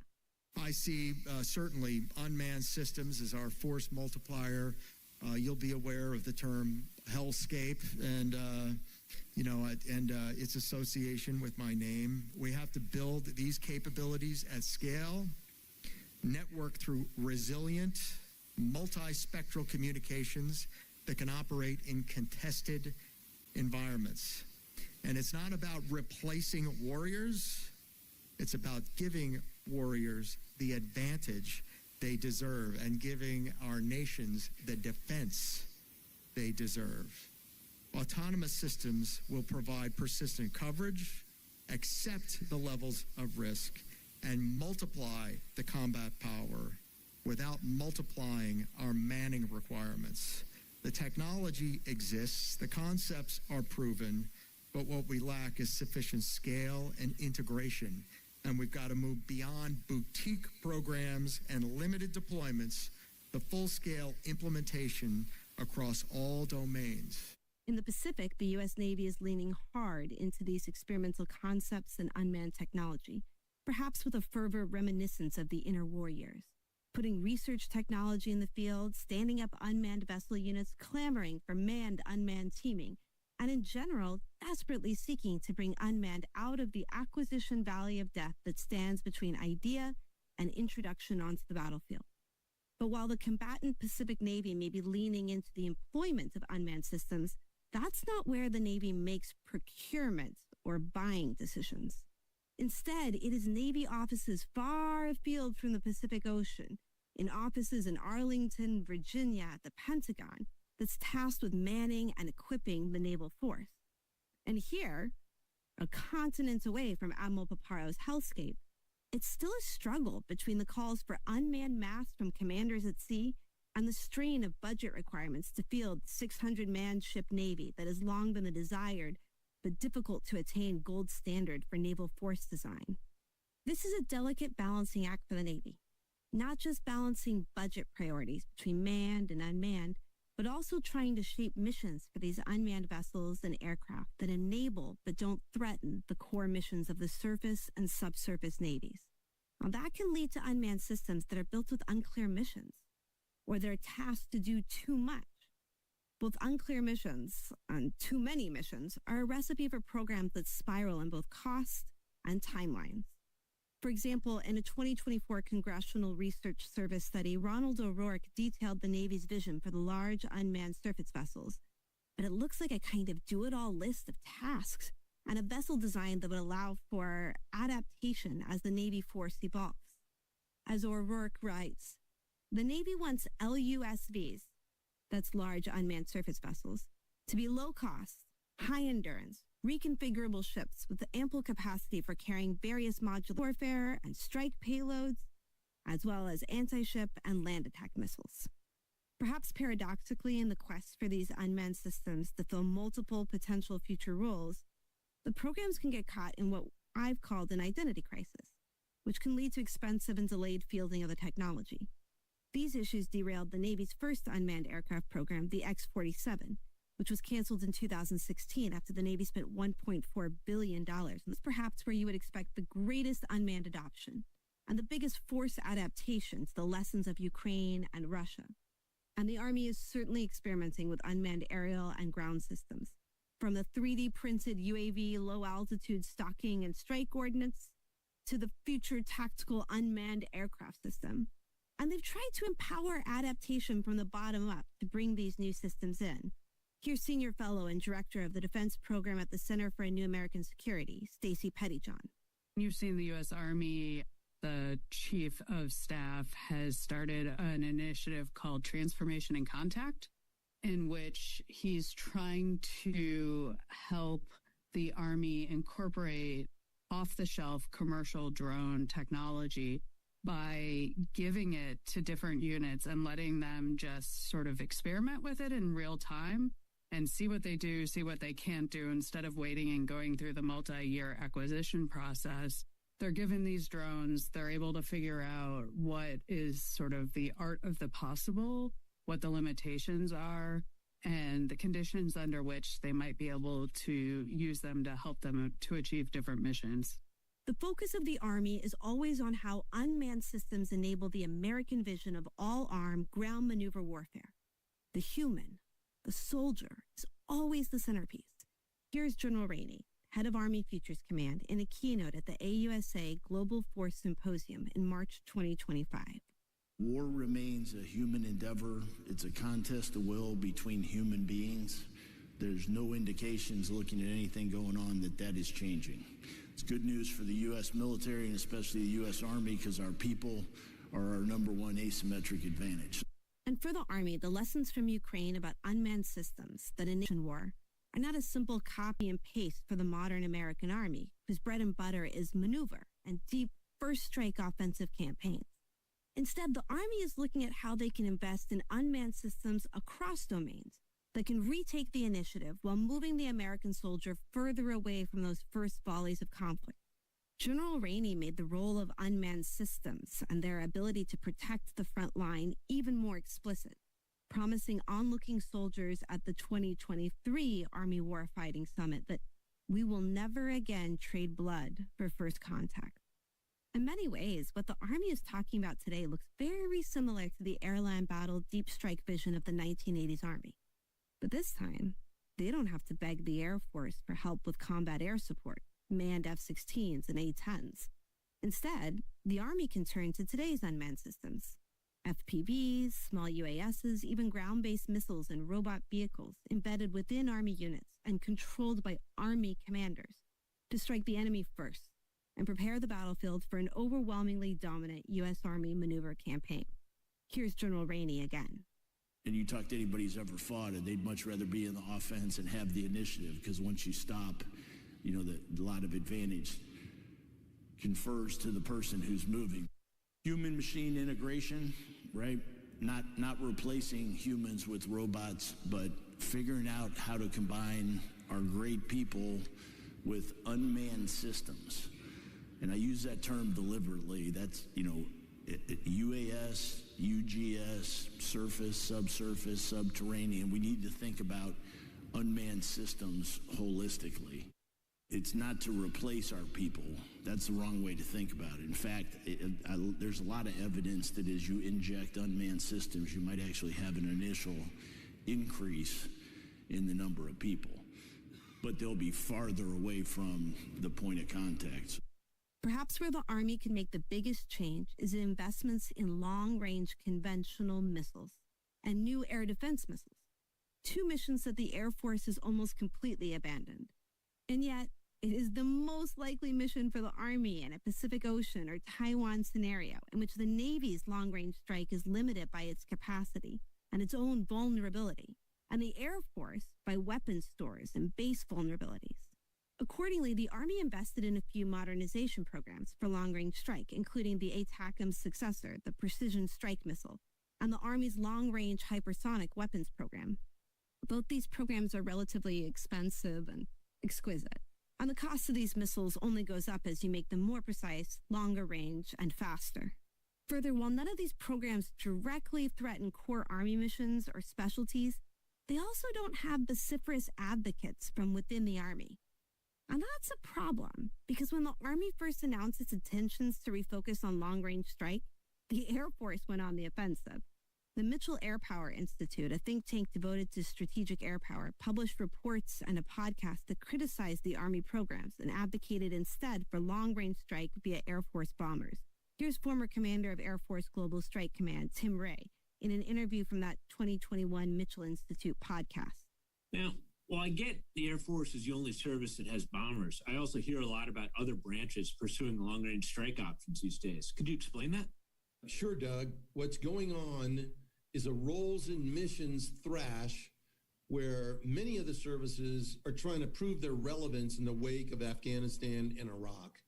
The calculus has changed a lot as we look at operations against top-tier competitors like China, and with budgets set to get tighter, some of the services, particularly the Army, are aggressively trying to grab mission that they think will help them become more relevant in our new national security strategy. And long-range strike is at the top of that list.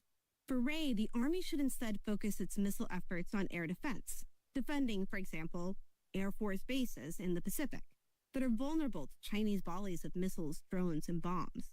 It also sees them divert money from core responsibilities, in the Army's case, like providing for air-based defense and missile defense. Ray may be fighting what then Army Chief of Staff General James McConville described as service identity rivalry. Where you sit sometimes depends on where you stand, he said, and your view of the future fight may be different from your perspective. And that's what retired General Robert Brown, Executive Vice President of the Association of the United States Army, and former commander of U.S. Army Pacific, called a stunning slap at a sister service.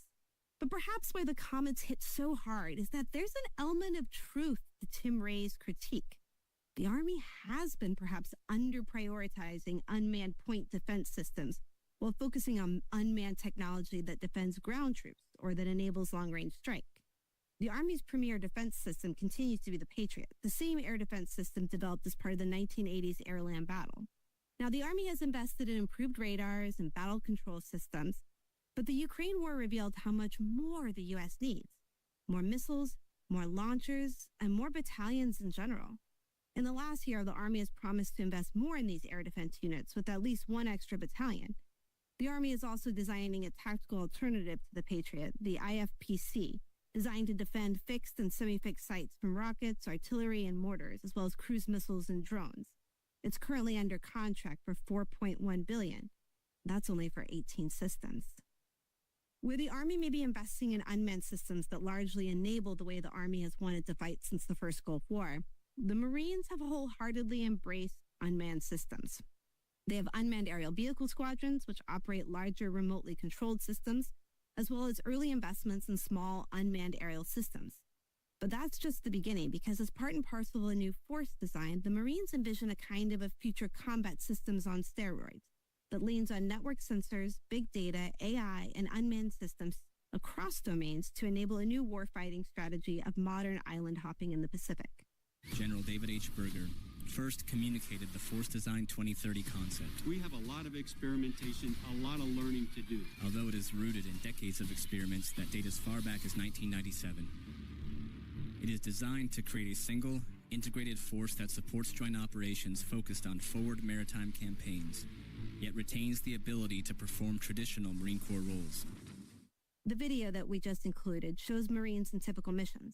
But in between clips of Marine soldiers in combat, the Marines show the small drones, the shipborne unmanned reconnaissance, and the long-range unmanned strike they're designing to complement the smaller, faster new Marine force. We have to change. We have a lot of experimentation, a lot of learning to do. We cannot wait to move out. We have to change. We have to move out now. And we have to preserve enough to learn in the future over the coming years to make sure we get it right. Not waiting for the programs to reach full maturity, the Marines are experimenting with these systems, thinking about training, logistics, and in March 2025, they stood up the Marine Corps Drone Attack Team to streamline the introduction of the technology to the Marines. The Marine Corps Attack Drone Team mission is to rapidly scale and accelerate the implementation of armed first-person view drones into the Fleet Marine Force. Finally, we turn to the newest armed service, the Space Force. The Space Force is at the beginning of defining who they are as a service, and that includes what kinds of missions they will view as key to their identity, and as a follow-on, the weapons and systems that will enable that new identity. Today, some of that debate revolves around whether to focus on offense in space, space weapons, space bases on the moon, manned space missions, or to focus on how space enables other domains which would lead to investments in intelligence, navigation, communications. For our exploration of unmanned systems, what this debate ends up being about is between a service defined by manned missions to the moon and astronauts and guardian warfighters in space. Some of the ideas featured in this Space Force recruitment ad. The light from a star can take millions of years to reach Earth. So when you look at a star, you're looking back in time. But I see the future. I see exploration and courage. I see my country finding new horizons out there. And I see giant leaps making a comeback. I see myself. The future is where I'll make history. Or a service that is primarily one about unmanned technology and the humans on Earth that keep those satellites in space, enabling terrestrial warfare. An identity you see in this competing Space Force recruitment ad. We're calling on all late-night coders, early morning gamers, self-proclaimed space geeks, stargazing science junkies, and especially square peg and a round hole type thinkers to shape the only force created for the 21st century. So consider this your invitation. Here's Aaron Bateman, assistant professor in the history department at George Washington University, to explain this divergent debate about the core identity of the Space Force. Fundamentally, the Space Force is an information support service. Yes, it has some offensive capability, and, the only ones that are really acknowledged at all are electronic warfare. But if we look at personnel across the service who are engaged in operations, like not looking at acquisition, but like people who are on console doing operations, most of what they're doing is maintaining information infrastructure that the Joint Force is using. And it's really vital. It's really critical. And it's just not the kind of sexy warfighter identity that most people associate with the military. And so I think herein lies the tension. And I think that what you see is a group of people within the service and outside of it who are saying, okay, look, we just have to embrace this reality. We're not going to be kicking doors in Afghanistan or Iraq or, some place in the future where the U.S. is engaged in an insurgency. And if there's a war going on in the Taiwan Strait, space-based capabilities of the Space Force operates are going to be critical. But Space Force personnel, by and large, are far removed from that theater. They're maintaining that information infrastructure. And so you have a group of people saying, look, let's just embrace it and let's develop career paths that foster the technical expertise to do this mission that's going to be quite different than what the Marines or Army or Air Force are traditionally focused on. And then you have another group of people that really reject that, are like, no, we are warfighters and we need to be focused on, space warfighting, whatever that actually means. Clearly, the armed services are in the midst of a deep period of adaptation and evolution, which involves reconciling the lessons about unmanned technologies coming out of today's battlefields with the service's age-old identities and beliefs about how the American military should fight its future wars. But if we've learned anything in the last 7 episodes, it's that beliefs about the future of war do not exist in a vacuum. Instead, there are people, catalysts, and organizations that can build new beliefs that shape the American military. In our story of the past few decades, 2 core beliefs, one about technology and military revolutions, and the other about a casualty-averse public, often challenge service identities. So how powerful will these beliefs be as we move forward? Let's start with military revolutions. Many look to Ukraine and declare a drone revolution. But is what we're seeing on the battlefield in Ukraine truly revolutionary? Let's start first with Michael Kaufman, an expert on drone warfare in Ukraine.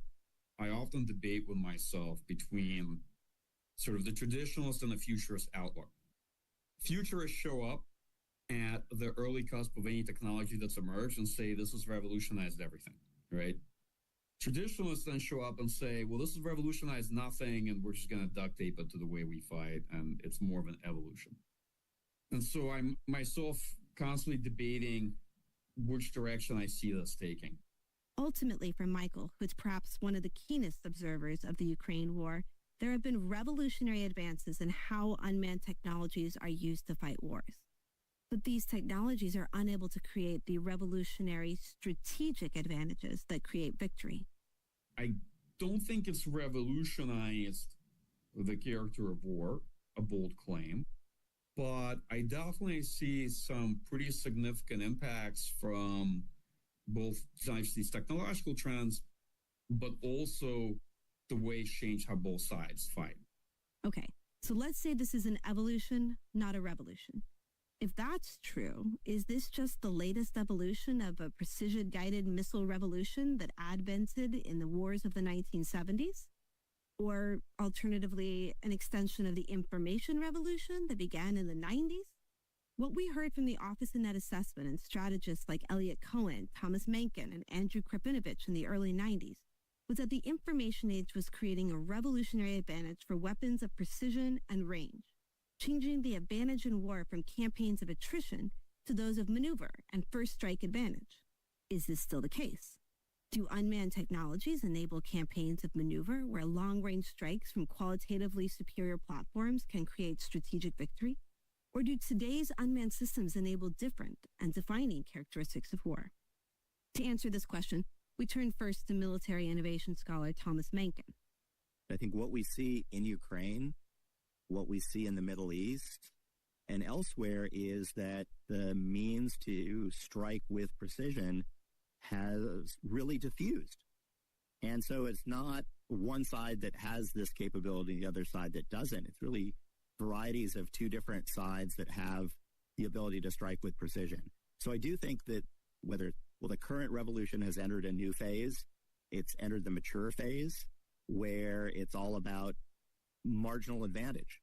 And we see in Ukraine war, each side trying to struggle for marginal advantage, whether it's in inventory size, whether it's in depth, whether it's in targeting strategy. But more and more, it looks like, well, I guess one of the last revolutions that spread, the railroad rifle telegraph revolution of the 19th century, And when it eventually spread, well, World War I resulted. I mean, World War I didn't strictly result from the spread of the revolution, but attritional trench warfare resulted when both sides had machine guns, both sides had rapid-firing artillery, and neither side really had the ability to maneuver in the face of those threats.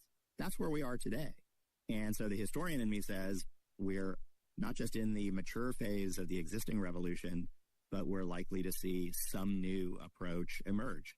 And that new approach, according to Mencken, will be about how autonomous technologies decrease personnel burden and increase situational awareness. I think those systems will play increasingly important roles for a number of reasons. One, manpower is limited, personnel are limited. We need to expand that. Second, the ability of those systems to perform multiple functions on their own. Sense, make sense, and then act. Essentially, when we're talking about autonomous systems, that's really what you're talking about. Something that's able to sense the environment, that's able to make a decision or come to some sort of a decision and then act on that decision. And then it's unnecessary to put human lives at risk for a whole bunch of missions where you used to have to do that. So fundamentally, Mencken's hypothesis is that the next evolution of these autonomous technologies, perhaps as artificial intelligence becomes more prevalent on the battlefield, will finally be about substituting technologies for the human on the battlefield, decreasing labor costs or mitigating risk by creating distance from that first volley of violence. And this leads to an important part of this evolution versus revolution debate, the role of technology itself. Would autonomous technology create revolutionary advantages if the technology were further along? Did the U.S.'s previous attempts at military revolutions and autonomous technologies, like the Army's Future Combat System of the early 90s, fail solely because the technology wasn't ready? Will generative AI and ChatGPT create a new historical moment for military technology? To answer this question, I turn to retired General Jack Shanahan, whose last job in the Air Force was running what was then called the Joint Artificial Intelligence Center. We're looking now at temporal advantages, no long-term enduring advantages. I'm not going to say those days are behind us, but I think we're going to be hard-pressed to get a long-term competitive advantage because all of these stuff is available very commercially, very open source. You'll have a much more advanced, much more intelligent system writ large, but it's not going to happen just in whole. It will happen in little bits and pieces. What I would say is what I can attest to that from Maven and Jake. Maven started with putting AI into the ground processing stations called the Distributed Common Ground Systems of the Army and Air Force. And then in Jake, we were taking similar technologies in computer vision and beginning to insert them into the platforms in the sensors themselves. So we'll see that incremental improvements over time. How do you get better edge processing? Well, you need AI to do AI at the edge. How do you do better communications? Well, you probably need AI to do better spectrum management and so on. And so all of this will continue to build over time. But what I don't ever expect to see, at least I don't think so, is some massively dramatic improvement that suddenly offers a war-winning capability in the space of, months as opposed to a decade. So what advancement could win wars? Let's come back to one of the fundamental debates about warfare and technology. What matters more, quantity or quality, precision or mass? Are these two characteristics direct trade-offs with one another? Or did the precision-guided munition revolution, or the information age revolution, or the drone revolution make precision so cheap that you no longer have to trade off precision for mass? That's certainly what Mike Horwitz, professor at University of Pennsylvania and former Deputy Assistant Secretary of Defense, is arguing. I think we've entered the era of precise mass in warfare.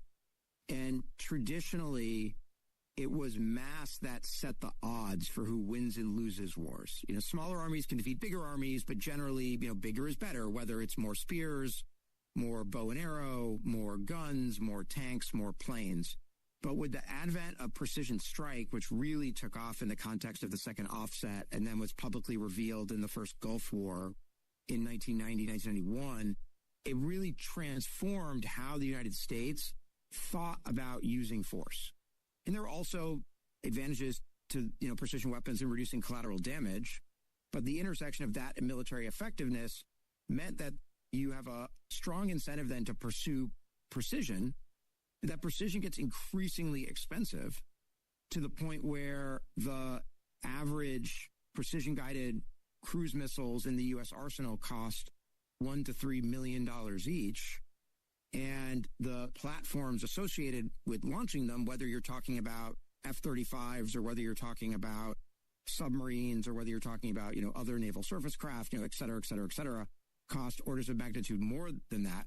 So the U.S. has been organized essentially since the end of the Cold War on the notion of a small, qualitatively superior, precise arsenal and, even more important, concept of operation for fighting. Now things have changed, or I would say things should change in the context of the United States, in that in a world where precision strike technology, like precision guidance, is 50 years old, essentially. This is not like a new secret thing that the U.S. has access to that other countries have access to. And in a world where the Houthis and Iran and Russia and Ukraine have access to really low-cost precision strike that's proven to work on the battlefield. And Mike Horowitz isn't the only one that thinks we no longer have to trade off precision and mass. Here's General Rainey, head of Army Futures Command, from that March 2025 keynote. It looks like technology is creating an opportunity to be precise and mass effects at the same time. But can we really get precision and mass and still afford to fight a war against China or North Korea or Houthi rebels in Iran? Here's where I think the belief in technology and military revolutions and the belief in technology and the substitution of technology for human lives can sometimes be at odds with each other, especially with how they create incentives to increase the economic cost of warfare in order to prioritize the political cost of warfare. The last 2 decades weren't just about precision versus mass. It was about how autonomous technologies could move the human from the very real human cost of warfare. And that meant building unmanned systems that privilege not just precision, but control, loiter, range, and survivability. And all of that is expensive. So even if we decrease the price of guidance or precision, if we want humans in the loop and options for both manned and unmanned on the same platform, and survivability and speed, if we need optionally unmanned platforms, complicated guidance and control, prepared to do a myriad of different missions or munitions that are survivable with great guidance and maneuverability, then even cheaper precision doesn't get us affordable mass. Here's Stacey Pettyjohn again on how the cost of these systems can sometimes unintentionally spiral out of control. Missiles are another area where the United States has moved towards wanting more very high-end systems, and they need systems with a lot of range. The U.S. likes to, or has been driven to, fighting from standoff ranges, where the platform that is launching the missile stays outside of the area where there are the most enemy forces that could potentially attack it. And the need for standoff ranges inevitably drives up cost in missiles. So things like Tomahawk, which aren't even that long range, JASSM, another land attack cruise missile that's air-launched, they're just expensive. And you have even some of the missiles that are including pretty exquisite sensors so that they can track moving targets like ships. And some of them have incorporated elements to reduce the signature of the missile. So it's not really stealthy, but it's pseudo-stealthy. It's harder to detect on radar, and it's more likely to be able to penetrate integrated air and missile defenses and to actually reach its target. These are all really highly desirable attributes, but they end up, especially when they're stacked on top of each other, resulting in something that has a really high price tag. And it's not just missiles that have a problem with this gold plating. It's also those little first-person view drones that are dominating the front lines of the Ukraine war and being shot down, destroyed, and replaced at the rate of thousands upon thousands at a time. The U.S. has struggled to buy pretty much any technology in mass and at low cost. Remember, for example, the experience of Mike Brown and the Defense Innovation Unit that we introduced you to in Episode 5, when the Army's attempt to buy a commercial off-the-shelf short-range reconnaissance program led to spiraling costs and ultimately a failed program. Often, what we want unmanned to do requires satisfying contradictory needs. For example, we want it to be low cost, but we also want it to be survivable, or We want range, but we also want control. There is no unmanned silver bullet. Instead, perhaps what we need is an arsenal of many manned and unmanned things, a kind of high-low mix of manned platforms or exquisite unmanned munitions, but paired with or complemented by cheap unmanned things. Getting this high-low mix right might be the secret sauce. Paul Shari, Executive Vice President at the Center for a New American Security, agrees. Some of those munitions are going to be expensive because it might be worth it to have really capable sensors on those munitions to go in and hit difficult targets.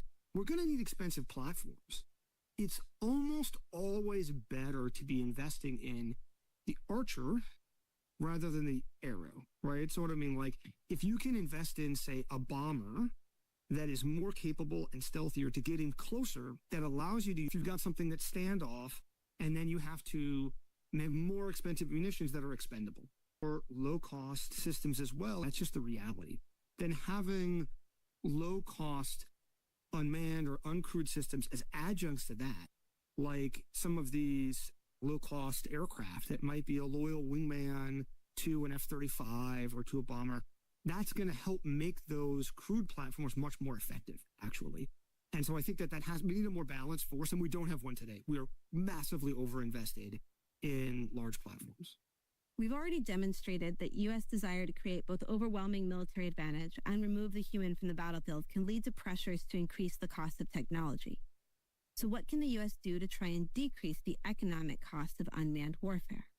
Well, first and foremost, the U.S. Department of Defense needs to trim its processes to enable new ideas about technology to reach the battlefield at a quicker pace. Here's Mike Brown on how the DoD might be able to bring down costs from the inside out. So in that race to be ahead in technology, we have to be conscious of the fact that the winner of a great power competition is not just who invents something, but how quickly that is deployed. We have to look at what are the underlying causes of why does it take so long to bring new capability to warfighters. The shocking fact that I learned was it takes on average 17 years to bring new capability to warfighters. The best case is 7 years, and the worst case, 27 years. Understandably, you're talking about more complex technologies here. That would be the case for a new generation fighter, a fifth generation fighter going to sixth generation fighter. It should be a lot faster if you're talking about these smaller autonomous systems, and it would be, but they're still going through the same acquisition and budgeting process you'd use for large defense platforms. That's the part that needs to change. So as we think about adoption, we do need a parallel system to specify what we need, to acquire it, and budget for it. And to build that parallel system, we'll need some of those charismatic, long-term idea entrepreneurs, defense influencers that can weather multiple administrations and congressional budget cycles to make those dramatic changes to defense acquisition. Here's Andrew Krapinovich with some of the historical lessons about what you need to make those big changes. You need a leader with extended tenure.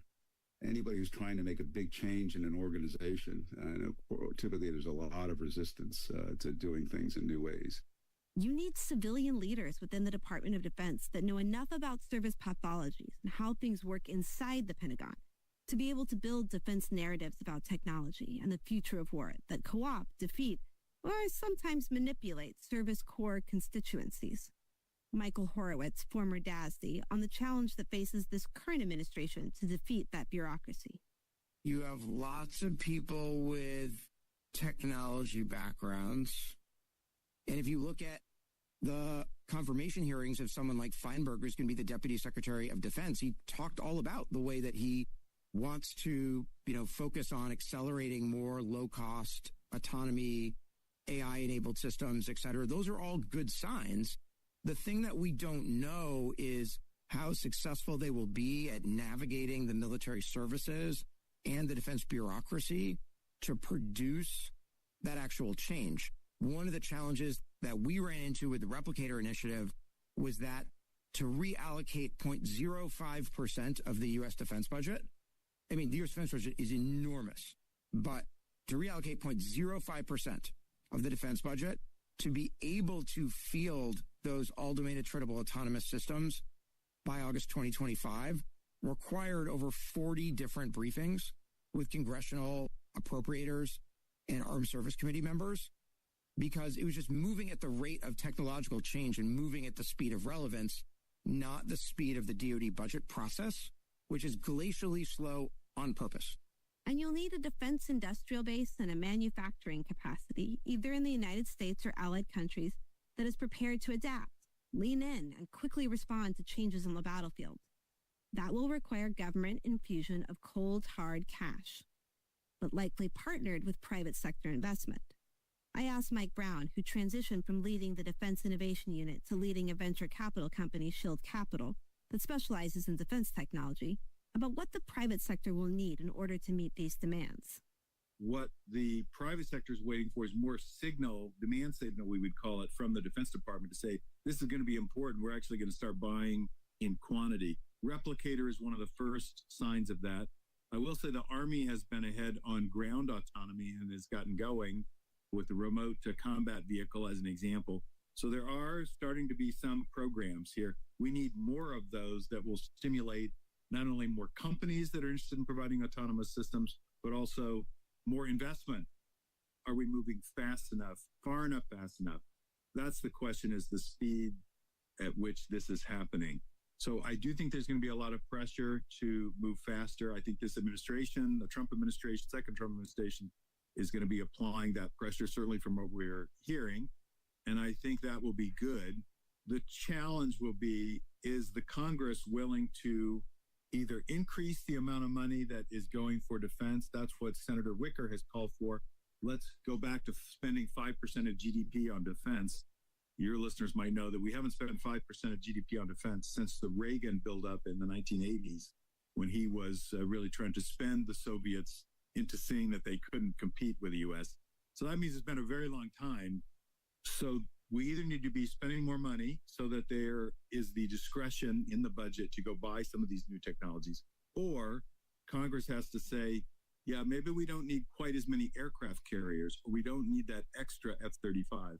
Now, the good news is these are low-cost technologies, so foregoing one of those large platforms buys you thousands, or in the case of an aircraft carrier, millions of aerial drones. So you don't have to give up too much there, but you have to give up something if you're not willing to spend more. So that's the concern I have, is Congress has to participate in this one way or another. What is clear is that building the right unmanned arsenal for the future is not as easy as quality versus quantity, mass versus precision, or even on creating just low-cost systems. Fundamentally, we as Americans struggle to think about equipping ourselves for the types of wars that we really don't want to fight. Types of wars that look more like Vietnam or World War II than the Gulf War, or even the long but far less casualty-prone wars in Iraq and Afghanistan over the 2000s. Wars that aren't won in the first few salvos, but instead require a long-term strategy to sustain conflict. Here's Michael Kaufman again. The challenge we have is that most of our thinking is around the initial phase of a war, which is a high-intensity maneuver battle. And we've thought that through to some extent. If the war lasts beyond 3 months, then actually we might very much end up in a similar cycle of warfare that's characterized by high levels of attrition because it's positional in nature or it's destruction-oriented. And that's very typical for a prolonged conventional war. And a lot of folks don't want to think about the fact that wars between major powers are pretty rarely resolved in the initial combat phase, because win, lose, or draw, it's very hard to knock your opponent out of the fight. And this leads us to where we want to end this podcast, with China, which would certainly not be a war won or lost in 3 months. Again, Stacey Pettyjohn.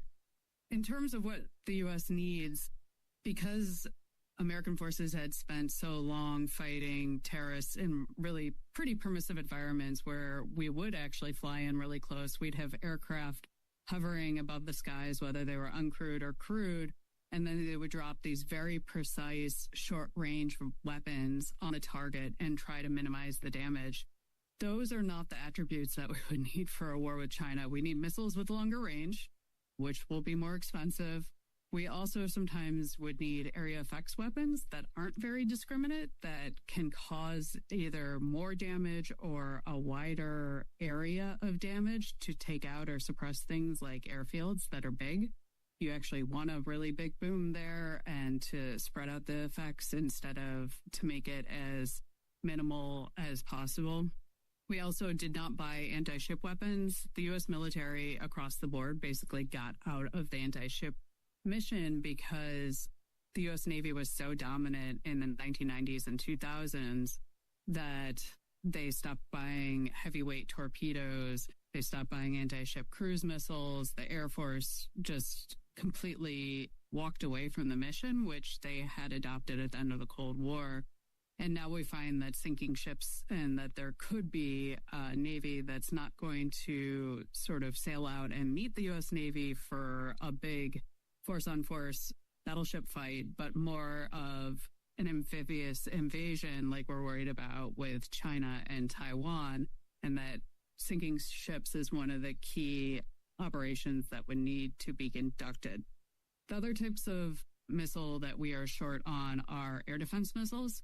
The U.S. has invested a lot in long-range area air defenses like the Standard Missile 3 or Standard Missile 6 and the THAAD and Patriot systems, but there are never enough of them. They're the most high-demand force element, sort of, I think, in the Joint Force, certainly in the Army. And the Army has neglected the cruise missile defense mission and short-range air defenses, which we've seen are really important when you're facing a threat from drones. So if we were to end up in a war with China, we would need a lot more cruise missile defenses, which might just be AIM-9Xs, which are relatively old missiles in a launcher, but the Army's just started buying those. We'd also need cheaper munitions to shoot down cheap drones because right now the cost exchange ratio of doing so with really expensive air defense interceptors is very much not in the U.S.'s favor. So finding whether we can improve the munitions, the bullet shot by cannons so that they are capable of taking this out, or developing shorter range rockets or really cheap missiles, or using things that are not kinetic like lasers or high-powered microwaves are really sort of needed to right that cost exchange ratio. It's not clear that the vision of future warfare that comes from beliefs in military revolutions or casualty aversion aligns with the challenges that Stacy outlines. What is clear is that future conflict is not just about range or maneuver or even precision. It's about how these technologies enable a state to fight a conflict all the way up until the point of strategic victory. And that is about how a country sustains cost, whether it be economic or political. And so in the end, after taking this journey through the halls of the Pentagon, doctrinal revisions, professional military education syllabi, congressional hearings, think tank panels, and ultimately budget lines within the National Defense Authorization, we have become convinced that the rise of unmanned technology should be about how we think about cost. But calculating both economic and political costs of winning a war is not an objective process of balancing Excel sheets. Instead, we make these calculations with assumptions we build from beliefs and identities about technology and the future of war. And this is perhaps the resounding lesson of this series that is ostensibly about technology. We told you at the beginning that if you came to this podcast for technology, that we hope you stay for the people. But let me go one step forward and say I hope what you learned as you stayed for the people is that in order to understand technology, you have to first understand the ideas that made those technologies a reality. Absent strong ideas and influencers that can help shepherd those ideas through the budget process, the American military can become lost in uncertainty, fielding arsenals that fit parochial service interests but don't fit together to arm a coherent joint theory of war. Our aspiration in this podcast and in the book was to solve a puzzle about why the U.S. military has invested in the kinds of unmanned systems that now make up its inventory. In the place of this puzzle, we hope that listening to this podcast, or in reading the book, there's a newfound power that comes with the self-awareness to optimize investments in unmanned systems. not free of ideas, beliefs, or identities, but recognizing, correcting, and embracing these hugely influential forces to hone the American unmanned inventory. The rise of unmanned systems is not inevitable. Instead, it is a reflection of human choices